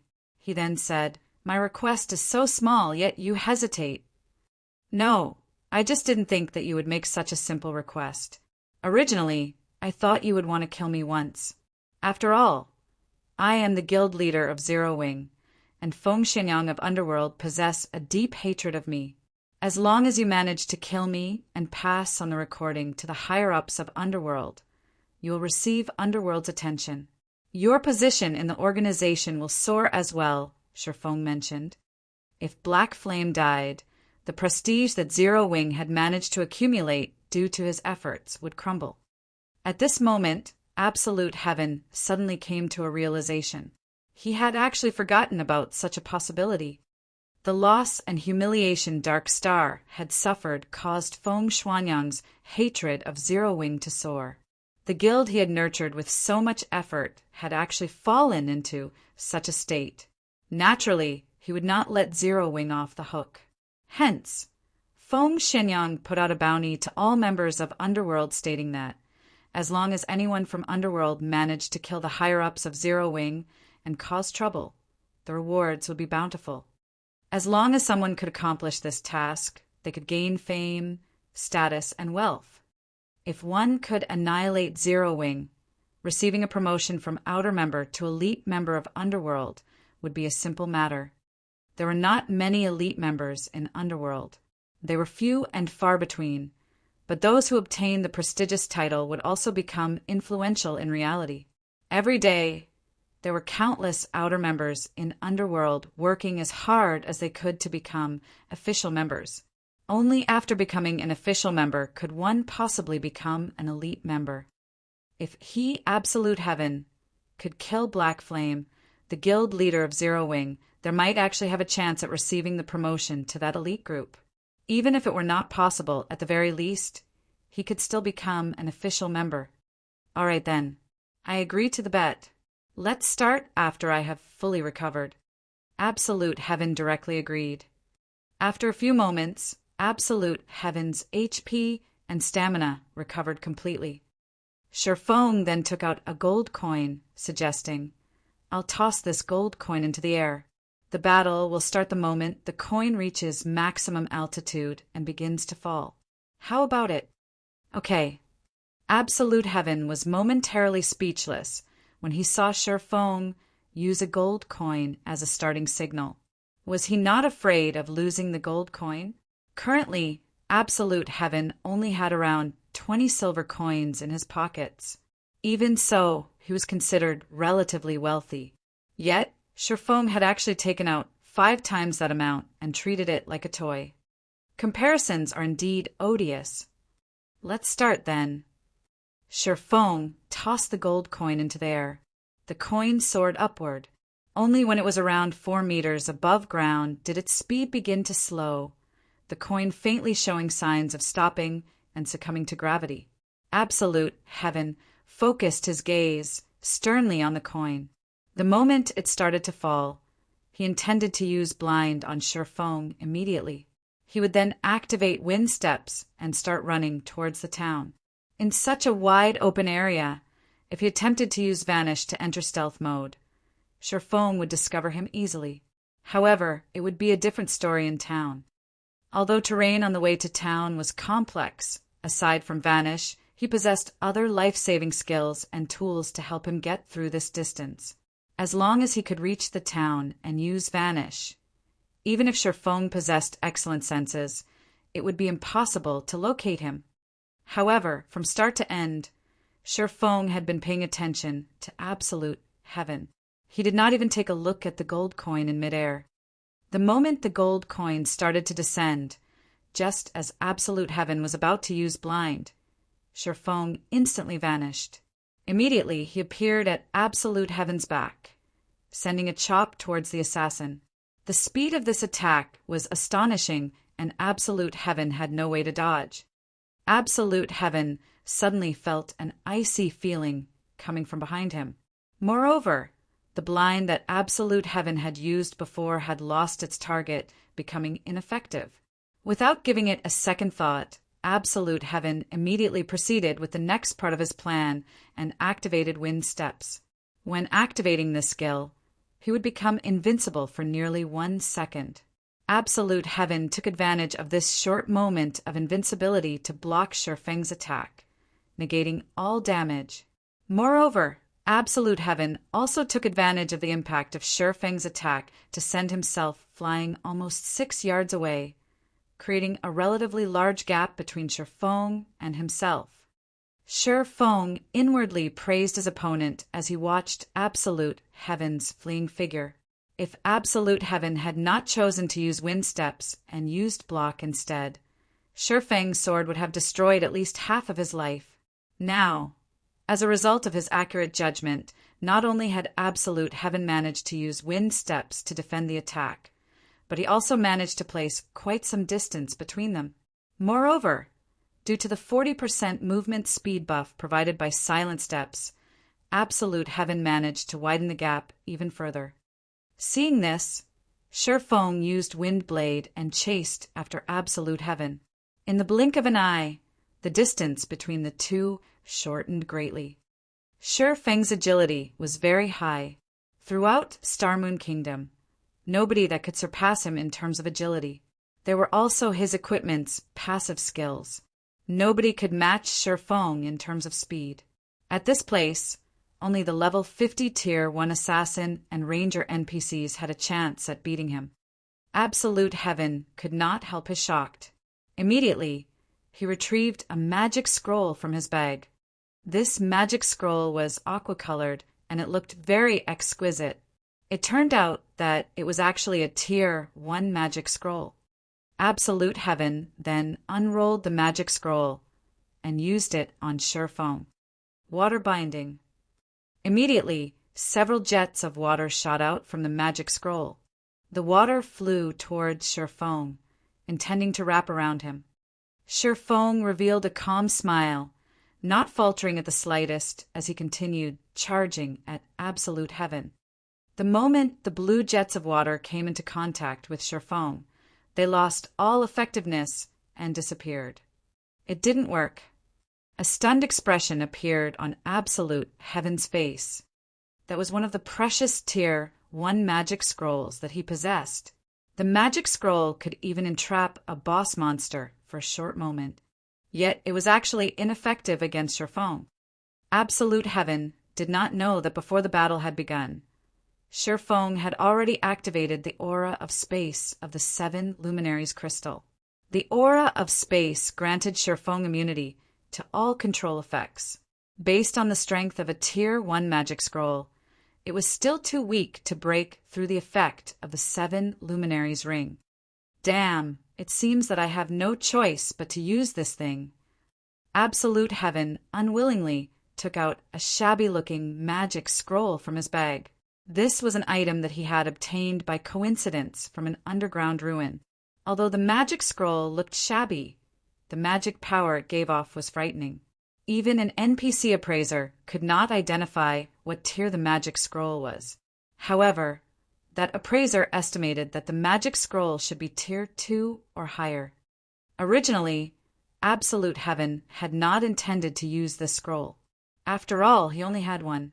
However, if he did not use it now, with his opponent's frightening speed, Feng would definitely catch up to him in no time. If that happened, he would be in big trouble. Chapter 326, Recklessly Wasting Resources. Chapter 326, Recklessly Wasting Resources. While Sherfong and Absolute Heaven were occupied with their bet, a bloody storm swept through Creek Town. Originally, over 1,000 red names had resided in Creek Town. However, after being slaughtered by the 40 NPC guards and Zero Wing's 100-man team, less than 200 red names remained. No longer did these red names possess the arrogance they had before. Instead, they all ran and scattered in all directions. Before the start of Zero Wing's crusade, these red names had always been the ones killing and plundering the equipment of other players. Not only could they earn a fortune by doing so, but they could also enjoy watching the frightened and unwilling expressions of the players they killed. Those times were simply blissful, and their continued success only encouraged them to travel further down the path of being a red name. Now, however, these red names had finally learned what it felt like to be on the other side of the blade and what it felt like to be a powerless weakling. Although many among these red names were experts and elite players, in the end, their techniques were simply insufficient to make up for the huge difference in strength between both sides. After all, no matter how fierce an ant was, it would never be a match against a mighty lion. Since Zero Wing doesn't plan to let us live, we should fight to the bitter end. A cursemancer appealed to the other red names when he realized that they could no longer escape. Some of the red names considered the cursemancer's suggestion rational, and many of them decided to cooperate with each other to retaliate against Zero Wing. However, just as they turned around, one of the Tier 1 Elementalist guards launched a flame explosion, instantly killing the cursemancer who had attempted to rally his allies. Following closely, one Tier 1 Berserker guard used Flame Charge and arrived before 4 red names. The Berserker then used Whirlwind Slash, killing all 4 in a single attack. After the players died, a pile of equipment littered the ground around the 4 players' lifeless bodies. Seeing this, the red names who had originally thought of staying behind immediately changed their minds. Without hesitation, they all turned and fled towards the Blood Hand Association's NPCs who Zero Wing had previously lured away. Although they had the option of retreating from the town, desert surrounded Creek Town. They would simply become easy targets, without any cover. Only by reuniting with the Blood Hand Association's NPCs would they have a chance for survival. If they died right now, they would lose several days' worth of effort. Even if they had already familiarized themselves with the combat style of God's domain, they would still need around 4 days to recover the lost levels. Not to mention, they would also lose a majority of the equipment they owned. These consequences frightened them greatly. Hence, these red names ran desperately towards the Blood Hand Association's NPCs. Unfortunately, the Tier 1 NPC guards Sherfong had hired had very high movement speeds. Aside from assassins, none of the other red names could outrun these Tier 1 NPCs. Moreover, faced with these level 50 NPCs, the stealth of these level 20 assassins was completely useless. They only had a higher chance of escaping due to their high movement speeds. Big Sis Aqua, we have really hit it big this time. The items these red names have dropped are all bronze rank and above, with a majority being mysterious iron rank. If we sell all of these weapons and equipment for credits, we can buy a large house at the city center. Snow Goose exclaimed as she picked up the items dropped by the red names alongside the NPC guards. You little money grubber. If we sell these items for credits, we'll only suffer a loss. God's domain has only recently begun, so both equipment and coins are currently scarce. The various large guilds also face a shortage of equipment. Zero Wing is only getting by because our current member count is low. By the time the construction of the guild residence is complete and we start recruiting members again, the stockpile of items we have in the guild warehouse would run out in the blink of an eye. Now that we have obtained so much equipment, it just so happens that we can use it to meet our urgent needs. Aqua Rose chuckled as she flicked a finger on Snow Goose's forehead. At this moment, a change occurred on one of the high slopes outside of Creek Town. A crimson pillar of light shot into the sky, attracting everyone's attention. Not only was the pillar of light extremely eye-catching, but everyone could also feel a great threat coming from it. The source of this pillar was none other than Absolute Heaven's shabby-looking magic scroll. This is not good. This is the Tier 3 magic scroll, Phantom Beast's Descent. Sherfong recognized the magic scroll instantly. The might of a Tier 3 magic scroll could not be underestimated. Even when Sherfong was at his prime, he would still have suffered greatly if struck by the skill contained within a Tier 3 magic scroll, let alone the current him who was not even a Tier 1 class. Fortunately, the skill contained within Phantom Beast's Descent magic scroll was not a pure attack-type skill. Instead, it was a summoning skill. The Phantom Beast's Descent was capable of summoning a powerful Phantom Beast to fight alongside its summoner. Suddenly, a black magic array in the shape of a 7-pointed star appeared in the sky. Just as Sherfong was about to kill Absolute Heaven, the magic array fired a black ray of light toward Sherfong. Sherfong dared not be careless. Immediately, he activated Defensive Blade. Boom! Boom! Boom! After 3 consecutive bombardments, a large crater occupied the originally flat slope. If Sherfong had not activated Defensive Blade, becoming immune to 9 ranged attacks or 4 melee attacks, he might have died.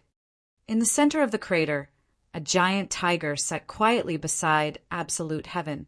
This tiger's body resembled a galaxy of stars. The tiger focused its silver eyes on Sherfong as it gnashed its teeth.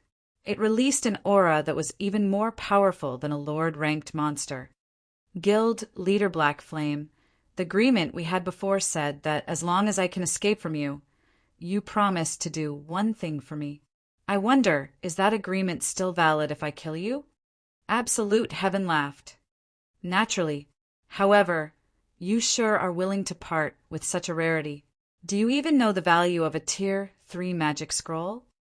Sherfong glanced at the Phantom Beast the assassin had summoned, inwardly pitying the loss of such a precious item. Tier 0 players could not display the true might of a Tier 3 magic scroll. This was especially true for a summoning scroll. If a Tier 1 player used such a scroll, the summoned Phantom Beast could easily decide the outcome of a war involving tens of thousands of players. If used by a Tier 2 player, the Phantom Beast would have no problems eradicating a large-scale town. In Sherfang's previous life, many guilds had willingly spent thousands of gold coins to purchase such a magic scroll. At this moment, however, Absolute Heaven had used such a precious magic scroll on this small battle. This was simply a reckless waste. Of course I know. However, you are too fast. I know that I won't reach Creek Town if this continues. Compared to dying, I'd rather use it. Absolute Heaven had mourned the use of the scroll as well. However, he no longer wished to experience the humiliation of dying once again. Since I've already used this magic scroll, you can rest in peace now. Guild Leader Black Flame. Go. Get rid of him. Absolute Heaven commanded the Phantom Beast as he pointed at Sherfong. Nebula Tiger, High Lord rank. Level 30. HP 1, 800, 000/1, 800, 000.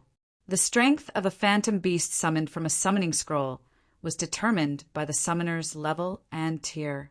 Absolute Heaven was currently level 20, so the summoned beast would be level 30, which was 10 levels higher than himself. If Absolute Heaven were a Tier 1 class, then the Nebula Tiger would not be just a High Lord. At the very least, it would be a Great Lord ranked monster. A Great Lord ranked monster could only be described using the word horrifying. Hundreds of players of the same level would be no more than ants in front of a Great Lord. When such a monster was under the control of a player, it would become even more frightening and powerful. This was also why Tier 3 summoning scrolls were so precious. A controllable Great Lord ranked monster could easily decide the outcome of a war involving tens of thousands of players. Chapter 327, Moment of Brilliance. Chapter 3:27. Moment of brilliance. Benethor. Ayo! The nebula tiger roared angrily, releasing shock waves with the sound. The nebula tiger's roar echoed throughout Creek Town, causing everyone who heard it to shudder. This was the might of a high lord-ranked phantom beast. A single roar could send tremors through a person's heart. However, the main reason the nebula tiger released this roar was not to shock its enemies. Instead, it was meant for its master. In the next moment, a layer of crimson mist surrounded Absolute Heaven's body. This was the effect of Life Ward, a special skill gained by summoned monsters. When this skill activated, it would form a protective shield around the summoner, increasing the summoner's defense. When all was said and done, a summoned monster was still a summoned monster. If the summoner of the monster died, the monster would also disappear. Hence, all summoned monsters would possess skills capable of protecting their masters. When Absolute Heaven saw the effects of Life Ward, his lips immediately curled into a smile. When used, Life Ward created a protective shield capable of absorbing 20,000 damage. Even if an enemy managed to close the distance and engage him in melee combat, they would need to expend a significant amount of effort to exhaust the Life Ward. Furthermore, Absolute Heaven possessed high combat power as well. His opponent might die before he could overcome the Life Ward. Absolute Heaven had originally worried that Sherfong could simply deal with him directly. However, with the Life Ward protecting him, his only fear vanished. Black Flame, your time of death has come. Absolute Heaven started commanding the Nebula Tiger to attack Sherfong. The greatest difference between a summoned monster and a normal monster was the player's control. While under a player's control, monsters that had originally possessed powerful attributes would become even more formidable. Not to mention, as a High Lord-ranked monster, the Nebula Tiger possessed quite a number of skills. It would only take an instant for the Nebula Tiger to kill a player. The Nebula Tiger, which was over 3 meters in height, lightly tapped its feet on the ground, crossing the distance of over 10 yards between Sherfong and itself in an instant. So fast! Sherfong was surprised. The Nebula Tiger swiped its claws at Sherfong. Although Sherfong wanted to dodge the attack, his reaction was a step behind, and the attack landed on its target. However, the Nebula Tiger's attack did not manage to deal any damage due to defensive blade. Seeing that its first attack had failed, the Nebula Tiger immediately brandished its claws at Sherfong again. After swiping its claws at Sherfong several times, the defensive blade's effect quickly broke. Just as the Nebula Tiger's fatal swipe was about to reach Sherfong, Sherfong barely managed to activate parry to defend himself. _Pung. A level 30 high, Lord-ranked monster was simply too powerful. Sherfong did not even possess a Tier 1 class yet, so it was impossible for him to stop the attack. Like a cannonball, the tiger's attack launched Sherfong backward. As expected of a great expert like Guild Leader Black Flame, you've even managed to block such an attack. Absolute Heaven could not help but applaud as he watched the exchange between Sherfong and the Nebula Tiger. Absolute Heaven was not making fun of Sherfong at all. Rather, he praised his enemy sincerely. Absolute Heaven himself was certain that if he were the one receiving the Nebula Tiger's attacks right now, he would have no way of defending himself. Most likely, before he could even use block, the tiger would have killed him already. Yet Sherfong held it off. However, Sherfong also paid a heavy price when he blocked the attack. As Sherfong landed, he was both physically and mentally unstable. He could no longer dodge or defend against another one of the Nebula Tiger's attacks.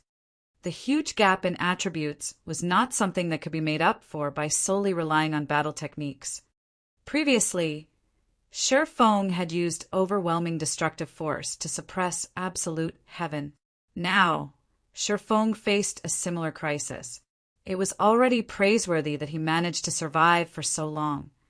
Just as the Nebula Tiger pounced at Sherfong once more, a figure suddenly dashed over and stood before Sherfong, blocking the Nebula Tiger's attack and saving Sherfeng's life. Absolute Heaven was greatly stunned by this scene. The figure's speed was simply too fast, and before he could catch a clear glimpse, the figure appeared in front of Sherfong.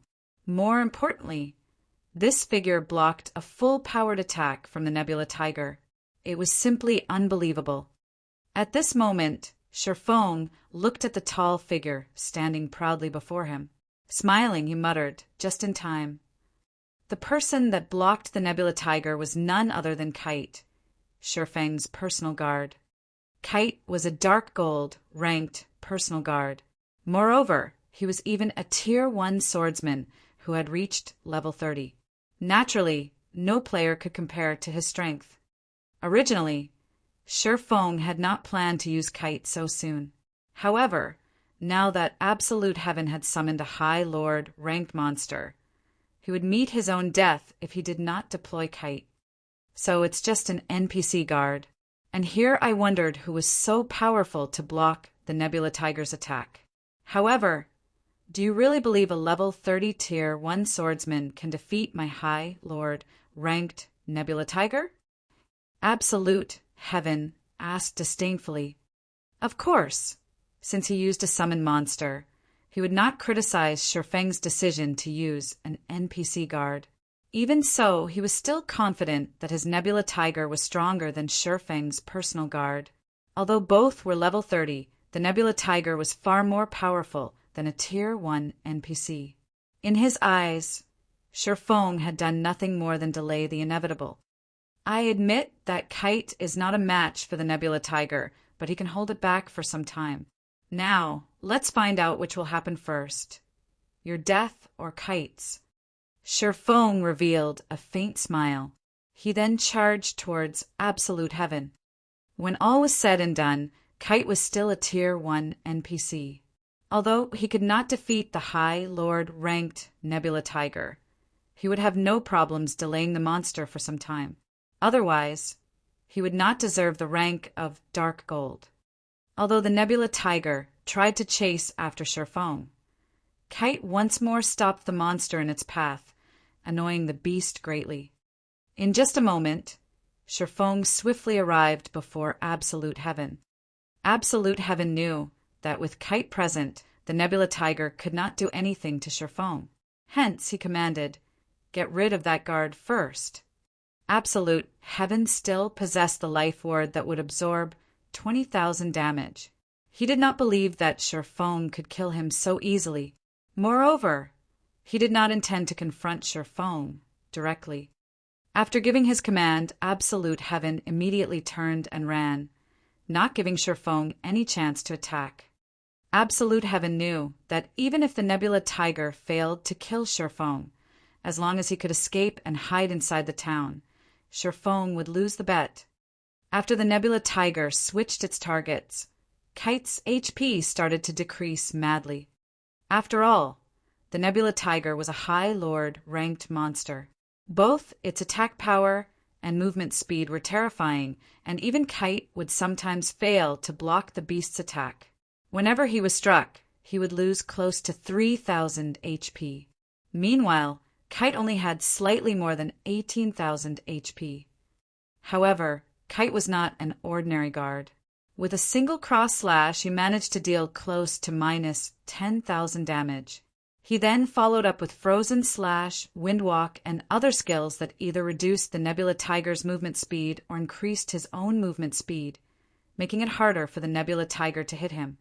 When the Tiger used Heaven's Splitting Claw, Kite used Triple Spin Attack, a Tier 1 swordsman skill. When used, the skill made the user invincible for 5 seconds while attacking the enemy 3 times. Moreover, 60% of the damage dealt would even be used to recover the user's HP. Unfortunately, Triple Spin Attack had a long cooldown of 1 minute. Kite landed one slash after another on the Nebula Tiger, and every hit dealt over minus 2,000 damage. In the blink of an eye, Kite had recovered all the HP he had lost. Absolute Heaven was baffled by this scene.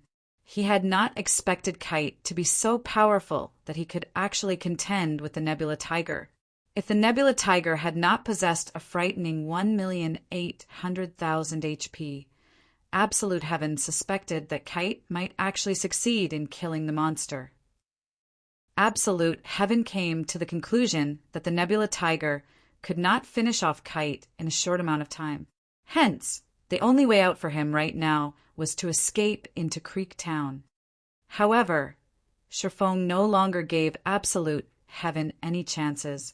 When only a few yards stood between him and Absolute Heaven, he used Abyssal Bind on the assassin. Knowing that the situation had turned out of his favor, Absolute Heaven used Vanish without hesitation, causing Abyssal Bind to lose its target. Moreover, Vanish allowed him to enter a state of forced stealth for 3 seconds.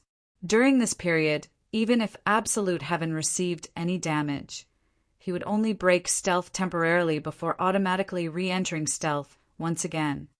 Sherfong simply revealed a smile at his opponent's actions. Sherfong then used Earth Splitter.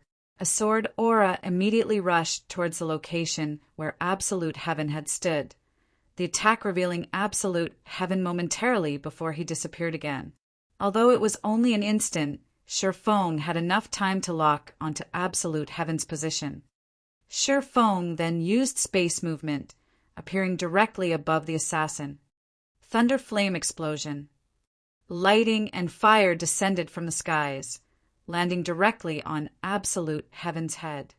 Absolute Heaven responded quickly to the incoming attack and threw himself forward. Simultaneously, Absolute Heaven used Shadow Cloak to negate the damage from Thunder Flame Explosion and resist the faint effect. Sherfong was slightly astonished when he saw the skill Absolute Heaven used. He never expected for Absolute Heaven to have learned even Shadow Cloak.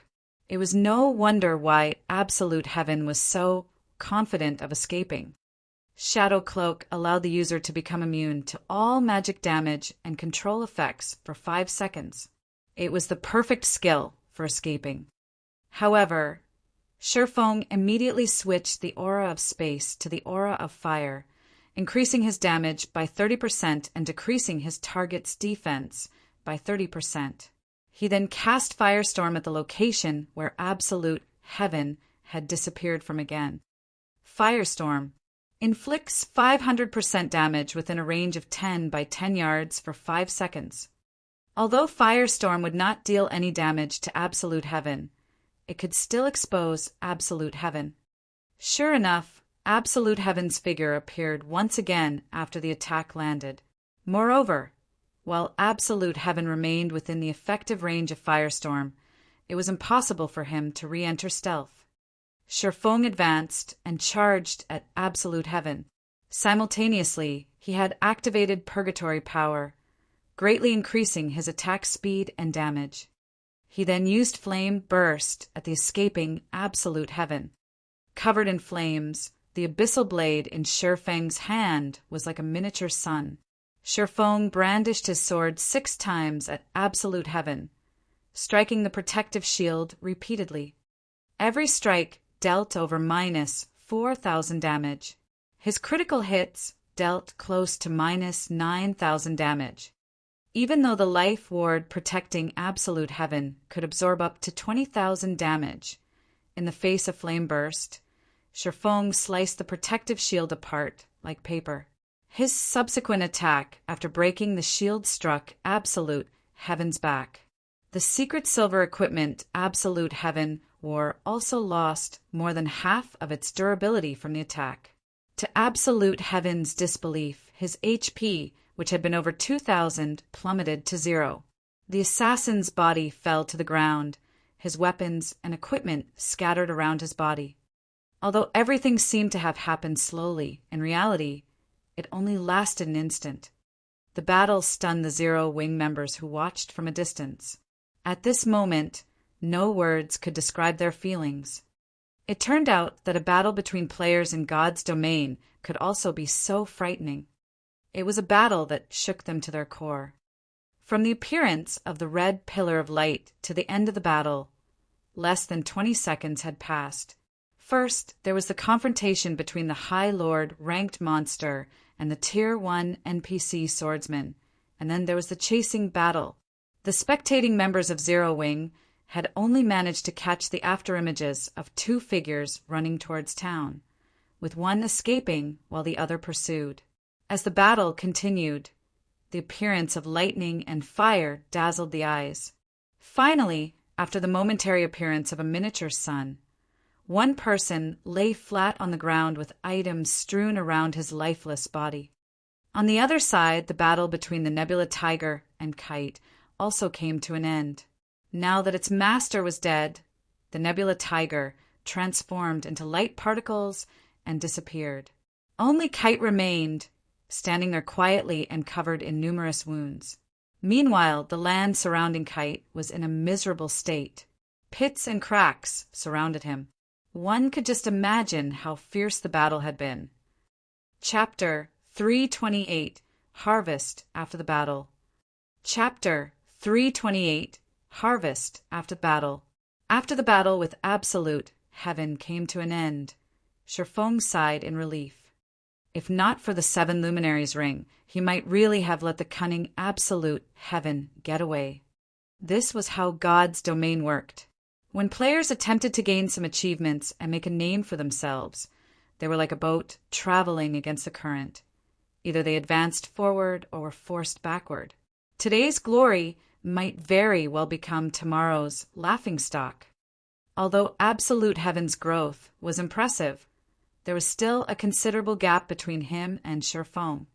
Soon after, Shifeng looted the items the assassin had dropped. Shifeng was inwardly astonished when he examined Absolute Heaven's items. The equipment Absolute Heaven dropped was top tier even among secret silver equipment. Meanwhile, the daggers he dropped were fine gold rank.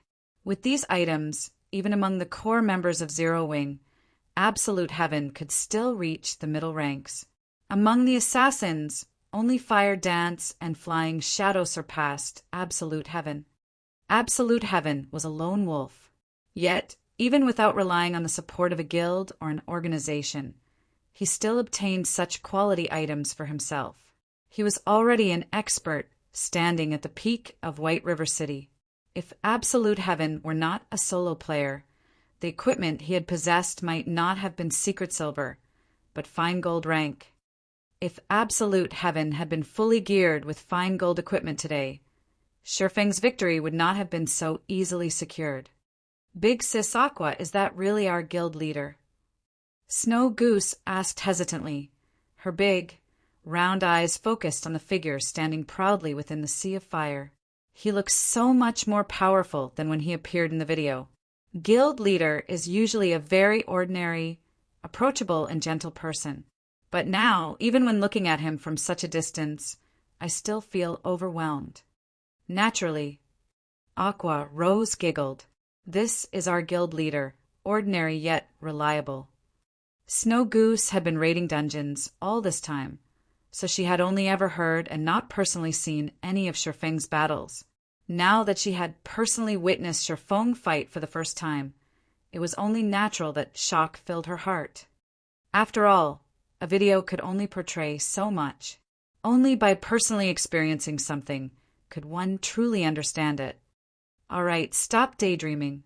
Clean up these remaining red players quickly. Over 2,000 NPCs are still chasing Fire Dance and the others, and they could obliterate our team at any moment. The red names of Creektown had despaired when faced with Shifeng and his NPC entourage. Now that Shifeng had also extinguished the hope presented by Absolute Heaven and the High Lord ranked monster, these red names completely lost their heart to resist. Escape? How were they supposed to escape? With Shifeng's gale-like speed, even if they grew a few more legs, it still would not be enough for them to get away. After these red names lost their fighting spirit, Aqua Rose and the others took little effort to clean up. They took less than a minute to deal with the remaining red names of Creektown. Meanwhile, the harvest they obtained was sufficient to arm a team of 1,000 players. Throughout this battle, although a few of their members had died and lost a level. When compared to the harvest they obtained, such loss was practically negligible. The items they obtained had easily made up for the total losses Zero Wing had suffered with surplus. Aqua Rose was overjoyed when she examined their harvest. As the manager of Zero Wing's daily affairs, she was very clear about what these items represented. With the addition of this batch of items, after Zero Wing finished recruiting new members, they could arm a large batch of elite players, pushing Zero Wing's combat power to a whole other level. At that time, even if Dark Star declared another war on Zero Wing, they could still deal with it without needing Ouroboros' assistance. Guild leader, we've dealt with all the red names.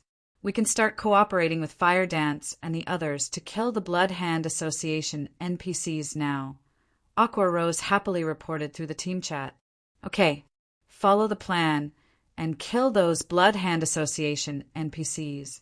Be careful not to lure too many at once. Those NPCs are more sensitive than field monsters, Shurfong said. All right, send me a healer. I need someone revived. I'm a cleric. I'll go. Snow Goose hurriedly shouted in the team chat, excitedly waving her hand. Seeing the girl's reaction, Aqua Rose indulgently said, Fine, off you go then. In any case, the Tier 1 guards will be responsible for killing those NPCs. Our role is to supply support. The Blood Hand Association NPCs were all level 30 and above, while the members of Zero Wing were only around level 20. Among those present, only Shurfong and Blackie possessed 10 ignore levels. Everyone else could only deal minute amounts of damage to these NPCs. The most they could do was use some control skills on these Blood Hand Association NPCs. Although these Blood Hand Association NPCs possessed a certain degree of intelligence, it was only slightly higher than normal field monsters.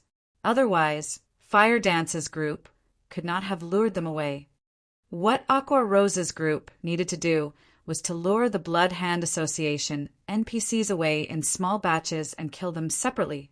With the strength of 40 level 50 Tier 1 guards, they could easily take care of up to 300 level 30 Blood Hand Association NPCs each time. With a massive difference of 20 levels, the attacks of the Blood Hand Association NPCs would only deal damage in the double digits to a Tier 1 Shield Warrior Guard. Meanwhile, a level 50 Tier 1 Shield Warrior possessed over 200,000 HP. Even if dozens of Blood Hand Association NPCs attacked simultaneously, the total damage would only be a tickle to a level 50 Tier 1 Shield Warrior. The Shield Warrior's battle recovery alone could restore most of the HP lost. Not to mention, there were still the Tier 1 healers waiting in the wings. However, NPCs were different from monsters. The NPCs of the Blood Hand Association were very organized when they fought. The warriors that served as meat shields would stand in front, and the mages would attack from behind, coordinating their attacks with the melee fighters. The healers standing at the rear would also spam heals on the tanks. There was even one time where an assassin from the Blood Hand Association had circled and ambushed Aqua Rose's group. If Cola had not reacted quickly and immediately aggroed the NPC assassin, the team would have lost at least one member to the NPC. Compared to everyone else who the NPCs suppressed, Blackie was free and unfettered as he sent spell after spell at the Blood Hand Association. The Mavis's guard Blackie wielded allowed him to ignore the massive level difference completely, and each one of Blackie's attacks could deal around minus 700 to minus 800 damage to these level 30 elite NPCs.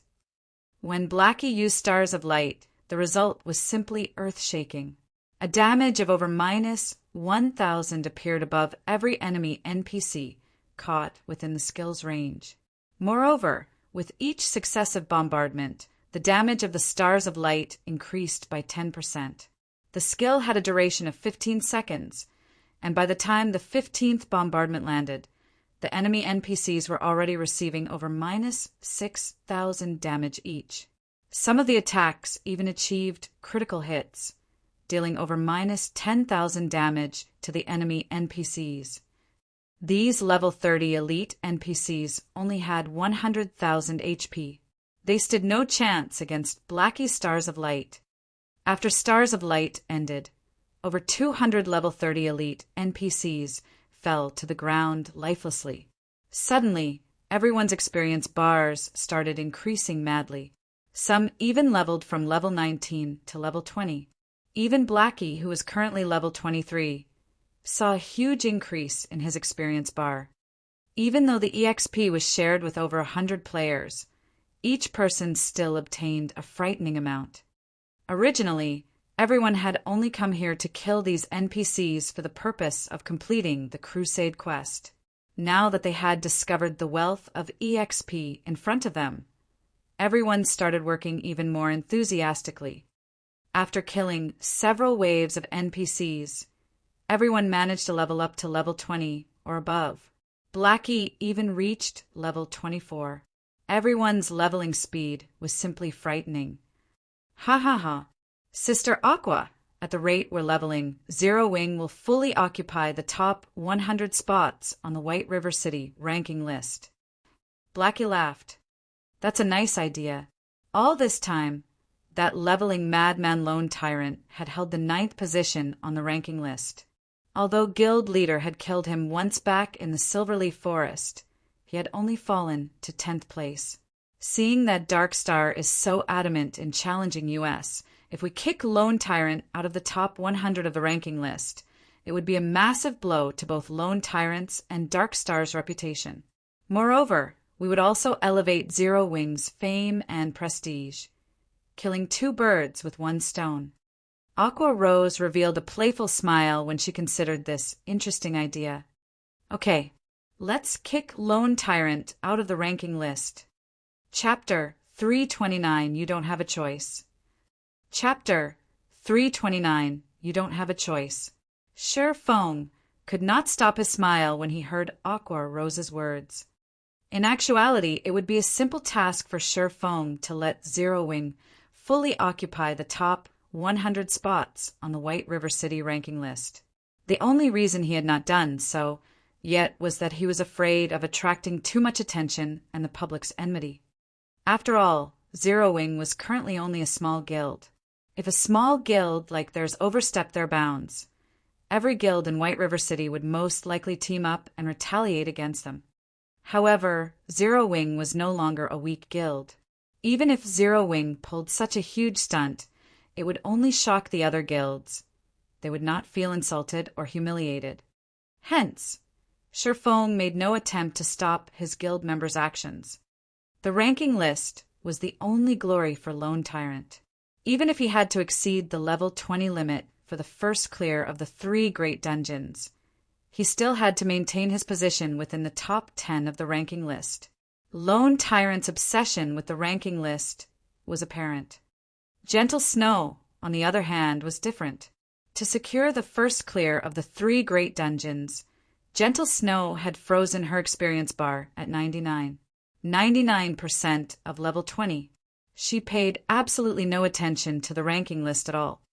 After all, her title of Snow Goddess had originated not from her high level, but her strength instead. However, Lone Tyrant was not like Gentle Snow. He had relied solely on the ranking list to gain the fame he currently possessed.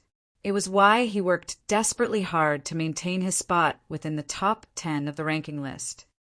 Although Sher Fong had killed Lone Tyrant once already, robbing him of a level, he had managed to recover the lost EXP quickly. After all, he had large groups of players to help him level up. Currently, he had once again reached level 21, though he still required large amounts of EXP to reach level 22. While Aqua Rose and the others swiftly leveled from killing the NPCs of the Blood Hand Association, the cleric, Snow Goose, resurrected Absolute Heaven. At this moment, Absolute Heaven was overcome with disappointment. Not only had he lost most of the items he had on him, but he had also fallen to level 16. He no longer possessed the high spirits he had before. I've won this bet of ours. Do you have anything to say? Feng asked lightly as he looked at the crestfallen Absolute Heaven. Absolute Heaven glared at Feng, clearly irritated, before turning his head away, tacitly agreeing to Feng's words. Hee, it seems that someone is pouting after losing. What an unmanly person! Snow Goose softly muttered contemptuously after discerning the general situation. Absolute Heaven was suddenly livid upon hearing her comment. When all was said and done, he was still a top-tier assassin. Although he was not a well-known expert, he was still a man of his word. Now that a female player ridiculed him, how could he possibly be happy? Reluctantly, Absolute Heaven muttered in a low tone, I lost. Say it, then. What do you want me to do? What is up with your attitude? You've clearly lost. Yet, you still sound like an aggrieved woman. You're making it seem as if our guild leader is a bully, Snow Goose added. You! Absolute Heaven's complexion alternated between flushed red and pale white, his blood boiling. He very nearly vomited blood out of anger. Never in his life had he been so greatly humiliated before. However, with Feng standing beside her, Absolute Heaven simply could not do anything to this infuriating girl. Before he died, he had not been a match for Feng. Now that he had fallen to level 16 and lost most of his items, it was impossible for him to escape Feng's grasp. At this moment, Feng spoke. All right, Snow Goose. Absolute Heaven is a top-tier expert assassin. If you continue speaking of him this way, his little heart might not handle it. No matter what, you should at least show him some respect. Oh. Snow Goose smiled and nodded. Absolute Heaven nearly fainted from anger, seeing Absolute Heaven's ashen complexion. Feng smiled faintly and said, Since you've acknowledged your loss, I'll make it simple. I don't need you to do anything difficult. Just help me collect all the information relating to Underworld in God's domain. You're insane. That's Underworld you're talking about. If they find out that I leaked important information, they will hunt me down. Absolute Heaven never thought that Feng would actually aim for such a thing. Oh, I didn't think you would really have such information. The assassin's reaction surprised Feng. His demand had only been casual. After all, Absolute Heaven was only an outer member of Underworld. How could he possibly possess all the important information relating to the organization? Logically, only those belonging to Underworld's middle management or above should possess the information he was looking for. Absolute Heaven was momentarily stunned. Immediately after, he bellowed, Black Flame, you deceived me. Absolute Heaven had always thought of joining Underworld's core upper management. Hence, he had collected plenty of information regarding Underworld, so that he would have an easier time climbing the ranks of the organization. After becoming an outer member, he had met with Feng Xianyang through South Wolf's introduction. Feng Xianyang even gave him one of the reserved spots for becoming an Underworld guard after learning of his skill. With his new status as an Underworld guard reservist, Absolute Heaven managed to obtain even more information about Underworld in God's domain. Yet, Feng had played him so easily. Since you have the information, hand it over to me. Feng was extremely interested in discovering Underworld's situation in God's domain. After all, he had provoked Feng Xianyang. Who knew what Underworld would try in the future? Without knowing anything about his enemy, Feng could not take appropriate measures. However, if he possessed inside information about the organization, the situation would be greatly different.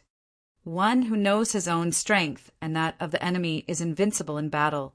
If Feng had not possessed his advantage of being a reincarnated person, Darkstar, the guild controlled by Underworld, would have long since eliminated both him and his guild. Hence, Feng had to take preventive measures against Underworld. Only, Feng had not expected this boon to arrive so quickly. Originally, Feng had only intended to toy with Absolute Heaven for a little bit before changing his condition. His actual goal was to have absolute heaven report Underworld's movements within the White River City region. Now, however, things had become far simpler. He could obtain all information regarding Underworld in God's domain directly. No, I absolutely will not agree to this. Underworld far surpasses your imagination. You have no idea what you are going up against. I urge you to change your request. This is not just about me. You, too, would be better off without knowing anything. Why create trouble for yourself? Absolute heaven said resolutely. It turns out that even a top-tier expert will renege on his word. It seems that I have misjudged you, Shifeng sighed. Guild leader, I could tell that he was a scoundrel that would break his promises with a single glance. What's the point of wasting your time arguing with him? Let's just do away with him. Kill him every time he revives. After we kill him to level 0, let's see how he can survive in Underworld. Snow Goose suggested, sporting a cheeky grin. Snow Goose's suggestion left the assassin utterly speechless. Kill him every time he revived? Was this girl really a cleric? Could she be a demon disguised as a human instead? Snow Goose, how could you speak like that? As a girl, you should act gently and reserved. Kill him every time he revives? That's simply too cruel. What will you do if you terrify him? Shifeng could not help but reprimand the cheeky little girl. At most, we'll upload the video recording the previous fight and our dialogue to the forums. It will be fine as long as we reveal this to everyone. You're right, guild leader. Snow Goose applauded cheerfully. As long as the video of the battle went viral, not only would everyone know that Absolute Heaven was a man who broke his promises, but the hidden organization named Underworld would also be exposed to the public eye. Even if Absolute Heaven did not reveal any secrets, Underworld would hunt him down for what little he had already said. Black flame. Raging flames burned in Absolute Heaven's eyes as he looked at Shifeng. He only wished that he could murder the smiling demon before him right now. Just hand it over. Shifeng calmly smiled. I have already sealed off all paths of retreat. You don't have a choice. Chapter 330 Shock. Chapter 330 Shock. Shifeng's words left Absolute Heaven speechless. At this moment, Absolute Heaven finally understood why Shifeng would insist on making a bet with him. Shifeng was clearly capable of killing him with a single hit. Yet, Shifeng had given him hope of retaliation for this very moment. A terrible thought suddenly emerged in Absolute Heaven's mind. Had Shifeng planned to deal with Underworld all this time? Before joining Underworld, Absolute Heaven had known that Underworld's background was unfathomably deep. It was an existence that he could not afford to provoke.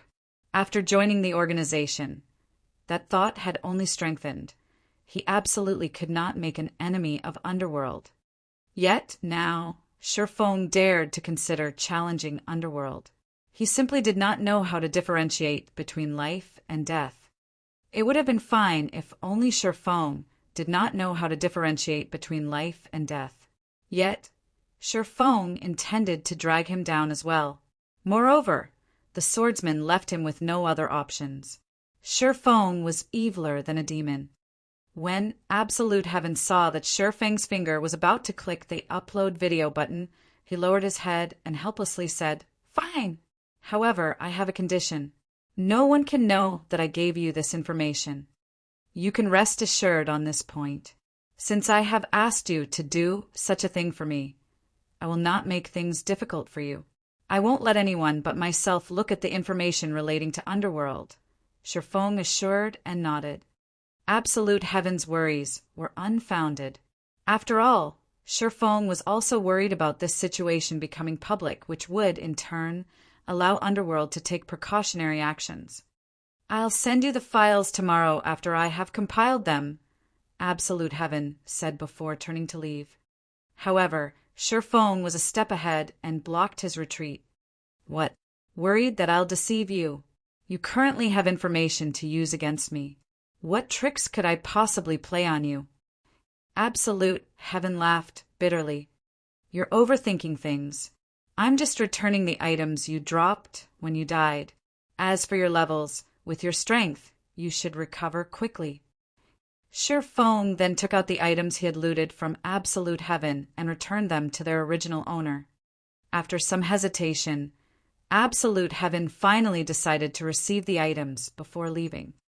Guild leader, are we really going to start a war with that mysterious organization named Underworld?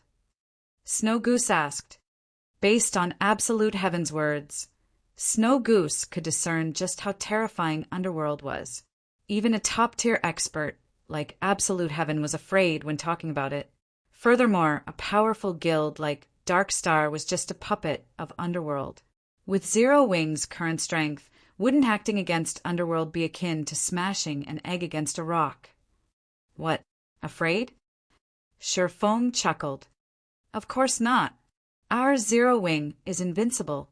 How could we possibly lose to Underworld? Snow Goose's eyes glowed as her fighting spirit soared. She had left Twilight Echo with Aqua Rose to create their own legacy in God's domain. How could they give up so easily because of a single Underworld? Time passed little by little. At this moment, Aqua Rose and the others were still battling against the Blood Hand Association NPCs. Even though it was night in God's domain, spells of war illuminated the sky around Creektown so brilliantly that it appeared to be day. Although these NPCs provided no loot, the EXP they gave was bountiful. The members of Zero Wing were only able to kill these Blood Hand Association NPCs with such ease due to the assistance of the level 50 Tier 1 guards. In the future, it would not be so easy for them to come across such a valuable opportunity. As more Blood Hand Association NPCs died, the Zero Wing Guild members watched their levels soar. The ranking list of White River City also underwent dramatic changes. Players from Zero Wing continuously appeared within the top 100 of the ranking list. The change had not been obvious at the beginning, as only a few members had entered the 90s. However, as time passed, the EXP growth of Zero Wing never stopped. The guild members who originally ranked within the 90s jumped into the 80s, then jumped again from the 80s to the 70s, their positions ever rising. However, this was still not the most shocking incident. What really shocked people was the fact that the Zero Wing members occupied every rank between 70 and 100. They had forced all others out of the top 100 ranks. Is this real or fake? Aren't the members of Zero Wing too impressive? It was already amazing that they managed to occupy the top 8 positions before. Now, they fully occupy the 70th to the 100th positions. What did these people eat to become so fierce? As expected of the guild that I fancy, if this continues, Zero Wing will sooner or later occupy all 100 spots on the White River City ranking list. That shouldn't be possible, right? After all, there is still Lone Tyrant, who ranks 10th. Although Black Flame had killed him once, he has already managed to recover to level 21. It shouldn't be possible to kick him out of the top 100. Lone Tyrant? So what? Hadn't he been the top player on the White River City ranking list before? In the end, 8 experts from Zero Wing still shoved him aside. Even now, he is still stuck at 9th place. Now that Zero Wing is showing its might, he might not keep his rank for long. Serves him right. Who told Lone Tyrant to behave so arrogantly before? He had dared to ambush and made an enemy of Zero Wing. Now, Zero Wing is merely teaching Lone Tyrant a lesson, letting him know that his pride is worth nothing to Zero Wing. They can surpass him any time they want to. Everyone was very concerned about the sudden emergence of the Zero Wing members on the ranking list, and they all began to voice their suggestions and opinions. Many felt that this was Zero Wing's retaliation towards Dark Star. The timing of this situation was simply too coincidental, being only a few hours after Dark Star's war with Zero Wing had ended. Moreover, Zero Wing also declared that Dark Star would pay for their actions. However, nobody ever thought that Zero Wing would take action so quickly. If Zero Wing really succeeds, this will become a true legend in God's domain. Not even first-rate guilds have managed to occupy the ranking list of a city. Zero Wing rocks. Go, Zero Wing! Kick Lone Tyrant out of the ranking list. Everyone in White River City highly anticipated the arrival of a legend, creating a huge commotion over this matter. The thought of a single guild monopolizing the entire ranking list had sent shivers down their spines. At that time, if they joined such a guild and wore the six-winged emblem on their chests, they would definitely become the targets of everyone's admiration. On the other hand, while the casual players in White River City were very excited over this matter, the many guilds were not happy at all. It had been an earth-shaking matter when Zero Wing had occupied the top 8 positions on the ranking list. Yet, now, Zero Wing was actually trying to occupy the top 100 positions of the ranking list. Just how were they, the other guilds, supposed to continue competing in White River City? Inside the Silverleaf Forest, leading a team of several hundred players, Lone Tyrant was desperately leveling up. Can someone tell me just what is going on? Lone Tyrant demanded, irritated. He had spared no effort to raise his own level. Yet, now, as if on steroids, the members of Zero Wing leveled at a rate many times faster than himself. Based on the Zero Wing members' current leveling speed, it was only a matter of time before they surpassed him. Unfortunately, nobody could answer Lone Tyrant's question. You're a bunch of trash. Go, investigate immediately. They must have found a good grinding spot. Once you find them, send someone to eliminate them. I will never allow these people to surpass me. Lone Tyrant commanded the guild members of Dark Star. The only reason he had managed to lead Dark Star to its current status in White River City was that of his previous occupancy of the White River City ranking list's number 1 position. However, due to Blackie and the others, he was no longer the top player in the region. Even so, he still occupied the top 10 in the eyes of the public. If he fell out of the top 100, what else would he have? Aside from his identity as the guild leader of Dark Star, there was nothing special about him. Although Lone Tyrant was quite powerful, he knew that he could not compare with top-tier experts. If not for the massive support from Underworld, Dark Star would not have developed to its present state. Lone Tyrant knew that, after the siege on Zero Wing had failed, Underworld started to look down on him. If he lost his only merit as well, based on how Underworld conducted business, he would not keep his position as guild leader for long. Chapter 331, Hidden Warehouse. Chapter 331, Hidden Warehouse. Considering the events up to this point, Lone Tyrant grew worried. Hurry, lure more monsters. Those bastards from Zero Wing are dreaming if they think they can surpass me and kick me out of the ranking list. I won't give this position away. Lone Tyrant commanded once more, a bloody glow flashing in his eyes. Soon after, a group of rangers and assassins left to carry out his orders and lure more monsters. The mages of Dark Star also promptly increased their attack rate, using more AoE skills than before. As for Lone Tyrant, who was not in a team with his guild members, he began methodically kill-stealing the low HP monsters, taking the majority of the monsters' EXP for himself rather than sharing with his comrades. This leveling method was extremely extravagant. Even a party of experts, continuously grinding monsters, could not compare to Lone Tyrant's current leveling speed. Unfortunately, Lone Tyrant did not know that the monsters he and the members of Zero Wing grinded were on entirely different levels. Lone Tyrant only grinded level 20 common monsters at the moment, so he received no bonus EXP for killing them. On the other hand, Zero Wing's 100-man team was killing level 30 elite NPCs. Originally, these elite NPCs had provided an abundance of EXP. They also gained the bonus EXP rewarded for killing a monster that was 10 levels higher.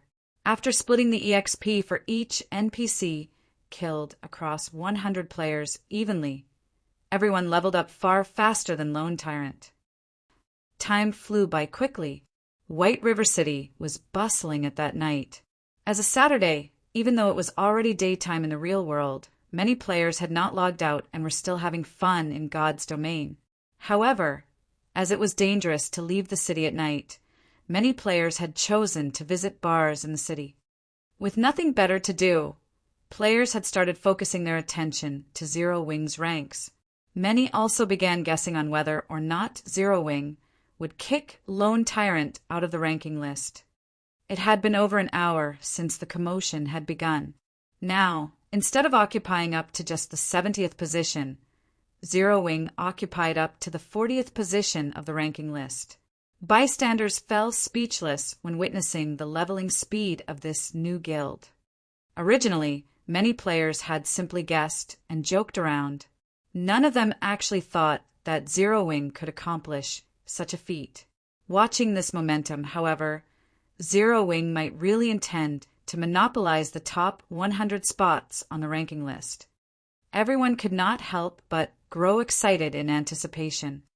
If Zero Wing truly managed to achieve such a feat, then they, as players who preferred to play solo, might have a few things to consider carefully. Should they or should they not join Zero Wing? Inside one of the bars in White River City, the members of the Holy Grail Knights were currently drinking in celebration. Today they had managed to raid a level 15, 20-man hard mode dungeon, the Bloodfang Fort. They also obtained quite a load of equipment and materials from the raid. Brother Warwolf, that Zero Wing sure is godly, huh? First, they defeated world dominators. After that, they managed to kill Dark Star's Lone Tyrant. Now they are even planning to kick Lone Tyrant out of the top 10 and monopolize the ranking list. Soon, they might even rule White River City. In reply, Warwolf, the leader of the Holy Grail Knights, shook his head and said, "It's still too early to say. Moreover, the other top 6 guilds aren't here just for show. They won't allow Zero Wing to develop freely. Although, it is true that I have underestimated Zero Wing before." Moments after Warwolf started speaking, a few cloaked players walked into the bar. The equipment these players wore immediately attracted the attention of the others inside the bar. These newcomers were fully geared with secret silver equipment.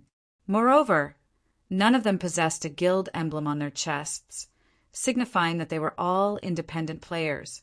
Meanwhile, the leader of this group was a beautiful female summoner. If Sherfong were here right now, he would definitely notice that this female summoner was none other than Yulan of Underworld. Big Brother Warwolf, long time no see. Yulan walked up to Warwolf and greeted him with a bright smile. It's been a long time indeed. The pure and sweet little girl from the past has grown into a beautiful tigress. Time really is amazing. Warwolf sighed ruefully as he looked at the noble and graceful girl in front of him. Big Brother Warwolf, you jest. Everything I have today is all thanks to you. Yulan smiled faintly. Looking around, she said, "We haven't seen each other for so many years now, and I really wish to have a nice conversation with you. There are too many bystanders here. Why don't we find a room upstairs to catch up? Indeed, it has been many years since we last met. We should really have a nice chat." Warwolf immediately spent 5 silvers to rent a guest room on the 2nd floor. He then walked towards the stairs leading to the bar's 2nd floor. Yulan promptly followed after Warwolf. The other cloaked players that had entered the bar with Yulan also moved to guard the staircase, preventing anyone from going upstairs. At this moment, the entire bar was silent. The other members of the Holy Grail Knights, as well as the other guests in the bar, were still stunned by what they just saw. Their minds were unable to process what had just happened. The leader of an independent team actually knew such a noble and elegant beauty. Moreover, they even rented a private room to have a conversation. The other players' minds went wild with fantasy. A short distance away from Creek Town, Aqua Rose and the other members of Zero Wing still grinded the Blood Hand Association's NPCs relentlessly, their experience bars continuously rising. There were over 2,000 NPCs in Creek Town, and it would not be an easy task to kill every one of them. Although Blackie's Stars of Light skill was very effective against the enemy NPCs, the skill had a long cooldown. As for everyone else, the damage they dealt to the enemy NPCs was practically negligible. In the end, the main source of damage was the level 50 Tier 1 guards. However, there were healers among the Blood Hand Association NPCs, as well as some powerful level 50 Blood Hand Association elites. It was not possible to eliminate all of them within a short time. Seeing that the situation had mostly stabilized, Sherfong said in the team chat, "Cola and Violet, you two come with me. We're going to make a trip to the Blood Hand Association's stronghold. Everyone else, remain here and continue grinding. Guild leader, you're too biased. I helped you revive that bastard from before. Why are you taking Violet, but not me?" Snow Goose pouted. "We'll be going to the Blood Hand Association stronghold, and nothing good is waiting for us there. Why would you even want to go?" Sherfong laughed bitterly. Sherfong had his own reasons for not bringing anyone else along. How could a crusade quest possibly be so easy? Previously, Fire Dance and the others had merely lured away the NPCs guarding the town. There were still plenty of enemy NPCs waiting for them inside the Blood Hand Association stronghold. Right now, they were merely going to scout ahead. "Is it very dangerous?" Snow Goose asked, tilting her head slightly. "Of course," Sherfong said seriously with a nod. "Forget it. I can't compare to Violet in terms of survivability, and it would be a pity if I lost my fine gold rank staff," Snow Goose said after giving it some thought. Soon after, Sherfong led Cola and Violet Cloud to the Blood Hand Association's stronghold in Creek Town. As the Blood Hand Association stronghold, the security around the construct was usually very strict. However, now that all of the NPCs had been drawn away, Sherfang's group managed to enter the stronghold without any trouble. The inside of the tower was a resplendent sight. Such a luxurious building in a barren place like Creek Town was unimaginable. "Careful. This is the Blood Hand Association stronghold. There are definitely a lot of traps here," Sherfong reminded his team. In the past, world dominators had suffered heavy losses to conquer Creek Town. They had dispatched over 6,000 Tier 1 players and returned with less than 1,000. Meanwhile, close to half of those deaths had been because of the hidden traps inside the Blood Hand Association stronghold. One could just imagine how deadly the traps inside the Blood Hand Association stronghold were. Although world dominators had paid a steep price, their harvest was equally shocking. It was especially true for the hidden warehouse inside the Blood Hand Association stronghold. One of the main reasons that many large guilds preferred to capture towns ruled by dark forces was because of the treasures they possessed. Of course, different towns gave varying amounts of treasure. In this case, the Blood Hand Association possessed a significantly large treasury. Even though the loot available was limited due to Crusade quest, the final sum was still sufficient to move even Sherfang's heart.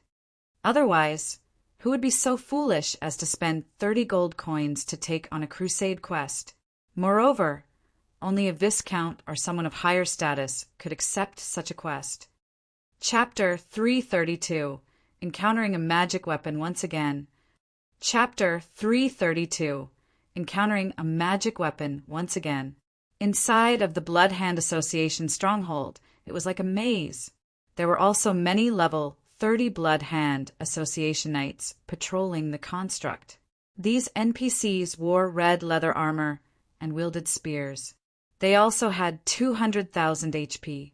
Moreover, these NPCs always moved in groups of 10, and their coordination made them extremely difficult to deal with. If Sherfong and the others recklessly charged into a group of these NPCs, even with a Tier 1 swordsman like Kite protecting them, the result would be the same. These knights would eliminate them in an instant.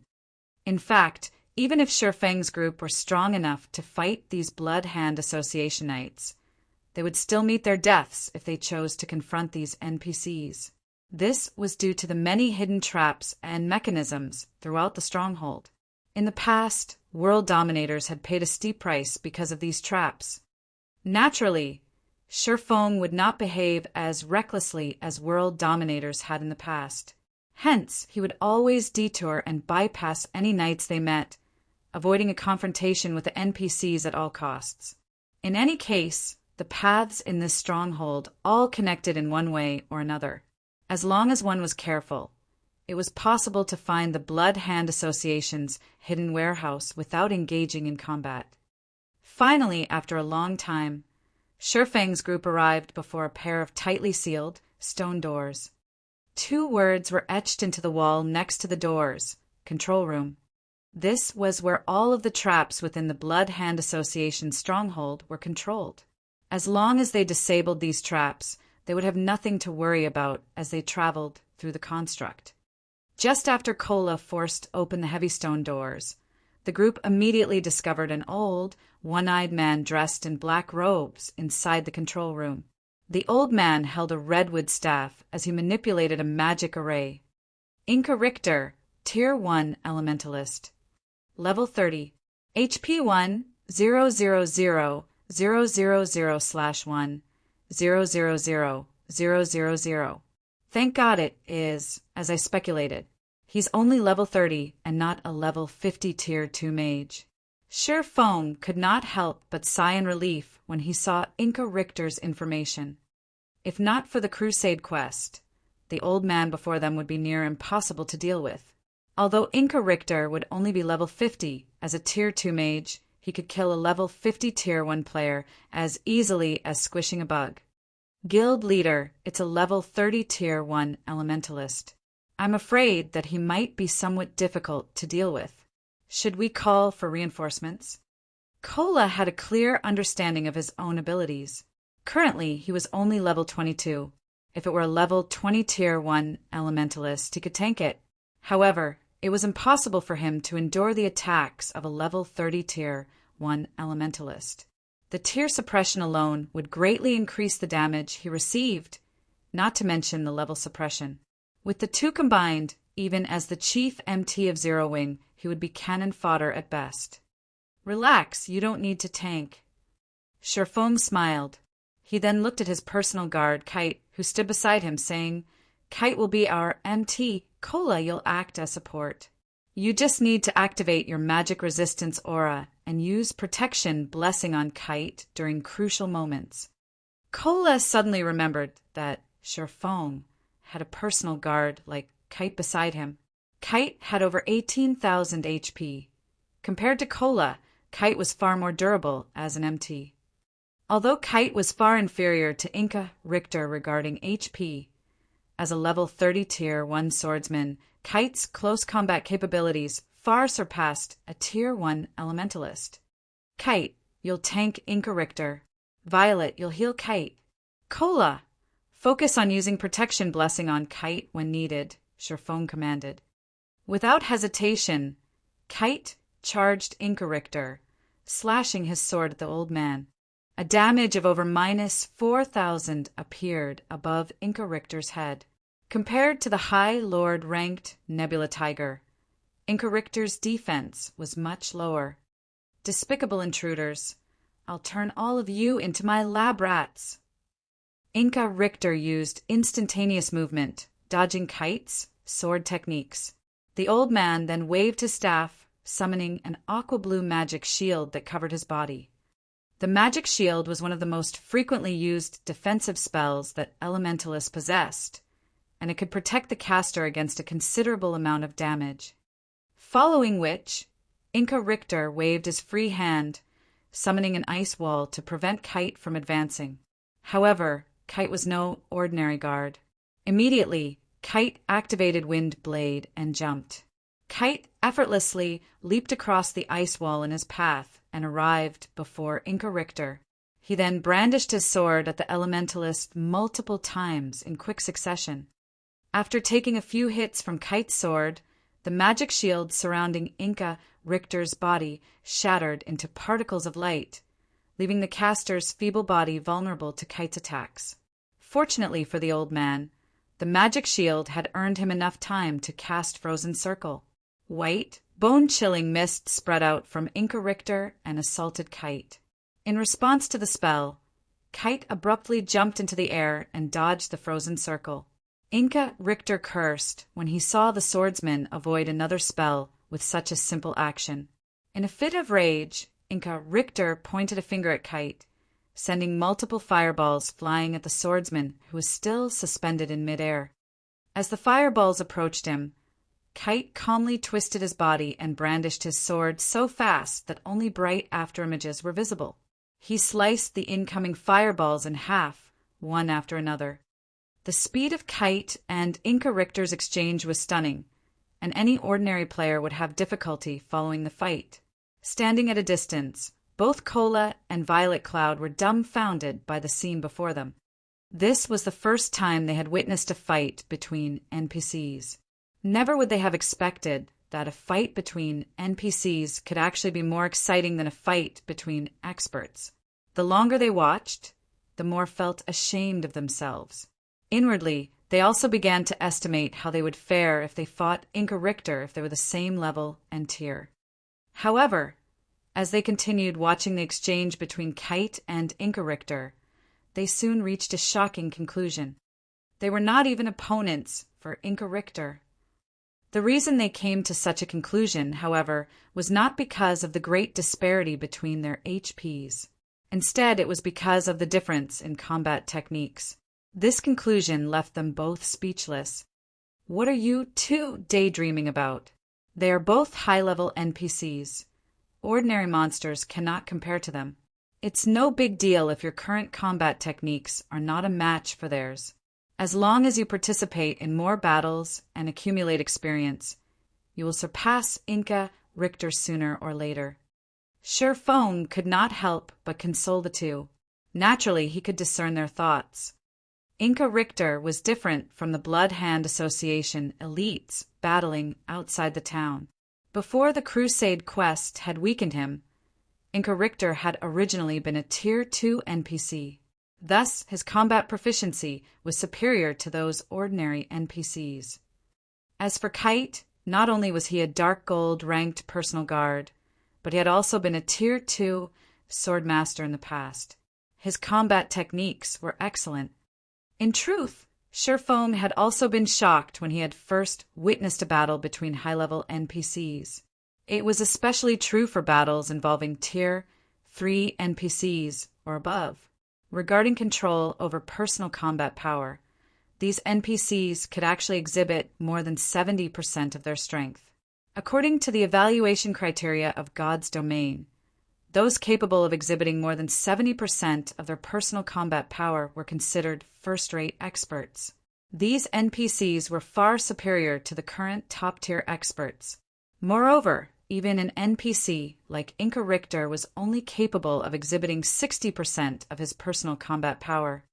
Hence, it was natural for Cola and Violet Cloud to be inferior to NPCs like Kite and Inca Richter. Following which, Violet Cloud began healing the Tier 1 swordsman, while Surefoam supported Kite from the sides. From time to time, Surefoam would use control skills such as Thunderflame Explosion and Abyssal Bind to restrain Inca Richter. Surefoam also used the 7 Luminaries ring, swapping between Aura of Time and Aura of Fire. While Aura of Time was activated, Surefoam would cast Absolute Time. While Aura of Fire was activated, Surefoam would use Firestorm. Whenever Inca Richter was about to cast a powerful spell, Surefoam would deftly activate Absolute Time, interrupting Inca Richter's spell and forcing the old man to defend against Kite's sword techniques using his staff. A mage that could not cast spells was like a tiger that without its fangs and claws. In such circumstances, Inca Richter could only endure Surefoam and everyone else's attacks helplessly. Very quickly, Inca Richter's 1 million HP fell rapidly. 90%, 70%, 30%. After more than 10 minutes, Inca Richter's body finally dropped to the floor, transforming into an abundance of EXP. Surefoam reached level 24 with a sudden influx of EXP. Following which, Shifeng turned off all of the traps within the Blood-Hand Association stronghold. Now that there were no more traps, it would be much easier to deal with the enemy NPCs. Suddenly, Kola excitedly ran toward Shifeng's side and asked, "Guild leader, I found a key beside this old man's body. What do you think this is?" "A key?" Shifeng was slightly puzzled. Logically, none of the Blood-Hand Association NPCs should drop any items. Shifeng received the purple gold key from Kola and examined it. There were complex runes carved onto the body of this key. To Shifeng's surprise, he could not obtain any information about the key. Everything displayed as unknown. What a strange key. In Shifeng's memory, there were no records mentioning this key. However, since Inca Richter had dropped it, it should be extraordinary. It seems that we will have to look for an appraiser after we return to White River City. When considering unknown items, Shifeng suddenly remembered the additional skill of his golden stigmata, Omniscient Eyes. The Omniscient Eyes could obtain all information on any items. This skill was far more amazing than the appraising eyes of appraisers. Let's have a look then. Shifeng activated Omniscient Eyes and took a look at the key in his hand once more. This time, the information displayed was no longer unknown. All secrets about the key unveiled before Shifeng's eyes. It's actually a magic weapon. Shock filled Shifeng's heart as he investigated the purple gold key in his hand. Chapter 333, Hidden Class. Chapter 333, Hidden Class. Magic weapon? Kola did not quite understand Shifeng's words. Violet Cloud was confused as well, shifting her gaze to Shifeng. She hoped to find out from Shifeng what a magic weapon was. It was their first time hearing the term magic weapon. A magic weapon isn't an orthodox weapon. You can think of it as a double-edged sword of tremendous power. It can either raise a player's combat power to frightening heights or completely ruin them, Shifeng explained, smiling. He had naturally noticed the two's interest. Shifeng had never revealed the secret of the abyssal blade to others. Aside from Blackie and Lonely Snow, nobody else in the guild knew about it. Matters regarding magic weapons were of utmost importance. Compared to Blackie's epic rank staff, magic weapons were much more precious. After all, they were weapons capable of rivaling legendary weapons. Had it been possible, Shifeng would have wished that the abyssal blade in his hands could become an epic weapon instead of a magic weapon. Although his combat power would have decreased significantly, he would not have to worry about the abyssal blade's backlash. Although Shifeng had never personally witnessed the result of a backlash, he had still heard rumors about it. In the past, many first-rate experts had been devoured by their own magic weapons. After suffering the backlash, these first-rate experts had no choice but to delete their accounts and start all over again. Such a heavy price frightened even Shifeng. Currently, he had no other choice but to continuously improve himself in both combat techniques and combat power in order to face the future backlash. So it turns out that magic weapons are so amazing. But, Guild Leader, is there even a class that uses a key as a weapon? None of the 12 main classes in God's domain that I know of uses a key as a weapon, Kola asked. There is. However, it is a hidden class, Shifeng answered. Hidden class? So there really are hidden classes in God's domain? Then, aren't hidden classes very amazing? Guild Leader, is it possible for us to switch to a hidden class? Kola's trust in Shifeng had long since reached the level of blind faith. He did not have a shred of doubt about Shifeng's words. If Shifeng said hidden classes existed in God's domain, then, to Kola, these definitely existed in God's domain. Even if there weren't any hidden classes, Kola would still believe that there were. Big Brother Kola, what are you getting so anxious for? You should let Guild Leader finish speaking first. Violet Cloud was also very interested in regard to hidden classes. Seeing his two party members looking at him with such fervent eyes, Shifeng could not help but laugh, saying, This hidden class is called Astromancer, and it can be considered a branch of the mage classes. Any mage or healer class can convert to an Astromancer. The minimum requirement is that you must first reach level 20. More importantly, you must also receive and complete the class change quest for the hidden class. Meanwhile, this key is very special. Not only is it a weapon, it is also a tool meant for triggering the class change quest for the hidden class. You just need to bring this key to White River City, and you'll automatically receive the hidden class change quest. Guild leader, is an Astromancer strong? Can I still continue healing after I become an Astromancer? Violet Cloud was suddenly excited. As Zero Wing developed, the number of battles the guild would be involved in would increase. Although she loved being a cleric, the things she could do were clearly limited. After all, when all was said and done, a cleric was not a combat-oriented class. Violet Cloud dearly wanted to fight as well. She did not wish to always stand in the rear and receive the protection of others. Although it is called a hidden class, you're not exactly going to be changing to an entirely different class. It is more like having extra unique class skills. You will simply be gaining an additional skill set that does not belong to your original class. The downside to this is that you will take several times longer to level up compared to normal classes. Moreover, it won't be an easy task to learn the system skills of a hidden class. Simply put, your life will become much harder after converting to a hidden class, Sherfong explained. In addition, Astromancer isn't a class suitable for the average player. The controls involved are very complicated, and the control difficulty is at least 2 to 3 times that of a normal mage class. If an ordinary player were to convert into an Astromancer, they might find themselves losing fights to opponents that they had managed to defeat in the past. On the other hand, if you successfully master the class, even if you meet someone who had become much more powerful than they were in the past, you can still beat them up until their mothers no longer recognize them. Overall, Astromancer could be considered a very extreme hidden class. Seeing Violet Cloud's passionate gaze, Sherfong asked, "Do you wish to convert to this hidden class?" I don't want to always stay at the back and heal. I want to be the same as Big Sis Fire Dance and Big Sis Aqua. I want to be able to fight enemies at the front lines as well. Violet Cloud nodded. She then looked at Sherfong and asked timidly, "Guild leader, can you please let me have this hidden class?" Violet Cloud knew that she was being selfish. After all, she did not obtain this key by herself. Moreover, countless others in the guild would be willing to fight over a hidden class.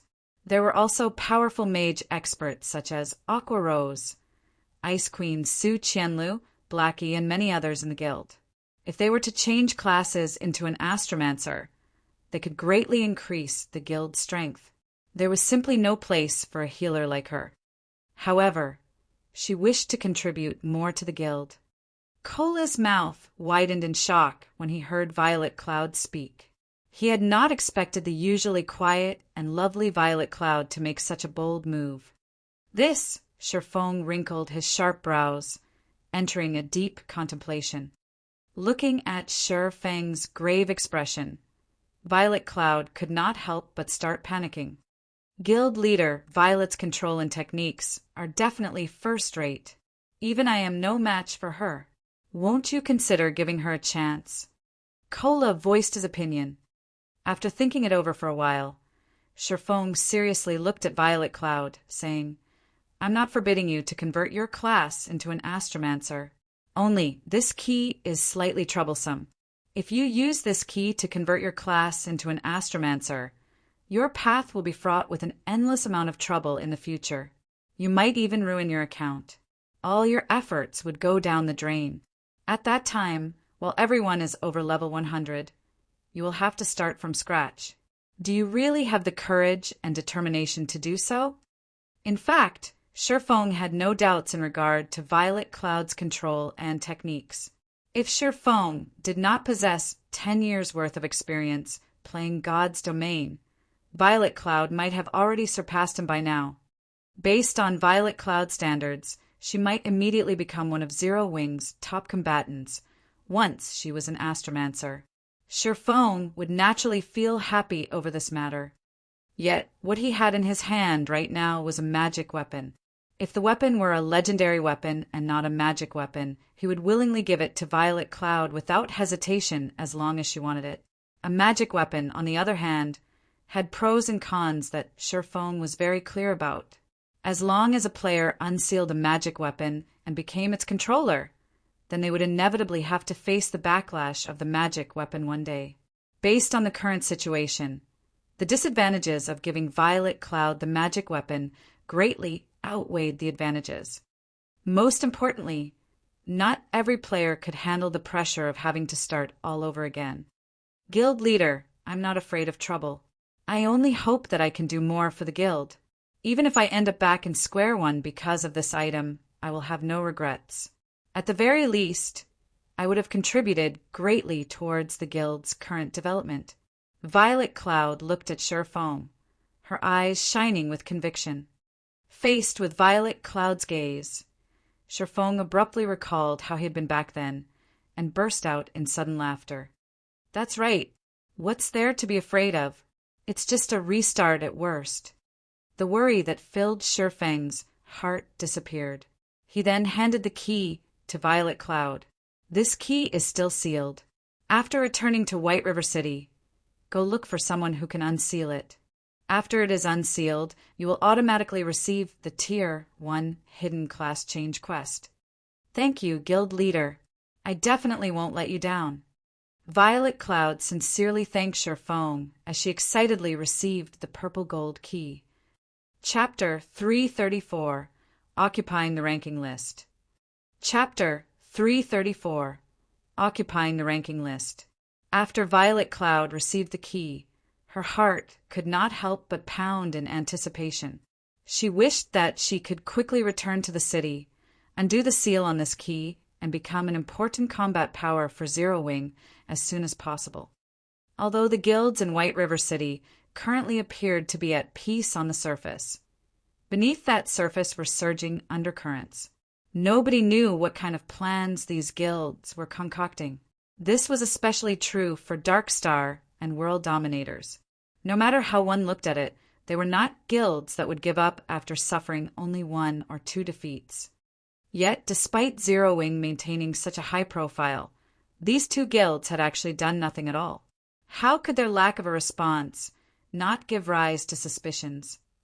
Although Violet Cloud did not know what these 2 guilds were planning, she was sure of one thing. As long as Zero Wing became sufficiently strong, no matter what sort of tricks or means those 2 guilds used, all would be rendered useless.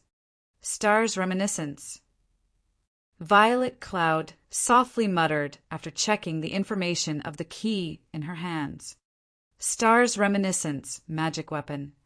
A key belonging to the ancient and great Star Sage, Rains. Inside this key remains a fragment of Star Sage Rains's power. Currently, Rains's power has been sealed by a mysterious power, and information about the key can only be unveiled after the seal has been undone. This seal requires a Tier 3 Great Mage to undo. After Feng had used Omniscient Eyes on this Star's Reminiscence, a portion of the information that had displayed as unknown became available. Star Sage Rains was one of the many legendary characters of God's domain. Even among legendary characters, Star Sage Rains was one of the more dazzling figures. The reason being, the Astromancer class had managed to become powerful and prosperous only due to the efforts of Star Sage Rains. Unfortunately, along with the demise of Star Sage Rains, the entire Astromancer class had slowly vanished through time. As of today, most people had already forgotten about the existence of Astromancers. Feng took a look at his surroundings, saying, "Now that the traps have been removed, we should return as well." With the magic array of the control room deactivated, what they needed to do next was to wipe out all the Blood Hand Association NPCs outside Creektown, as well as all the NPCs inside the Blood Hand Association stronghold. After that was done, the Crusade quest would be officially completed. While Feng's group of 4 was leaving the Blood Hand Association stronghold, a major incident occurred at White River City. Originally, the members of Zero Wing had occupied only up to the 40th position on the White River City ranking list. However, after another 2 hours had passed, Zero Wing now occupied every rank up to the 20th position of the ranking list. Currently, Zero Wing was only 11 ranks away from obtaining full monopoly over the ranking list. At present, not a single guild in Star Moon Kingdom had managed to achieve the feat of completely monopolizing the ranking list of a single city. To be precise, nobody had even dared to think of achieving such a feat after all. There were plenty of experts in every city. There were bound to be a few leveling madmen. It was practically impossible for a single guild to surpass every other player in a city. Not to mention, White River City wasn't just a small city. On the contrary, it was the most important city in Star Moon Kingdom's eastern region. It was also the 5th largest city in Star Moon Kingdom. Needless to say, there were plenty of guilds and experts gathered here, making it very difficult to fully monopolize the city's ranking list. Yet now Zero Wing was actually about to accomplish such a feat. How could the players of White River City not grow excited about it? However, the players most excited over this situation were still the members of Zero Wing. At this moment, many members of Zero Wing started cheering loudly on the streets as they tracked the ranking list, showing their fervent support for Aqua Rose and the others. Of course, while some were rejoicing over Zero Wing's inevitable monopoly over the ranking list, others grew anxious at this situation.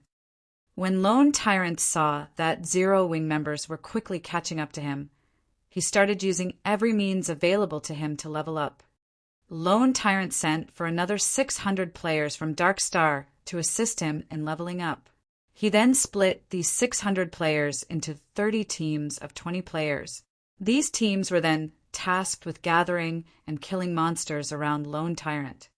As long as a team was about to kill the monsters they had herded, they would immediately invite Lone Tyrant into their teams before killing said monsters. That way, Lone Tyrant could still receive a portion of the EXP without needing to personally land the killing blow. After the monsters were killed, Lone Tyrant would then leave the team and go on to join other teams. Including the several hundred players that were originally helping him, Lone Tyrant now had over 30 teams of players assisting him in leveling up. Lone Tyrant continued to leave and join teams this way, accumulating large amounts of EXP for himself. Naturally, the effect on his leveling speed was self-evident. However, such an extravagant way of leveling was only possible because Lone Tyrant was the guild leader of Dark Star. Other people could only look on in envy. Not even tycoons dared to level up in such a way. In truth, Lone Tyrant himself was reluctant to waste so much manpower. However, he simply had no other choice. Despite sending out a horde of people to search for Zero Wing's whereabouts, no one returned with positive results. Lone Tyrant could not stop Zero Wing's progress, even if he wanted to. No matter how hard Lone Tyrant racked his brain, he simply could not figure out how the members of Zero Wing were leveling up so quickly. Even when he was using such an extravagant way of leveling, his leveling speed was still far inferior to theirs. It would be fine if this situation was only limited to 1 or 2 individuals in Zero Wing. However, such a large group of players was actually leveling up so quickly. Just what kind of method were they using to accomplish such a feat? If Zero Wing were to really kick him out of the ranking list, then he, as the guild leader of Dark Star and also someone who was famed for his high level, would really become the laughingstock of White River City. Hence, Lone Tyrant had no choice but to carry out such an unwise move. However, with the passage of time, Lone Tyrant grew increasingly frightened. Everyone in White River City was greatly surprised as well. The reason being, not only did Zero Wing's leveling speed not slow down, it somehow was even accelerating. The rankings changed practically every few minutes. The positions Zero Wing occupied rapidly went from the 20th to the 15th, before increasing to 12th and finally stopping at 10th. Now, Lone Tyrant was the only player on the ranking list who was not part of Zero Wing. Lone Tyrant became even more frantic at this sight. Lure more monsters. The more the better. Everyone else, give me all the magic scrolls you have. Lone Tyrant's eyes were glowing red at this moment. He looked just like a gambler who had lost all his bets and was planning to stake everything on one final throw. Black Flame, you're 100 years too early if you think you can kick me out of the ranking list. Shortly after, Lone Tyrant started hysterically using all sorts of AoE attack magic scrolls, killing the hundreds of monsters his subordinates had lured over. Each and every one of these AoE attack magic scrolls were very precious, and they were normally treated as the guild's strategic material. At this moment, however, Lone Tyrant treated these magic scrolls as if they were toys, using them with wild abandon. Lone Tyrant's experience bar also soared within a short period of time. However, compared to the rise in experience, Lone Tyrant's behavior was simply throwing good money after bad. Everyone from Dark Star felt their hearts ache at this sight. They had managed to obtain these magic scrolls only after going through many difficulties. Now, however, all their efforts had gone to waste in order to allow Lone Tyrant to quickly level up. Despite their heartache, the members of Dark Star could do nothing about the situation. After all, the person holding the position of guild leader was not them, but Lone Tyrant. Many people started regretting their decision to join Dark Star instead of Zero Wing. With such a selfish guild leader, would Dark Star even possess a future? In contrast, Black Flame, the guild leader of Zero Wing, had not hesitated to charge to the rescue in order to save his brothers and sisters in arms from being bullied. Back when the core members of Zero Wing had been surrounded inside the Silverleaf Forest, Black Flame had ventured into enemy territory all by himself. Moreover, after the war, he had even spent huge sums of money in order to compensate his own guild members. From Black Flame's actions, one could tell that he was a person who would rather bear the suffering himself than to let his brothers and sisters be wronged. If they could have such a guild leader, so what if they had to suffer? However, just as Lone Tyrant was hysterically using magic scrolls, Zero Wing's 100-man team were also in the midst of killing the remaining level 50 tier 1 Blood Hand Association elites. In order to deal with these level 50 NPCs, Blackie used Stars of Light, while Shurfeng used Firestorm. Shurfeng's normal guards also used all their AoE skills. The scene of the battle was like Armageddon. Even the level 50 tier 1 NPCs could not endure this relentless bombardment. Soon after, these Blood Hand Association elites started dying one after another. Simultaneously, the experience bars of everyone from Zero Wing soared like a rocket. The reason for such rapid leveling was simple. First of all, Tier 1 NPCs gave much more EXP than ordinary NPCs when killed. Second, most of the members of Zero Wing were only level 20, while the rest were only a few levels higher, so the bonus EXP they could obtain from killing a level 50 NPC was munificent. When both of these factors were combined, the levels of Zero Wing's 100-man team naturally increased by leaps and bounds. After several tens of Blood Hand Association elites died, everyone from Zero Wing had risen to level 21 or above, instantly monopolizing all 100 spots on the White River City ranking list. At this moment, every player in White River City fell silent. Zero Wing had done it. Zero Wing had actually fully occupied the top 100 spots of the White River City ranking list. The sight stunned Lone Tyrant. He even forgot to use the magic scroll in his hands. At the same time, a series of system notifications sounded throughout the entire Starmoon Kingdom. Chapter 335, Experts Gathering at White River City. Chapter 335, Experts Gathering at White River City. Starmoon Kingdom Region System Announcement. Congratulations to Zero Wing for becoming the first guild to exclusively monopolize the top 10 of a city's ranking list, rewarding 100 gold coins, 5,000 guild popularity, and 1,000 guild reputation. Star Moon Kingdom Region System Announcement. Congratulations to Zero Wing for becoming the first guild to exclusively monopolize the top 30 of a city's ranking list, rewarding 200 gold coins, 10,000 guild popularity, and 3,000 guild reputation. Star Moon Kingdom Region System Announcement. Congratulations to Zero Wing for becoming the first guild to exclusively monopolize the top 100 of a city's ranking list, rewarding honored guild title, 500 gold coins, 30,000 guild popularity, and 7,000 guild reputation. Originally, Zero Wing's attempt at monopolizing the ranking list was a matter limited to only White River City. Hence, aside from the players based in White River City, nobody else in Star Moon Kingdom paid any particular attention to this incident. However, the appearance of these 3 system notifications dumbfounded every player in Star Moon Kingdom. Players who are currently inside a dungeon were no exception.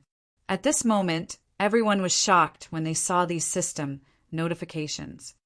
Just the amount of gold coins rewarded was enough to cause the large guilds of many cities to feel envy and hatred. From the 3 rewards, Zero Wing had obtained a total of 800 gold coins. At this stage of the game, a large guild would have only around a dozen gold coins in fluid funds. After all, it was not easy to earn in-game currency in God's domain. Although players were reaching higher levels with each passing day and they were making more money than before, their daily expenditures had also increased inadvertently. Simply put, there were too many aspects where one was required to spend money in God's domain. For example, repairing equipment. For example, learning skills. For example, purchasing potions, whetstones, and other necessities for adventuring. Most importantly, hotels and daily meals. Originally, before the first evolution of God's domain, players had no need to rest at a hotel. They also had no need to have meals.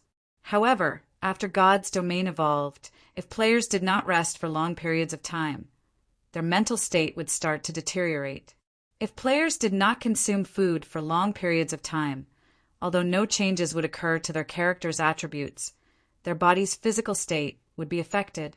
This, in turn, would reduce a player's efficiency when grinding monsters and leveling. Because of these aspects, players rarely had a lot of money sitting in their pockets. In fact, they had even less money than before the first evolution of God's domain. However, it was also due to this reason that many inconspicuous lifestyle classes had started receiving attention from players and begun to develop rapidly. After all, mainstream lifestyle classes weren't the only lifestyle classes that could make a lot of money. Even non-mainstream lifestyle classes could achieve similar results. As for guilds, they could barely make ends meet. If the various large guilds did not possess big money-farming teams of their own, their development would have long since stagnated. To any guild in Star Moon Kingdom, 800 gold was an astronomical sum of money. If others had thought that Zero Wing was a considerably good guild in Star Moon Kingdom before, then from now on, Zero Wing would be very well known as an excellent guild in Star Moon Kingdom. At this moment, posts relating to Zero Wing were flooding the official forums for Star Moon Kingdom, and none of them was not astounded by Zero Wing's achievement. It's Zero Wing again. First, it was the guild residents. Now, they've fully occupied the White River City ranking list. That's a feat that not even first-rate guilds have managed to accomplish. Yet, a recently established guild, like Zero Wing, actually did it. At this rate, won't Zero Wing become the overlord of Star Moon Kingdom? Why can't Zero Wing start recruitment in our city? If they start recruiting, I'll definitely be the first one to sign up. I hear that Zero Wing is about to start another recruitment session again. I think I'll just migrate to White River City. Although I'll have to spend some money if I can join such a good guild. So what if I have to spend some money? Indeed, I hear that the benefits offered by Zero Wing are excellent. Members even have the opportunity to rent out the private rooms inside the guild residence and accumulate double EXP buff. If I can join Zero Wing, even spending 20 silver coins would be worth it. Many players throughout Star Moon Kingdom started entertaining thoughts of joining Zero Wing. Previously, many players had lamented the fact that Zero Wing only recruited members in White River City and not in other cities.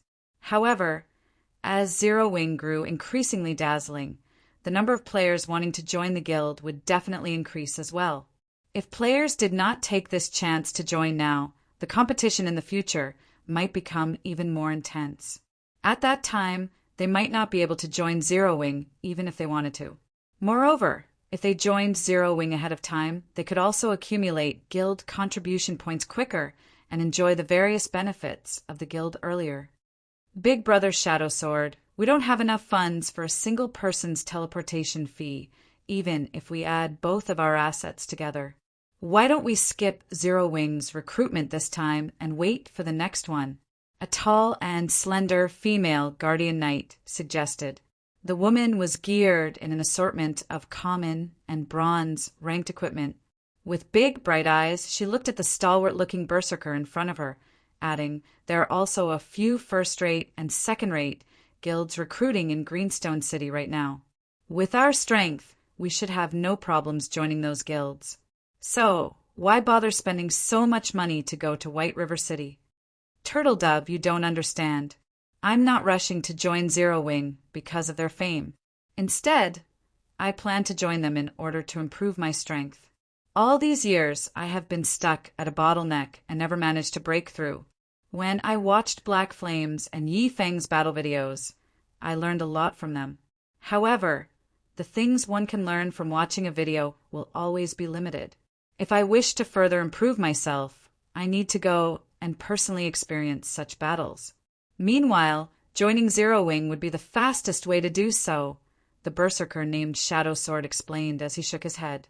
"If we lack money, then I'll just use all the credits I've previously saved up to buy some silver coins. We should have enough by then." "Big Brother Shadow Sword, you can't.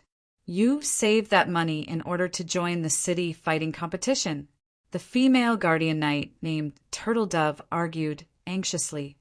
Shadow Sword waved his hand, softly saying, "You don't need to worry about this. If I can't raise my current strength, I would only become a joke by joining the fighting competition." "I understand," Turtle Dove nodded helplessly. At the same time, many players throughout Starmoon Kingdom started planning a trip to White River City. Every one of these players had reached a certain standard. After all, the teleportation fees required to go to White River City were not cheap. Being able to gather so much money was also proof of one's own abilities. While everyone in Starmoon Kingdom were discussing Zero Wing, Creek Town, Blood Hand Association's stronghold. Under Shurfeng's lead, Zero Wing's 100-man team and the 48 level 50 Tier 1 guards had cleared out all the Blood Hand Association knights inside the stronghold and arrived before the doors leading to the hidden warehouse. The doors to the Blood Hand Association's hidden warehouse were made of extremely tough steel.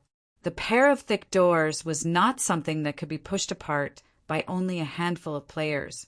The result would be the same even if Shurfeng, someone who possessed staggering amounts of strength, was included. "Let's open it together." Following Shurfeng's command, everyone started pushing against this pair of large doors. After combining the strength of all the players and level 50 Tier 1 guards, the team only barely managed to push apart the large doors. Moreover, the speed at which the doors were opened was extremely slow. After spending over a dozen minutes pushing, the team finally succeeded in pushing these large doors apart completely. Simultaneously, the space inside the hidden warehouse also appeared before everyone. The space inside the hidden warehouse was extremely large and commodious, just like a gymnasium. Tens of metal pillars lined the walls of the building. At this moment, however, nobody paid attention to the appearance of the hidden warehouse. Instead, all eyes were focused at the center of the open space. That area had a small mountain of treasures piled up there. With a single glance, one could immediately discover many treasure chests sitting in the mountain of gold. Just the treasure chests that could be seen on the surface already numbered in the tens. Moreover, A majority of these treasure chests were of mysterious iron rank. There were even some secret silver treasure chests. Guild leader, we're rich. Blackie drooled as he looked at all those treasure chests, as well as the gold coins and various other items scattered around the hidden warehouse. Is this the reward for completing the crusade quest? Although Aqua Rose was a wealthy princess herself, she was still shocked at the sight of the mountain of treasures before her.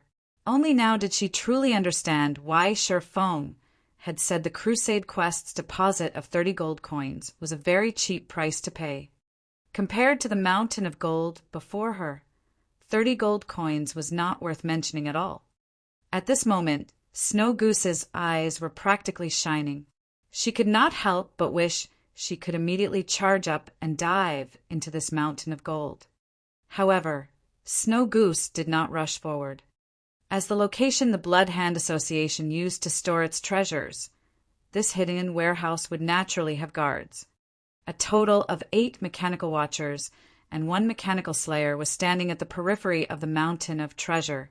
Moreover, there was also a magic barrier layered over the mountain of treasure. Unless one removed this magic barrier, nobody could even think of getting the treasure. It seems we can only obtain the treasure after defeating these mechanical guards. Sher Feng's gaze slowly shifted towards the 9 gigantic mechanical guards. Chapter 336, Mutant. Chapter 336, Mutant. The hidden warehouse was the most important location of the Blood Hand Association. After all, the warehouse stored all of the treasures the Blood Hand Association had collected over the many years. Naturally, the security of this hidden warehouse would also be the most intense. The NPCs outside of this hidden warehouse would, at most, comprise 40% of the Blood Hand Association's combat power. Meanwhile, the remaining 60% would be the 9 giant mechanical guards guarding inside the hidden warehouse. The combat power of these 9 mechanical guards alone surpassed that of thousands of NPCs. One could just imagine how powerful these robots were. Mechanical Watcher, Lord Rank. Level 30, HP 1, 500, 000/1, 500, 000. Mechanical Slayer, High Lord Rank. Level 50, HP 9, 000, 000/9, 000, Everyone felt their hearts grow cold when they saw the shining, pitch-black bodies of the Mechanical Watchers. In team dungeons, Lord-ranked monsters were all categorized as bosses. As field bosses, although these Mechanical Watchers had less HP than team dungeon bosses of the same level, their attack power and defense was far superior. Field bosses were much stronger than dungeon bosses of the same level, and a dozen players were no match for them.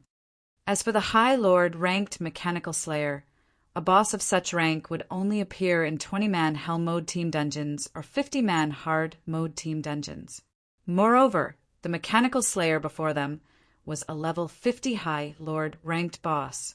It was simply impossible for a group of level 20 players to kill it. The level suppression alone would render the players utterly helpless. To put it simply, even if the Mechanical Slayer stood still without taking action, Sher Feng's 100-man team still could not kill it. I'm afraid that our combat power might be a little lacking. Aqua Rose concluded helplessly after observing the 9 mechanical guards. They would need around 50 level 30 players to deal with a single mechanical watcher. In other words, they would need around 400 players to deal with the 8 mechanical watchers before them. Moreover, all 400 players needed to be level 30.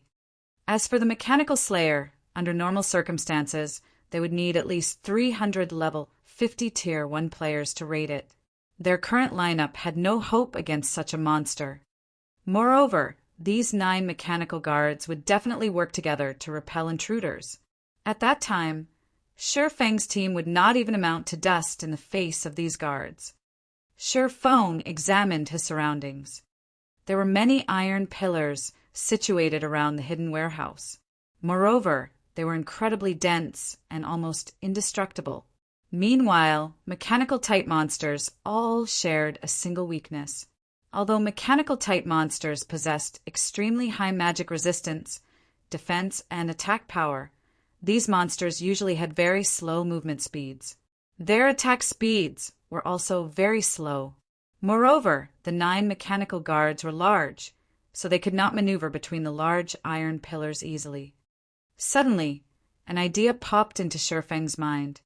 Fire dance. Take these intermediate frost grenades. At the start of the raid, I want each of you to lure one of these mechanical watchers away. As for the mechanical slayer, leave it to me. Everyone else, attack the mechanical watchers with the NPC guards. Remember, don't let any of these monsters close in on you. Also, remember to dodge these mechanical monster skills. Although they move slowly, the skills they possess will make up for their speed.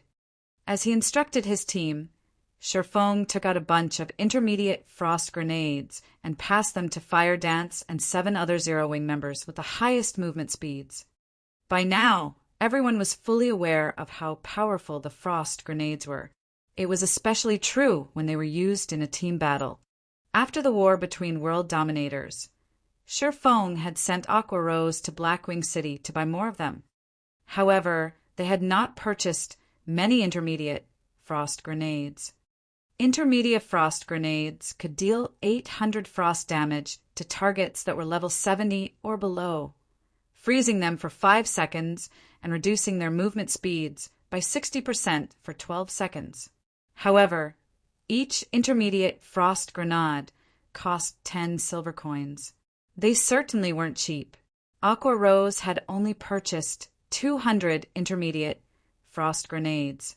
Even so, the total had reached 20 gold coins. The price concerned and distressed her. However, she knew just how powerful these items were.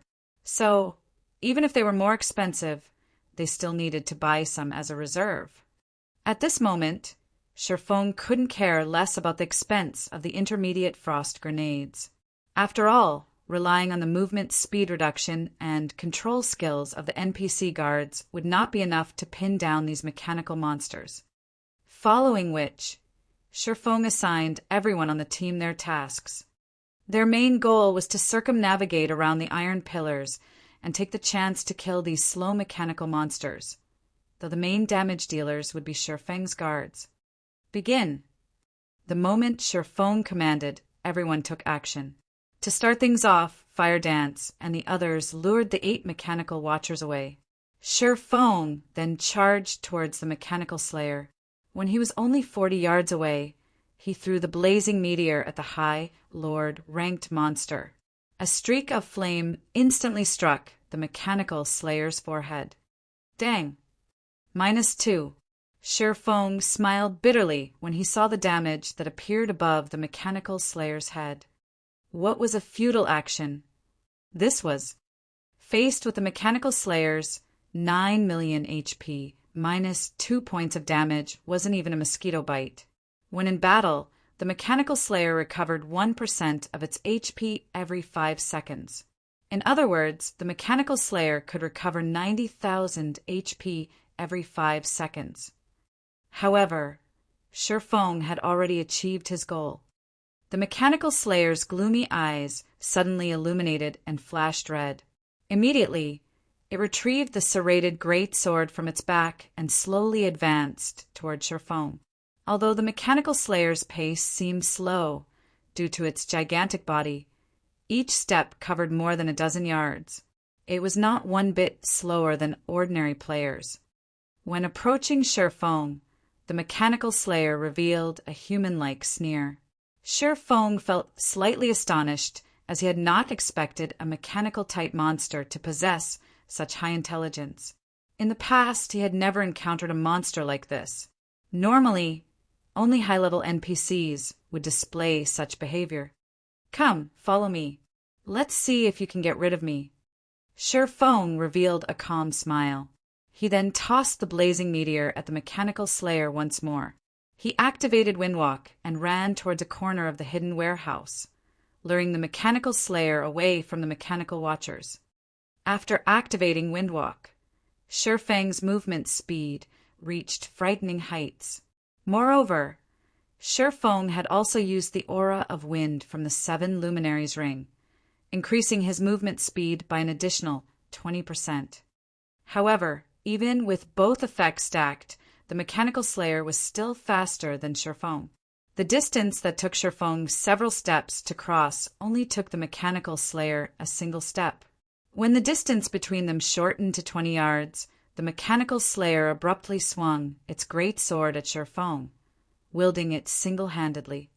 Clearly, there was still a distance of 20 yards between the Mechanical Slayer and Feng. Although the Mechanical Slayer's serrated greatsword was very large and long, it could not hit Feng. Yet the Mechanical Slayer still chose to swing its greatsword. When the serrated greatsword descended, it created a loud boom. Even the air surrounding the greatsword compressed and became extremely heavy. Suddenly, tens of air blades shot towards Feng.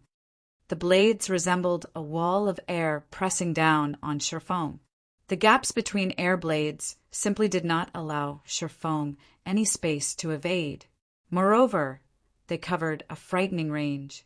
Feng could not dodge them even if he wanted to. Yet if Feng took the attack head-on, the blades would end his life. Defensive blade would not change the outcome. At most, the skill could help Feng block 9 air blades. It's using a skill already? As expected, a High Lord won't give players any chances. It would be simply impossible for an ordinary player to escape alive. Feng was utterly astonished. He had not expected the Mechanical Slayer to use such a powerful skill so soon. However, it would be wishful thinking on the Mechanical Slayer's part if it thought it could kill Feng so easily. In the next moment, Feng suddenly flew. In the nick of time, Feng flew out of the range of the air blades, leaving behind afterimages as he charged towards the closest iron pillar. This was none other than the effect of Wind Rider, the activatable skill of the aura of wind. Wind Rider enables temporary flight and movement speed increase of 100% for 15 seconds. Cooldown, 2 minutes. The Mechanical Slayer bellowed angrily. It actually failed to kill an ant like Feng with a single attack. This was simply humiliating immediately after. The Mechanical Slayer no longer wielded its serrated great sword single-handedly. Instead, it swung the great sword with both hands now. Boom! The serrated great sword plunged into the sturdy ground. Suddenly, the entire warehouse started trembling. With the Mechanical Slayer as the epicenter, the ground began to crack. Covering a radius of around 70 yards, streams of air blasted up from the ground, decimating everything in their path. The attack caught one unfortunate level 50 Tier 1 guard, killing him instantly. The skill's power dumbfounded everyone. It was simply unbelievable. The level 50 Tier 1 guard had over 100,000 HP, yet he was gone in an instant. This was not Feng's first time meeting a High Lord. However, Feng could say for sure that a High Lord was definitely not capable of instant killing a Tier 1 NPC of the same level. At this moment, several thousand level 50 Tier 1 players would not be enough to kill the Mechanical Slayer. Fortunately, Feng had Wind Rider activated, so he barely managed to escape the Mechanical Slayer's skill. At this moment, when Feng looked at the Mechanical Slayer again, Feng was shocked to discover a cruel smile on its face. Seeing this, Feng thought of an unlikely possibility. Suddenly, Feng's body shivered as it was overcome with a terrifying chill. This is not good, it's a mutant. Everyone, leave the warehouse immediately. Run as far as you can. Feng shouted. At this moment, various emotions passed through Feng's heart. Originally, Feng had everything under his control. However, he never would have expected that such a thing would occur. To begin with, it was simply impossible for this kind of thing to exist at this stage of the game. Yet it had actually happened.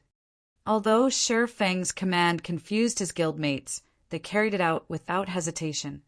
Following Shifeng's command, everyone ran from the hidden warehouse. At the same time, Shifeng also tasked his normal guards to stay behind and pin down the mechanical slayer, allowing everyone the chance to escape. In the face of the mechanical slayer, however, the level 50 Tier 1 guards, which had been insurmountable existences to players, could not last a single hit. Guild leader, what is going on? Aqua Rose dared not believe her own eyes right now. The level 50 Tier 1 guards were actually dying with a single hit. A single hit. At this moment, Aqua Rose wasn't the only person present who had questions. Everyone in the team was dazed and confused. Such a powerful monster no longer belonged to the category of a High Lord. However, at this moment, nobody had the time to ask their questions. Over a dozen guards sent to hold back the mechanical slayer had already fallen. Moreover, from beginning to end, only a few short seconds had passed. Don't ask.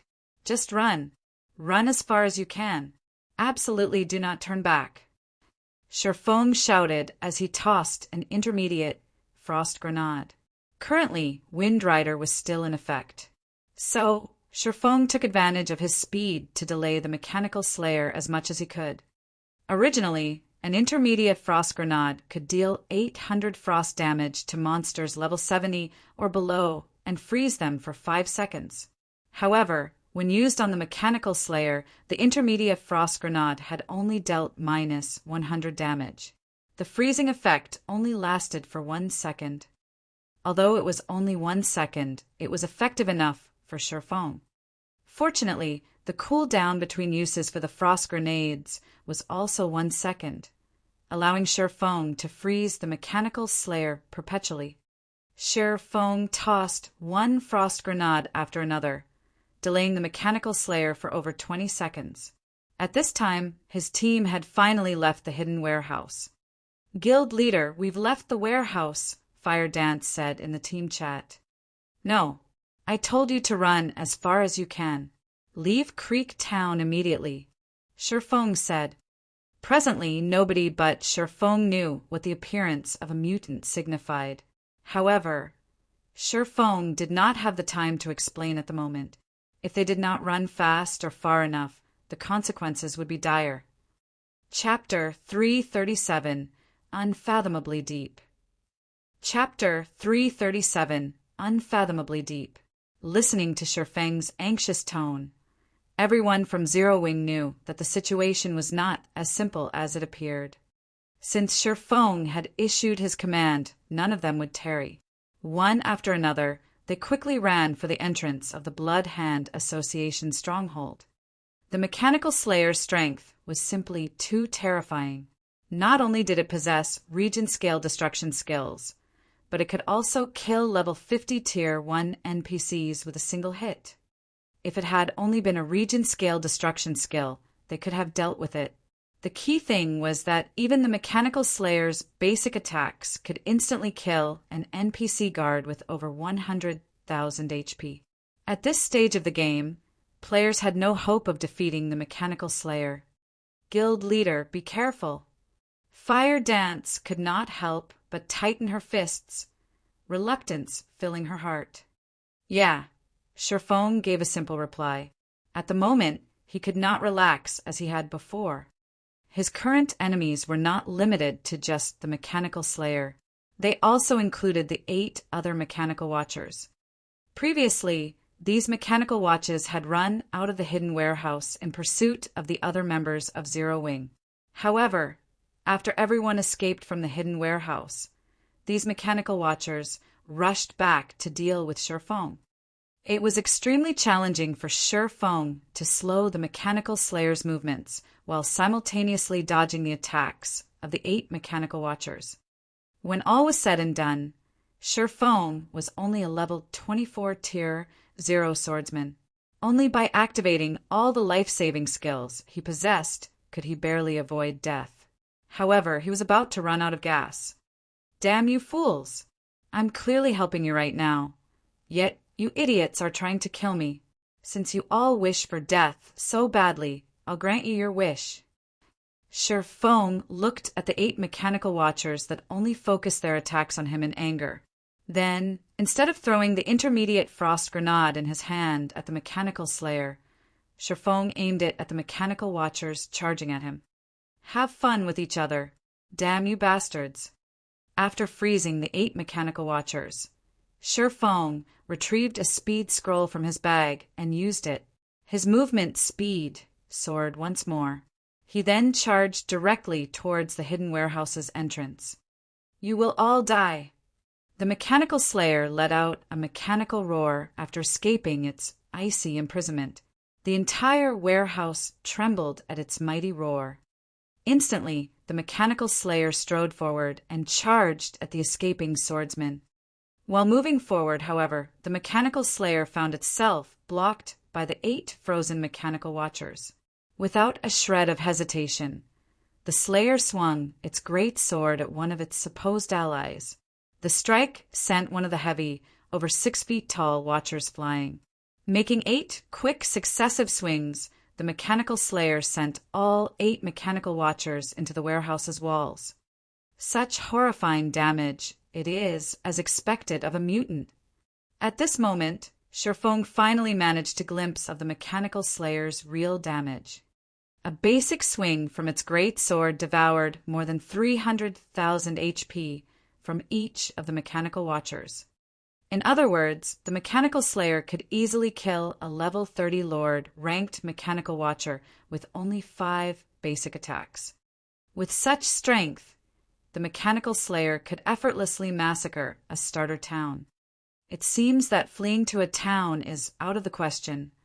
Feng frowned as he gauged the mechanical slayer's combat power. Mutants were a special existence in God's domain. They were not bound by the logic of the game. Normally, mutants were born from mutated monsters. However, a mutant spawn rate was as low as that of obtaining a lucky stone in God's domain. The system's laws had no effect on these mutants, and they were completely independent creatures. They could wander about to any region, and they would attack and destroy any living being they come across. In Feng's previous life, every time a mutant appeared in God's domain, a disaster would follow. Mutants were like the various natural disasters in the real world, and they were not something that a single player could deal with. Mutants possessed an intellect several times higher than normal monsters, and they were practically on the same level as a high-level NPC. In addition, when a monster mutated, their combat power would increase by several folds. Feng had met with a mutant in the past. The mutant had originally been a level 80 common monster. However, after it mutated, it had instant-killed the level 75 Tier 2 player who had been its opponent at the time. If a level 75 Tier 2 player possessed incredible techniques, soloing a level 80 Lord ranked monster was only a matter of time. Naturally, if such a player wished to escape, they would have no problems doing so. Yet, faced with a level 80 common monster, the level 75 Tier 2 player had no chance to flee. Of course, one of the reasons for that player's demise was negligence. However, the fact that a level 80 common monster was capable of instant killing a level 75 Tier 2 player clearly displayed how much more powerful it became after becoming a mutant. Following which, that mutated common monster had become the nightmare of players. By the time everyone was aware of the mutant's existence, over 10,000 players had died at its hands.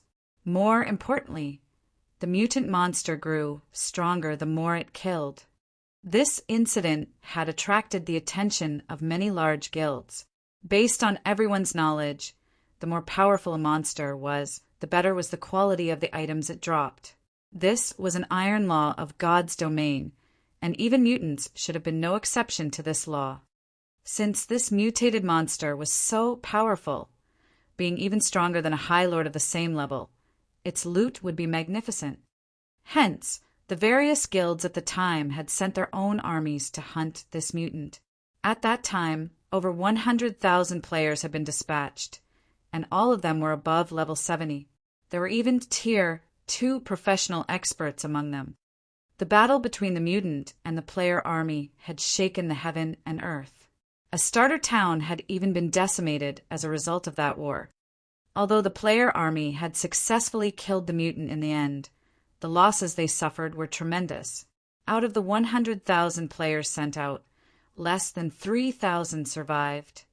Meanwhile, the mutant before Sher Fong right now had mutated from a High Lord monster. Currently, the Mechanical Slayer was just a newborn. Its strength was at its weakest right now. Sher Fong did not dare imagine how powerful it would become once it matured. In the past, a level 80 common mutant had grown to be able to wipe out over 90,000 players from a 100,000 strong army.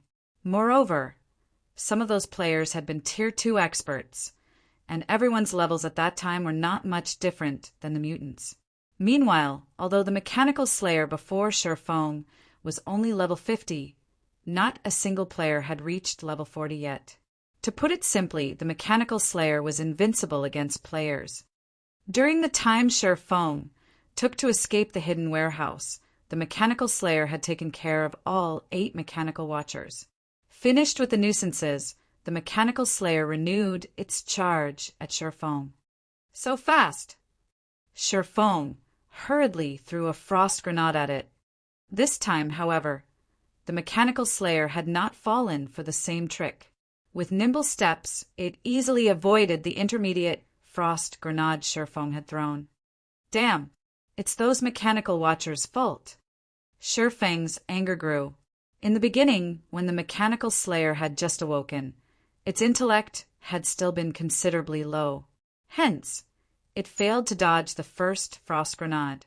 Moreover, as long as Sher Feng's stock of intermediate frost grenades did not run out, he could freeze the Mechanical Slayer for an indefinite amount of time. Now, however, this strategy was no longer viable. Almost immediately, the Mechanical Slayer caught up to Sher Fong, its serrated great sword coursing its way towards him. Currently, the hallway Sher Fong was in only had one path. There was nowhere to dodge, and death was all but inevitable. Sher Fong had no choice but to bet everything he had, pointing the abyssal blade at the Mechanical Slayer. Abyssal bind. 9 pitch-black chains suddenly sprouted from the ground, binding the Mechanical Slayer. Ayo! The Mechanical Slayer struggled madly, and in the blink of an eye, it shattered one of the chains. Soon, the second and third chain broke apart as well. At this moment, the chains of abyssal bind that had never failed Sher Fong until now seemed as fragile as strips of paper.